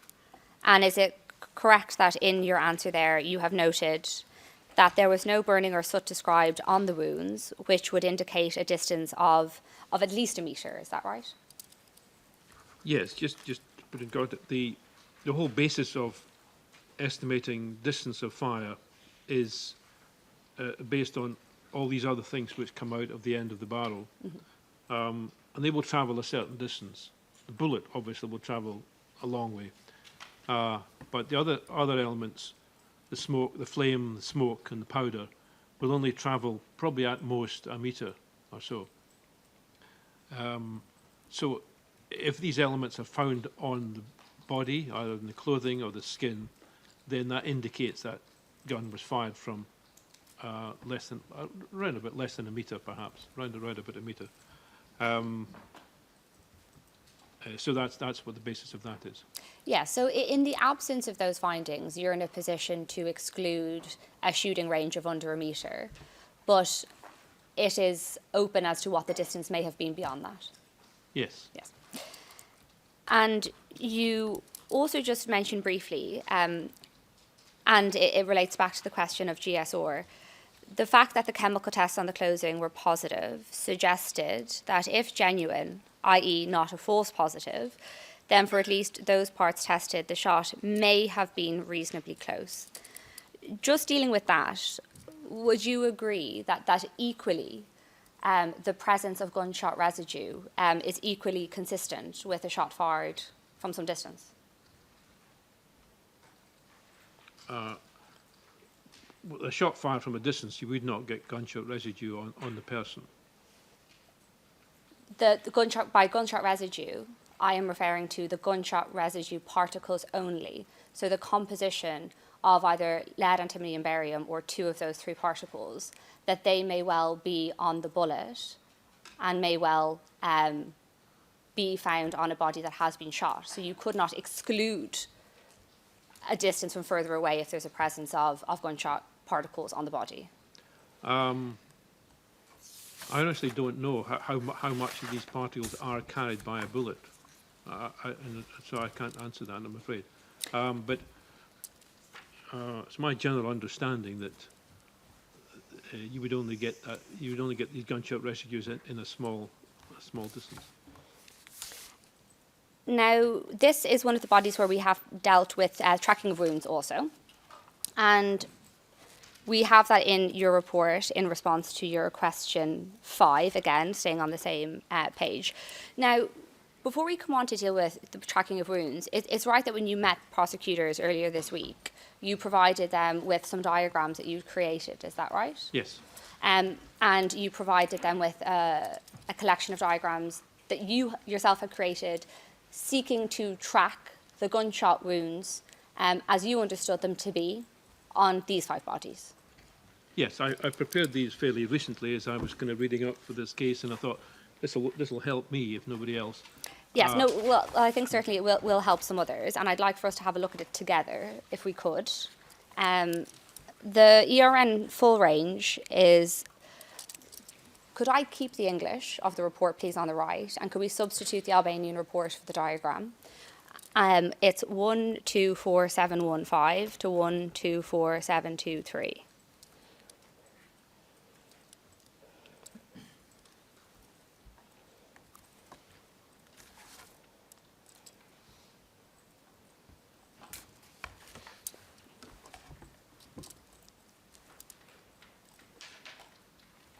Mr. Clark, when you provided these to the prosecution, did they ask you to take them through, for you to take them through these or to explain what they were, or did they simply take them from you?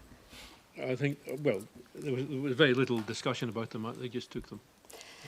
Could we please have page ending 717, please?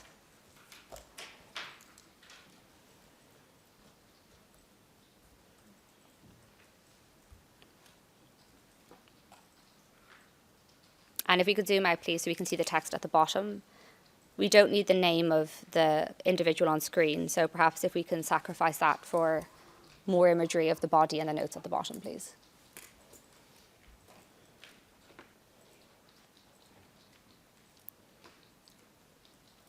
Thank you, yes. And we don't need the head in view, as it's not relevant for these purposes. Mr. Clark, is this one of the diagrams that you had provided? Yes. And is it correct that this specific diagram correlates to the person who is the subject of the report we are presently looking at? Yes. Now, what we can see here, we can see, is it right, the front of the body depicted on the left-hand side and the back of the body depicted on the right-hand side? Yes. And at the bottom we have notes that you have created that correspond to numbers in the images, tracking the gunshot wounds in this person as you understand them. Is that right? Yes, and these are the numbers given in the original post-mortem report. Now, Mr. Clark, I think it'll be clearer if you take us through them. Could you, by reference to those numbers, describe what we are looking at here, please? Well, obviously the red areas are the bullet wounds, either entrance or exit. Those that I've marked, they've all given a number. Those that I've put a circle round are entrance wounds, and those without a circle around are exit wounds. And this is further listed in the comments below. So essentially in this man, there's a very straightforward gunshot injury, number 3, on the upper part of his chest, which has come out the upper part of the back on the right side. That's gone through tissues in the chest, so that's fine. There's a second injury on the front of the chest, slightly lower down, which has gone fairly superficially, and it's sort of gone in the front and just come out at the back, just behind, not causing any damage really. Is that 8, as we see it on the diagram? That's 8. Yes. And it's coming out as 9. Okay, just behind there. Yes. And we can see 9 for those following. We can see 9 written on the very far right, Yes. marking an injury on the left-hand side of the lower back. Yes. Yeah. Then we have an injury on the upper part of the back of the left, an entrance wound on the upper part of the left arm, upper arm, which is actually going through just the soft tissues of the back of the shoulder and coming out just above the shoulder blade. So that's injury 6 coming out as injury 7. Yes.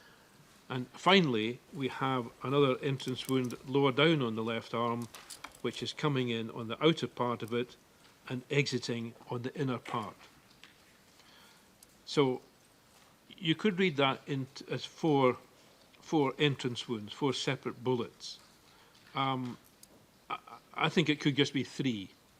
And just pausing there. Sorry.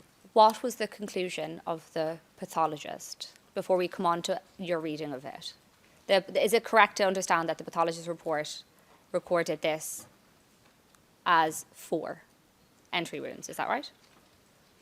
I don't think they actually analysed. They listed them all. Yes. I mean, there's no doubt there's 4 entries and there are 4 exits. Yes.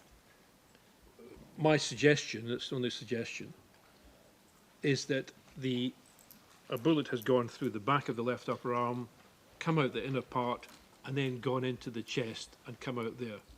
So that could be all just one shot. So it's possible this man was only shot 3 times. Yes.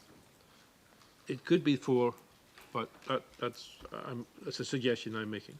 And is it, in your opinion, more likely that it was 3 shots with the re-entry as described by yourself? I think it probably is. Yes. My impression would this man would have he's been shot towards the front. He'd probably have his arm and to the side, in which case a bullet wound goes in there, a bullet wound goes in there, and it could quite easily come out again because it's just gone through soft tissue in the arm. Yes. Still has a lot of energy, and it could well hit the chest again. And we can see that opinion in your note. If we look at the bottom where it has wound 8 to 9 tracked at the bottom, we can see your note there, can we, at the bottom? Possible re-entry, is that right? Yes, if you can read that. Possible re-entrance of arm wound. Yes, and then it's of arm wound 4 to 5 we see in brackets. Yes. Okay, very well. So this is your opinion as to how the correct tracking of these should appear, is that right? Yes, and I think, to be fair, the original pathologist, that was his understanding of the tracking as well. This is a fairly straightforward one. Yes. My only addition would be that this is possibly a re-entry wound, taking it down from 4 to 3. Yes. All right, thank you very much. We can take down that imagery. And then finally, before we come back to the start of this report, I just want to deal briefly with a question you were asked by the prosecution around movement of the body. The last question that you were asked was, is there any information in the report indicating that the body had been moved or whether the victim was killed where he was found? And the opinion that you give, is it correct that in your view he was likely killed where he was found? Is that right? Yes.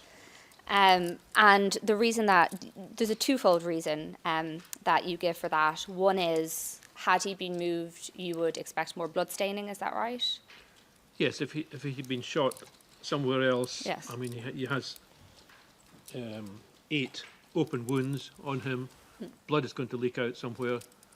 I would have expected blood to leak out as the body was being moved, which that's not described anywhere. Also, if you know, the scene photographs for what they are just seem to be like somebody who's collapsed on the ground. Yes. One of the other features that you mentioned is that there was no mention of dragging marks on the body. Would it be correct to understand dragging marks would likely look like abrasions? Yes. But one of the features that is unusual in general about these reports is that they describe no abrasions at all, and that's something we've already discussed. Yes. And you don't have photos yourself of any parts of these bodies unclothed in order to determine whether or not there is in fact abrasions that we may see underneath the clothing, is that right? No. And also in terms of the extent of the bleeding on the clothing, given the fact that the photographs of the scene were all taken with the bodies in situ and not moved onto their front, it's not possible to see the extent of the bleeding from the back part of the body, is that right? Yes. And as such, would it be fair to say that you could not conclusively say, or pardon me, conclusively exclude the possibility that these bodies had been moved, but in your opinion, it is more likely that they did die in situ?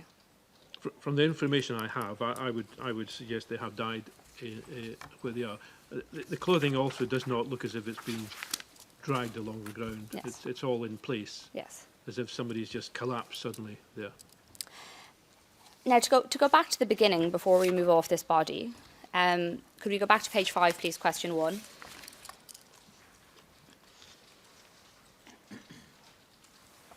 You were asked, Mr. Clark, this question.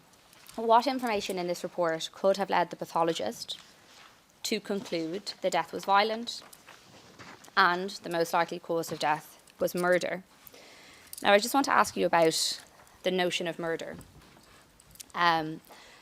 Murder is not a medical term. No. It's a legal term. Yes. And what is murder and the definition of murder changes dependent upon the country and or jurisdiction one finds themselves in at any time. Is that right? Yes. And as you explained to us at the outset, pathology is concerned with mechanism of death. Yes. Murder would be a question of manner of death. Yes. I'm conscious that we're speeding up, so I'm going to pause on purpose. Murder is not a term you would ordinarily expect to find in an autopsy, would you agree? Not ordinarily. Yes, it's not a term I would ever have on an autopsy, nor would I put the word suicide on an autopsy. Although I'm aware in some jurisdictions it's probably expected of them to Yes. to talk about manner of death, but And we don't know whether or not that was expected of Serbian pathologists at the time when this was completed. yes. But it's certainly, as you say, not a term you would ever use in one that you would write yourself. Yes. And Sorry. no, continue. Even wrong, to talk about the cause of death as murder.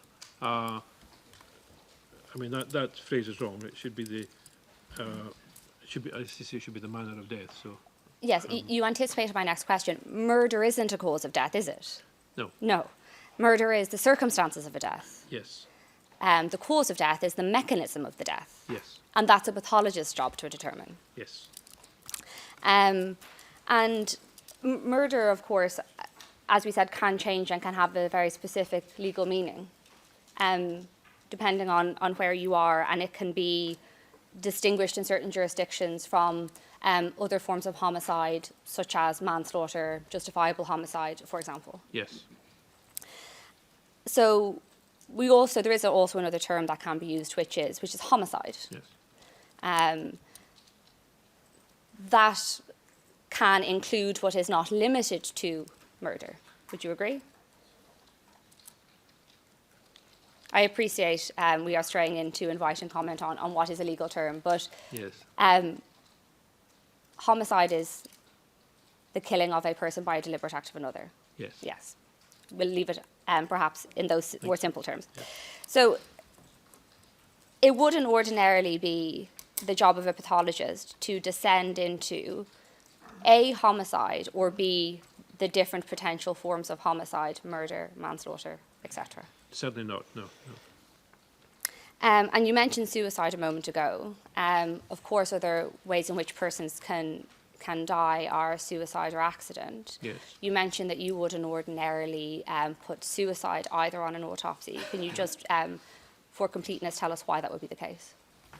Well, there's enough you can imply in an autopsy report to suggest what the manner of death is, but I would never put suicide down, because they may be, even although I found somebody with, say, a ligature around the neck, as in hanging, who knows what other information that we don't know could come out afterwards, the police investigation, etc., etc. So we can imply what the manner of death is, but I wouldn't put it in print. And likewise, you wouldn't use the term homicide in print? No. So when we see you commenting and answering questions upon murder as asked to by the prosecution, should we read into, would it be fair, your answer, that you remain of the view that commenting upon manner and circumstances of death is not for a pathologist? No, but it's been done here. I mean, I agree with the sentiment. I mean, there's absolutely nothing to suggest these gunshot injuries were suicide or accident.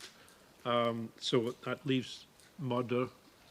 If the pathologist feels obliged to use that term, that's fine. Yes. You note that the findings that we see in these autopsies would not be inconsistent with a homicide. Yes. Would that be a more correct Yes. way of putting your conclusion?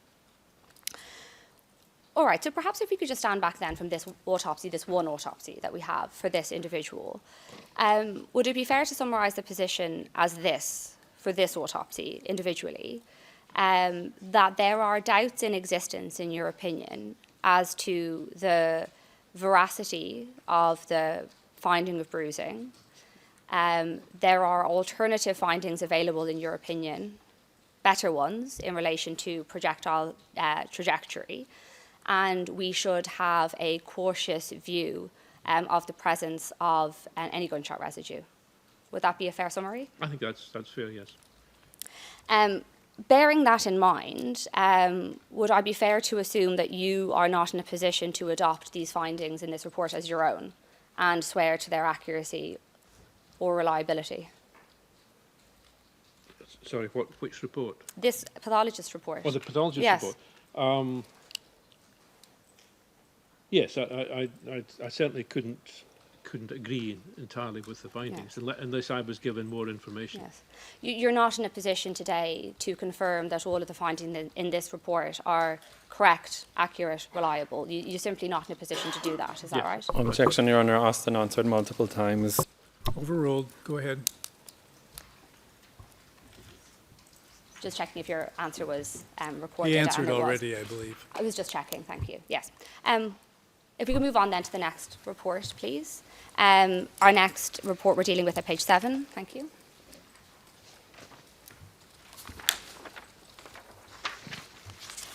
And again, we can see at the top of page 7 the person that we are concerned with at the moment. Now, this is an autopsy report that you were brought to briefly earlier by my learned friend for the prosecution. Fair to say again, Mr. Clark, for this autopsy, that all of those general observations that we have gone through, that you have made about these autopsies as a collective, would those general observations and concerns apply to this individual? Yes. Now, looking at page 7, please, we have, if we go down a little bit further, we should, bear with me one moment.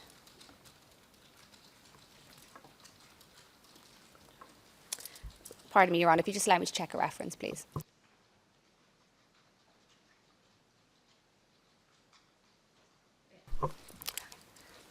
My apologies, Mr. Clark. Just wanted to check a reference. Okay. The first question you were asked in relation to this body, we can see at page 7, question 1, again, is in relation to gunshot wound trajectories. Is that right? Yes. And in this instance, this is one of those persons who you were of the view that the gunshot wounds, in your words, were extremely doubtful. Is that correct? We can see that terminology for your reference at the top of your report on the second line. Yes. And perhaps if we can follow on screen, if you can just go up a little bit so that those following can have it in view. Ms. Rowan, before you go further, we have to end this in about 5 minutes. Okay. Because of the next meeting. Yes, I will make sure that I finish in 5 minutes. A little bit more, please. Thank you. So that you have the reference I'm looking at, Mr. Clark, we can see here the 6 gunshot wounds described in the trajectories are extremely doubtful. And you give us a summary of some of the findings that were contained in the underlying report. Is that right? Yes. Now, you were asked about this morning, and just to remind you of what you had said about this body this morning, the entrance and exit wounds were close by, so both on the back, which would be very unusual, unless the gunshot was a very shallow angle across the back, which I suppose is possible, but there's little to indicate from the entrance wounds that that was the case. You would expect them to be a sort of slightly odd shape. Now, what I'd like to do is use your diagram so we can look at this in a little bit more detail, and I hope we'll be able to do that in 5 minutes. So can we please have back the full ERN range of these diagrams is 124715 to 124723, and the page I'm looking for is 718.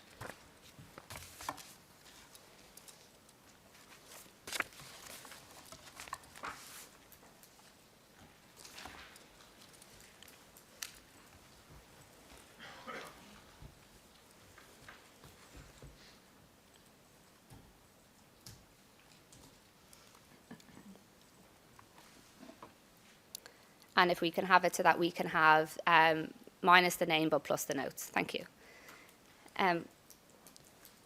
All right, Mr. Clark, is it right that this is the correct corresponding diagram to this autopsy report? Yes, right. And you had given us a description, as we just were looking at earlier, and as you had said earlier today, it would mean that he would have to have been lying more or less on his side and a couple of very tangential gunshot injuries across his back. That may be the answer, but I don't know. Now, when we look at this immediately on its face, we can see that there is one wound on the left-hand side. Is that right? Yes, there's one very straightforward wound. Yes. Going in the left chest and coming out in the middle of the back. There's no issue with that at all. And that is that what we see as being 3 tracked across to 4? 4, yes. Yes. So you have no injury with the first one that we can see here, 3 tracked across to 4. Yes. Now 4 is the lowest dot that we can see on the left-hand side. Is that correct? Yes. So what we are dealing with as being extremely unusual is this collection of 4 wounds on the back, all said to be entrance and exit wounds. Well, yeah, a collection of a combination of entrance and exit. Yes. Now, just standing back and looking at that, perhaps taking it from a very simplistic perspective, it would be, as a starting point, very unusual to see 1 gunshot wound coming in and out of the back, let alone 2, in the fashion that we see here. Is that right?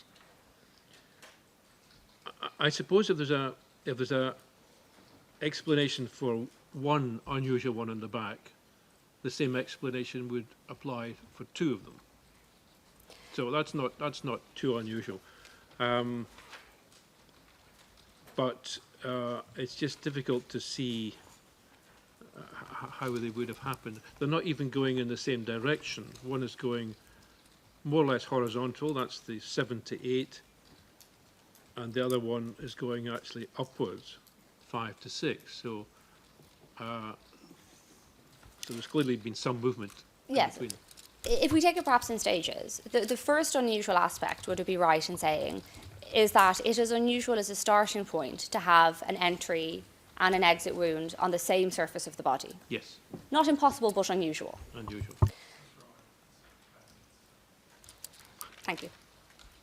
Witness, you'll have to come back tomorrow at 9 o'clock. We will try to finish your testimony in a reasonable time tomorrow. Thank you for being with us today. Thank you. You're excused now. Please do not speak with anyone about your testimony in court. Okay. What do you think of all that, Lou?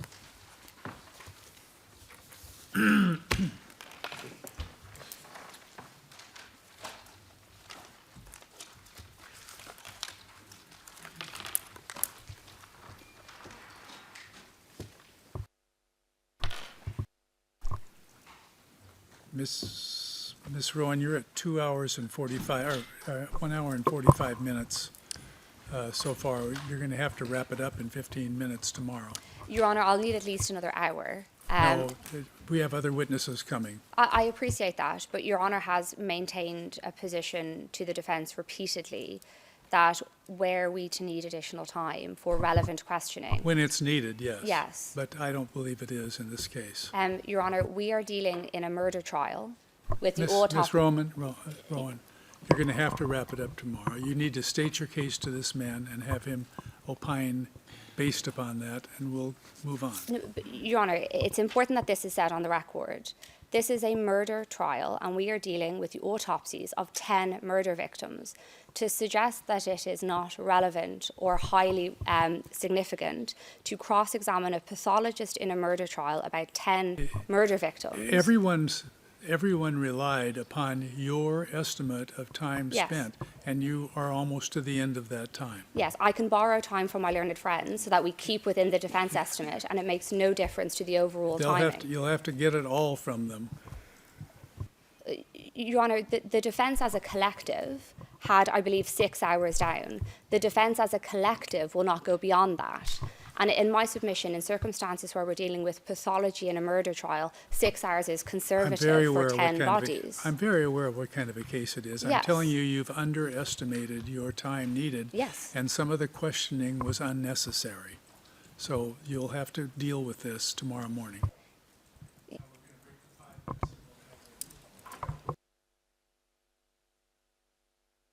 We're adjourned for 5 minutes.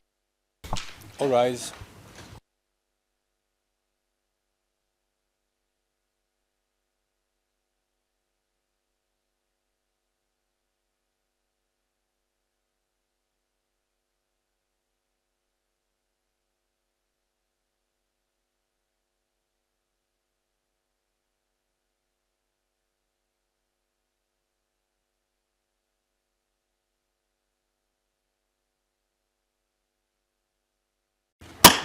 All rise.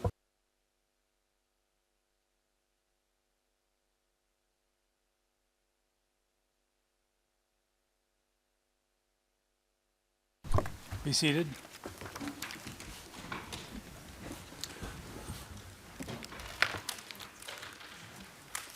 This is not intended to be a long, drawn-out matter. I'm especially sensitive to the needs of the interpreters to get away from us all for a while. So we'll try to be finished at 5 o'clock. Let me just ask for, first of all, for an update from the prosecution on witnesses to be called. Certainly, Your Honor. We're now on the final steps of our case. The SPO announced in filing FO 2833 the 11 witnesses anticipated to be heard from February to April 2025. There are around 28 hearing days scheduled during that same time. On reasonable estimates, this is well within Your Honor's target date. Just two principal factors affect this overall timetable that I wanted to mention here. They cut in opposing directions. The first is that we intend at least one more streamlining round to remove further witnesses from the list or reduce them to writing. And we've said this before, we intend to report back on this before the conclusion of the current evidentiary block. And the second is that there are certain witnesses that are not formally notified yet by formal filing. This is anticipated to be a limited number after that streamlining in the range of around 5 to 7 witnesses.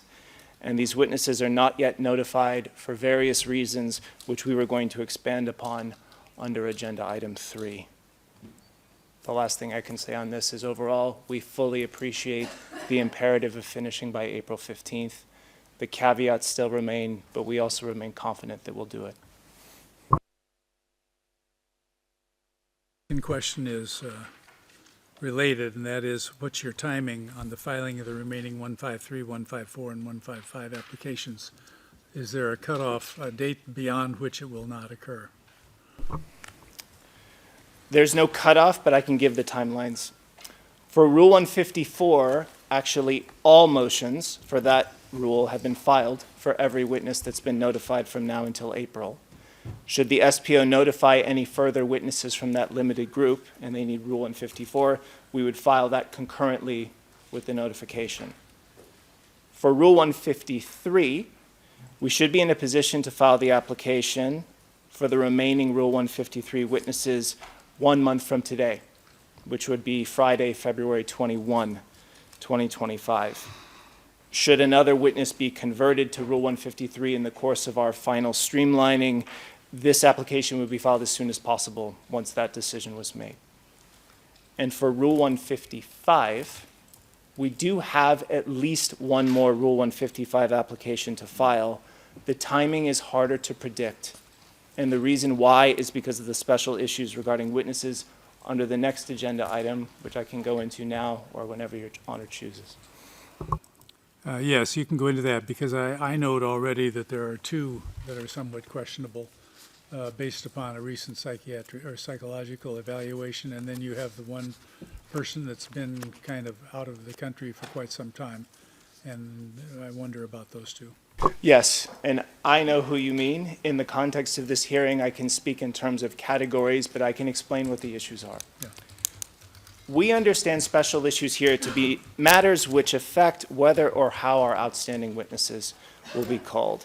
And this can affect non-notified witnesses, but it also can and has affected witnesses that have been previously notified as well. And Your Honor just mentioned one of them. There are 4 issues that I wanted to address in total. Certain witnesses are affected by more than one at the same time. I'll address each in turn and then make a kind of global comment about what's being done about all of this. The first is the matter of uncooperative witnesses, and that would be those that are affected by the climate of intimidation or people who have otherwise expressed opposition towards testifying in these proceedings. Many of the remaining uncooperative witnesses live outside of Kosovo, where the SPO is not able to compel their testimony. The second are medical issues, and this includes people where there's either strong grounds to believe that they are unavailable for medical reasons, but the requested concrete proof of that has not yet been received. It also includes people where there are potential risks to a witness's health or well-being if forced to testify, which affects the assessment as to whether they should be compelled. The third is that of security affecting certain witnesses. Some witnesses have complex security needs, and this is affecting the calculus of how or even whether to call them. And fourth are witnesses who remain under assessment. Most of our witnesses' assessments have been made by this point, but there is recent evidence which raises the opportunity for further possible streamlining. But what I would like to stress in relation to these is this. For all these issues, there are elements both outside and inside the SPO's control. There's a limit to what we can do to persuade a reluctant witness or to receive requested information. And we also can't count on witnesses coming to court and testifying in a certain way before they do. But what the SPO can do, and what we have been doing, is to pursue an evidential record such that we can say that we have exhausted all efforts within the time frame of our case, and that we would then be removing witnesses, seeking further relief under Rule 155, or taking any other appropriate action to ensure that we finish on time. So while these issues can affect how the target deadline is hit, we do not currently anticipate it will affect whether it is hit. And what date do you anticipate for your next streamlining? When we say the end of the current evidentiary block, that's next week. Next so we week, hope okay. to be able to give information then. So we could count on that by no later than next Thursday. Yes, we should be able to do that, Your Honor. And then do you have any questions for the panel?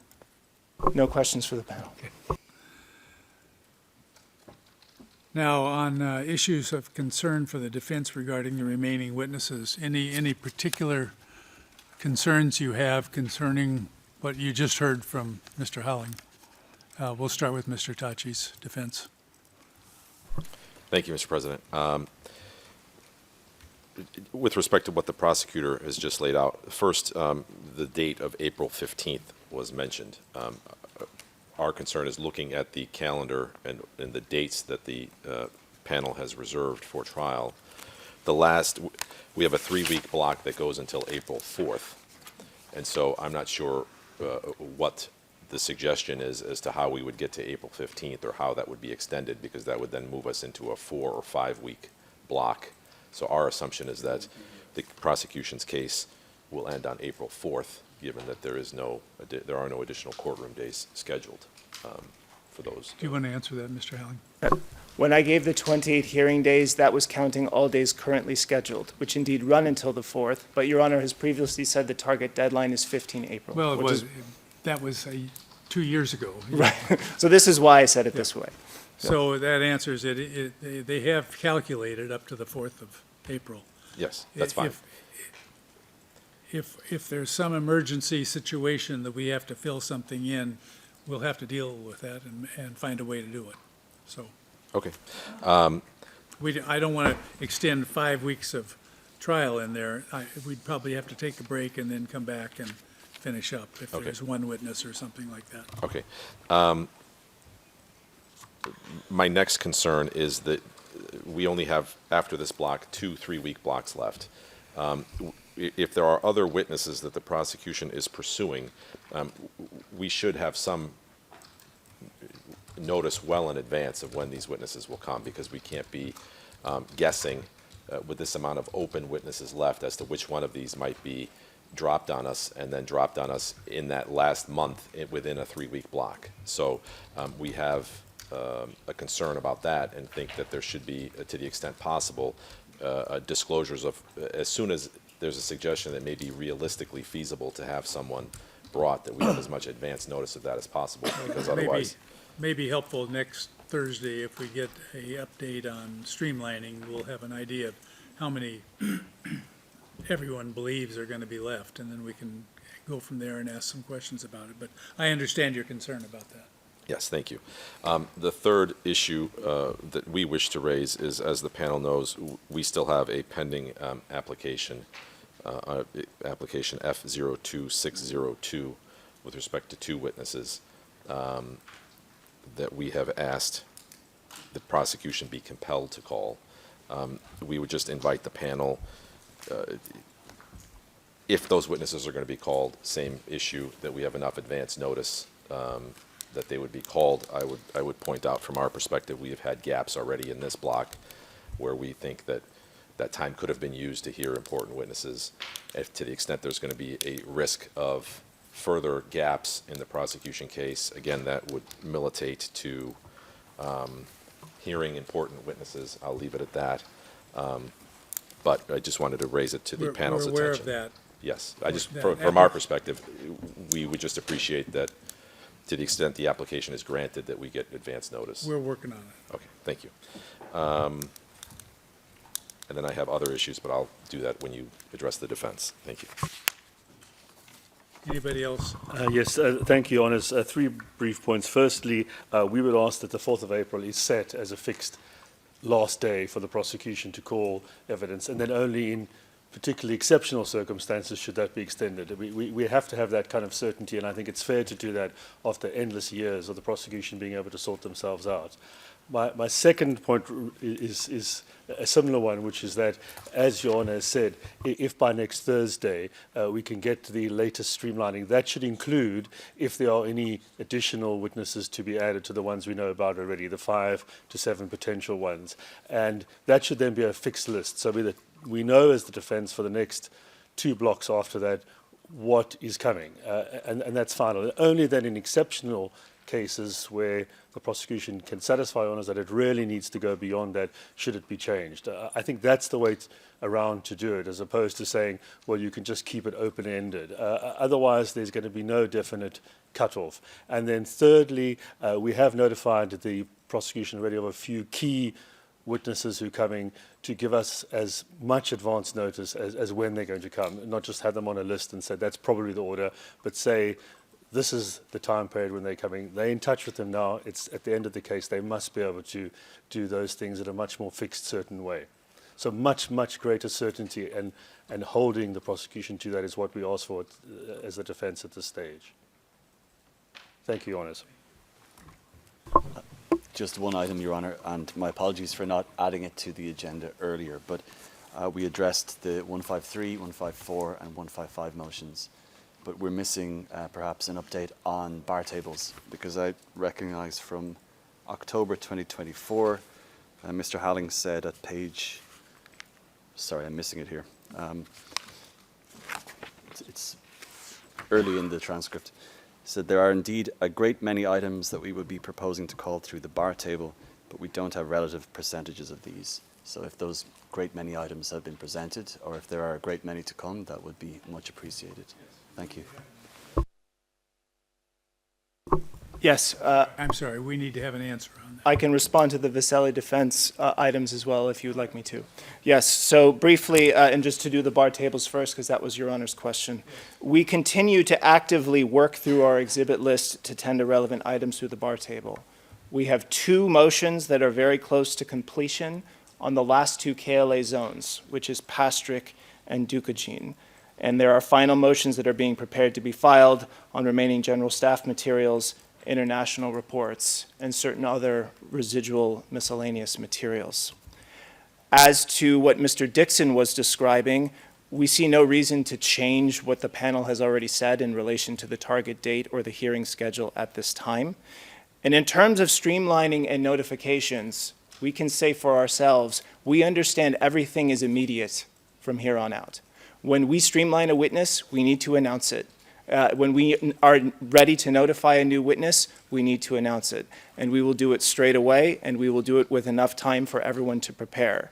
Not every witness needs the same amount of time to be prepared, and we don't think that there needs to be a concrete deadline set, but we will make sure that there is enough time with the hearing days that are scheduled to hear all notified witnesses.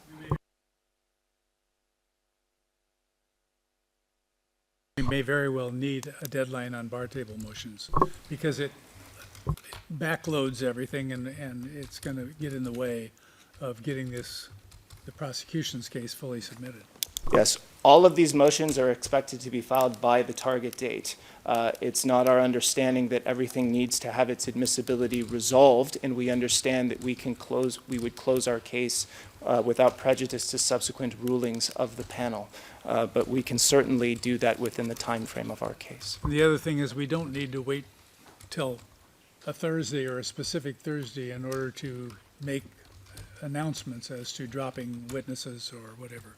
So I appreciate your statement that everything will be immediate. And the first person to notify is the defense. I mean, we'll hear about it eventually, and that'll be fine, but it's extremely important that this gets to the defense as soon as possible. Understood. All right, now this next group has to do with the possible Rule 130 applications, and we're interested from the defense on What kind of timing for preparation and deadlines for filing would you anticipate and be able to deal with? Yes, Mr. President, I have consulted with all 4 defense teams, and the defense teams would request 4 weeks to prepare Rule 130 applications. From close of prosecution's case? Yes. And will you be filing a consolidated motion, do you think? We did not discuss that, to be honest with you. That would make things simpler, but it's certainly your case to deal with. Yes, I mean, just off the top of my head, a couple of issues arise. One is that there's obviously going to be very specific things to specific accused that may be raised. And then secondly, things like word limit and things like that would also have to be addressed, but it's something that we can consult and Discuss it if you can. We understand the limitations, but if there's a way to do it, that would be good. Thank you. Yes, and Your Honor, could we be heard on that Yes, request? you may. We would have no objection to that request of the defense. We would also prefer a consolidated motion if possible, and we would ask for a reciprocal month to respond to that motion. We have no objection to the same amount of time being given to the prosecution. Well, we'll have to think both of those over as far as time limits, but thank you for that. Your Honor, could I just add one matter on this, and that's when the period would start running from the close of the prosecution case? Because I think if you look at the rule... Say that again, I'm sorry. We'd have to look at when does the time start running from the close of the prosecution case, because, Your Honor, if you look at the rule, which is Rule 129, it does refer to all the evidence that the prosecution relies upon. So we're going to have to get the decisions on the bar table motions, and hence the reason why a date should be set and earlier than the 15th of April, we would argue, so that those could be in and decisions could be made to start the clock running.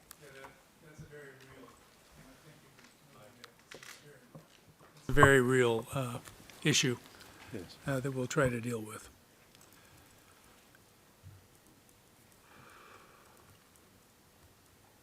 Now, the next one is sort of a hypothetical, but how much time do you expect from the defense, anyway, to be needed for defense preparation between the issuance of the Rule 130 decision and a commencement of a defense case, if such is necessary? Yes, Mr. President, I can again say that I've consulted with all 4 defense teams, and we would request 10 weeks as long as it's 10 working weeks and doesn't include the weeks of the summer recess.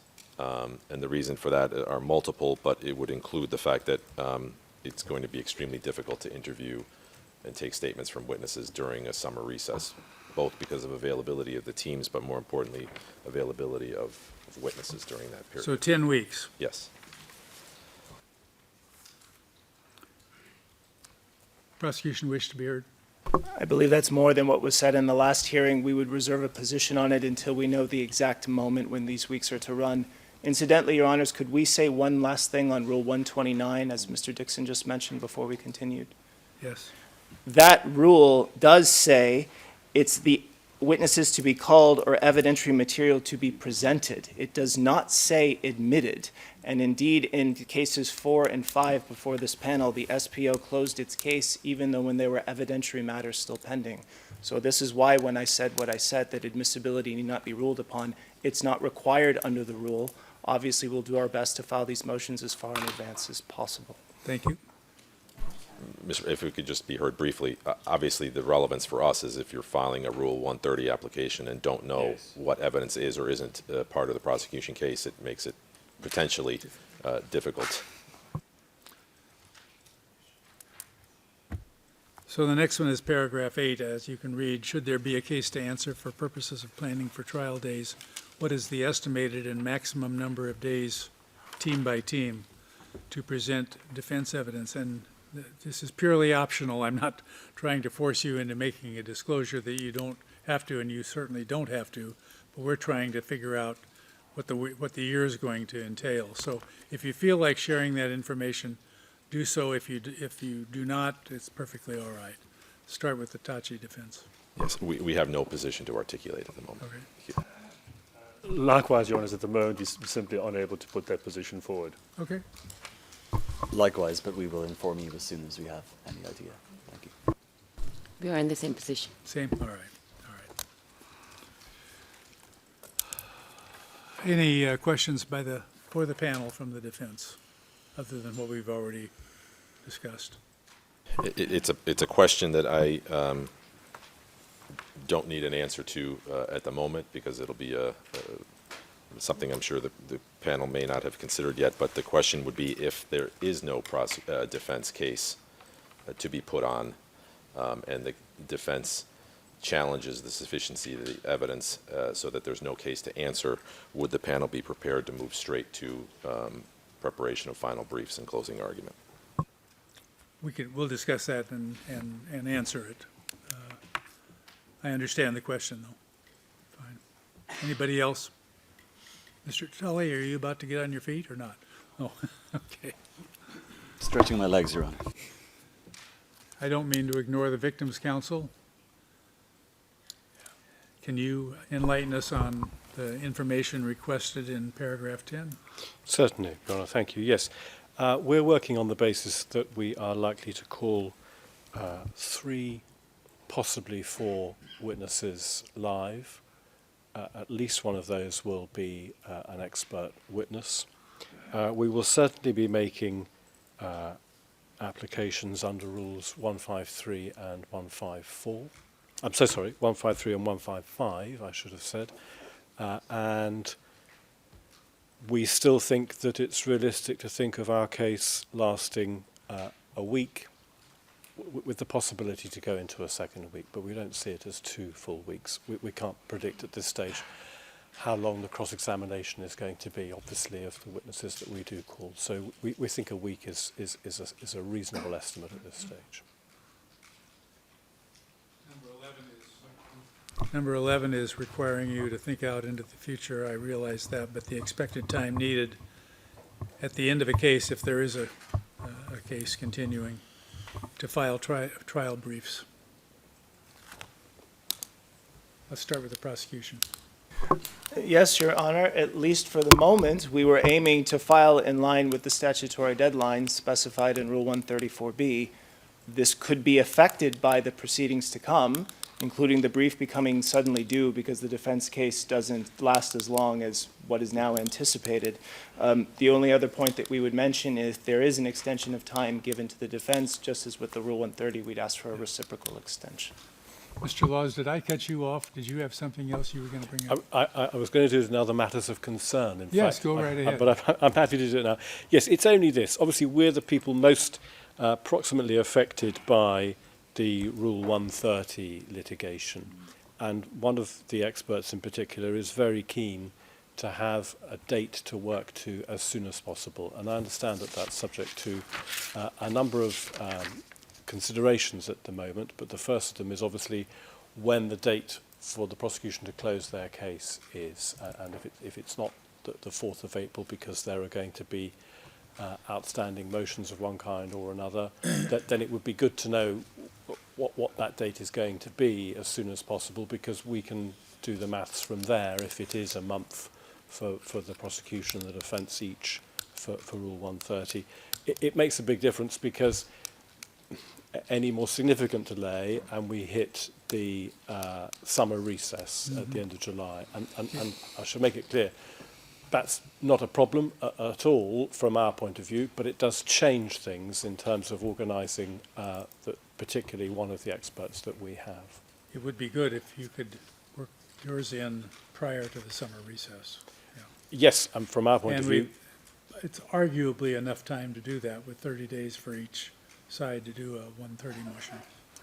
So we'll keep that in mind. It's going to depend when the case closes, and then how long Your Honours take to make the decision, but it's certainly not unrealistic to expect us to do it. In that case, the end of July looks very likely. Thank you. Everybody struggles with the amount of time it takes to do these things, and we will too. Yeah.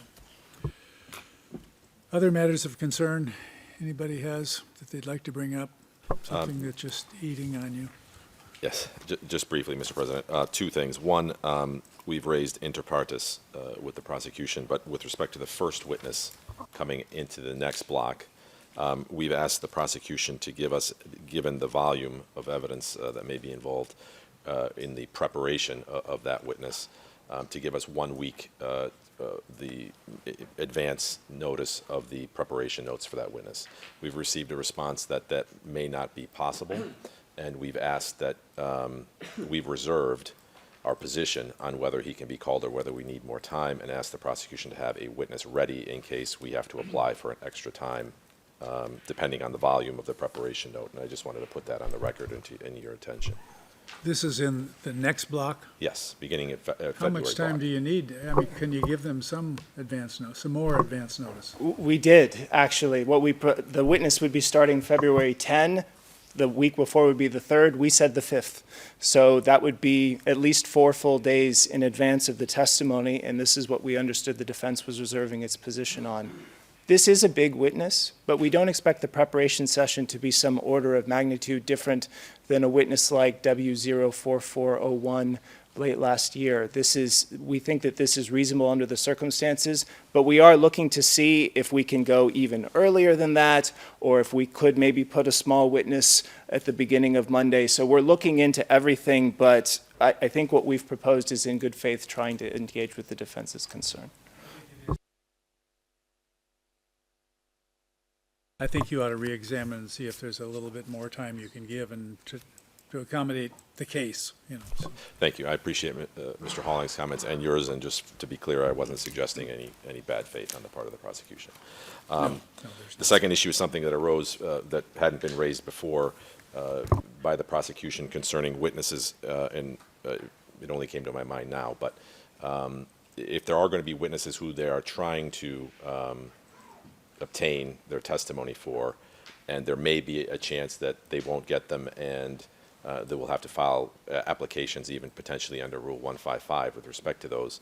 I just want to put on the record now that that may raise issues for us to the extent that those people are not in the jurisdiction of the defense being allowed to see whether all legal means were used to obtain the testimony of those witnesses before they're tendered under 155. That raises other issues with regarding witness security, et cetera. And I understand those are competing interests, but I just want to put it on the record to the extent it's relevant to the prosecution to prioritize which people they want to use their best efforts to get their testimony here. That may be an issue we raise should the applications be filed. Yes. We'll have to deal with that when it comes up. Thank you. Jonas, we weren't asked about the potential length of the final briefs for the defense, and I can say that we have discussed that. We didn't want to take up much time with that today because that is further down the line. In fact, I wanted to ask if we could address Jonas in writing on that. One, because we believe we will need a much longer time period than the 30 days specified here, given the length and complexity of matters, but also two, for consideration to be given to doing it sequentially, with the prosecution going first to set out their case, because on a number of key issues, as has arisen in the proceedings, the prosecution has said they will set out their case in the final brief, and then for us to come afterwards, not to have the same amount of time. Obviously, we start preparing our briefs, but then adjust it in light of what the prosecution relies on, ultimately in order to assist your honours, so that it's a direct response to what the prosecution actually relies upon. And then, of course, there's the oral hearing afterwards. But if we could have an opportunity to address that to your honours in writing, setting out the reasons, because that would require a change in approach, which we believe will be a effective one and actually help clarify, narrow the issues for your honours.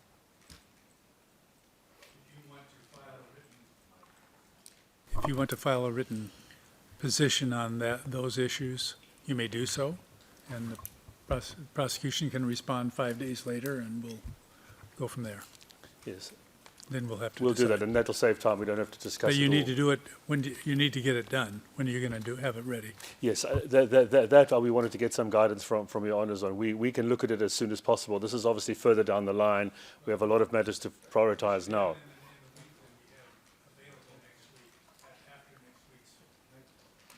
After next week's testimony, we have a week out of court. Yes. It should be on file in that time period.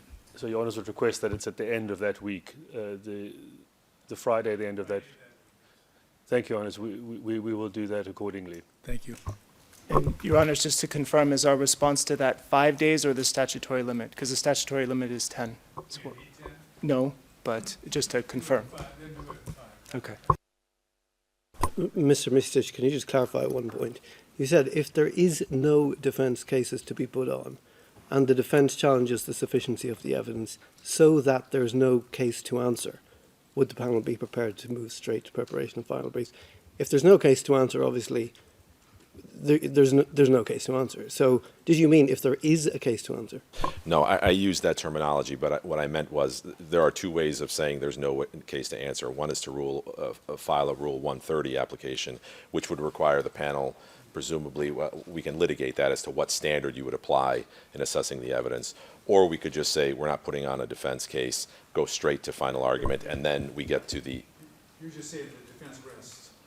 So, right, we say the defense rests, but what I'm saying, just to answer your question directly, it's still to us a no case to answer position to take. Can I just, you would skip the Rule 30 stage completely, is that right? You would not file a motion for no case to answer. That's correct. That's correct. Thank you.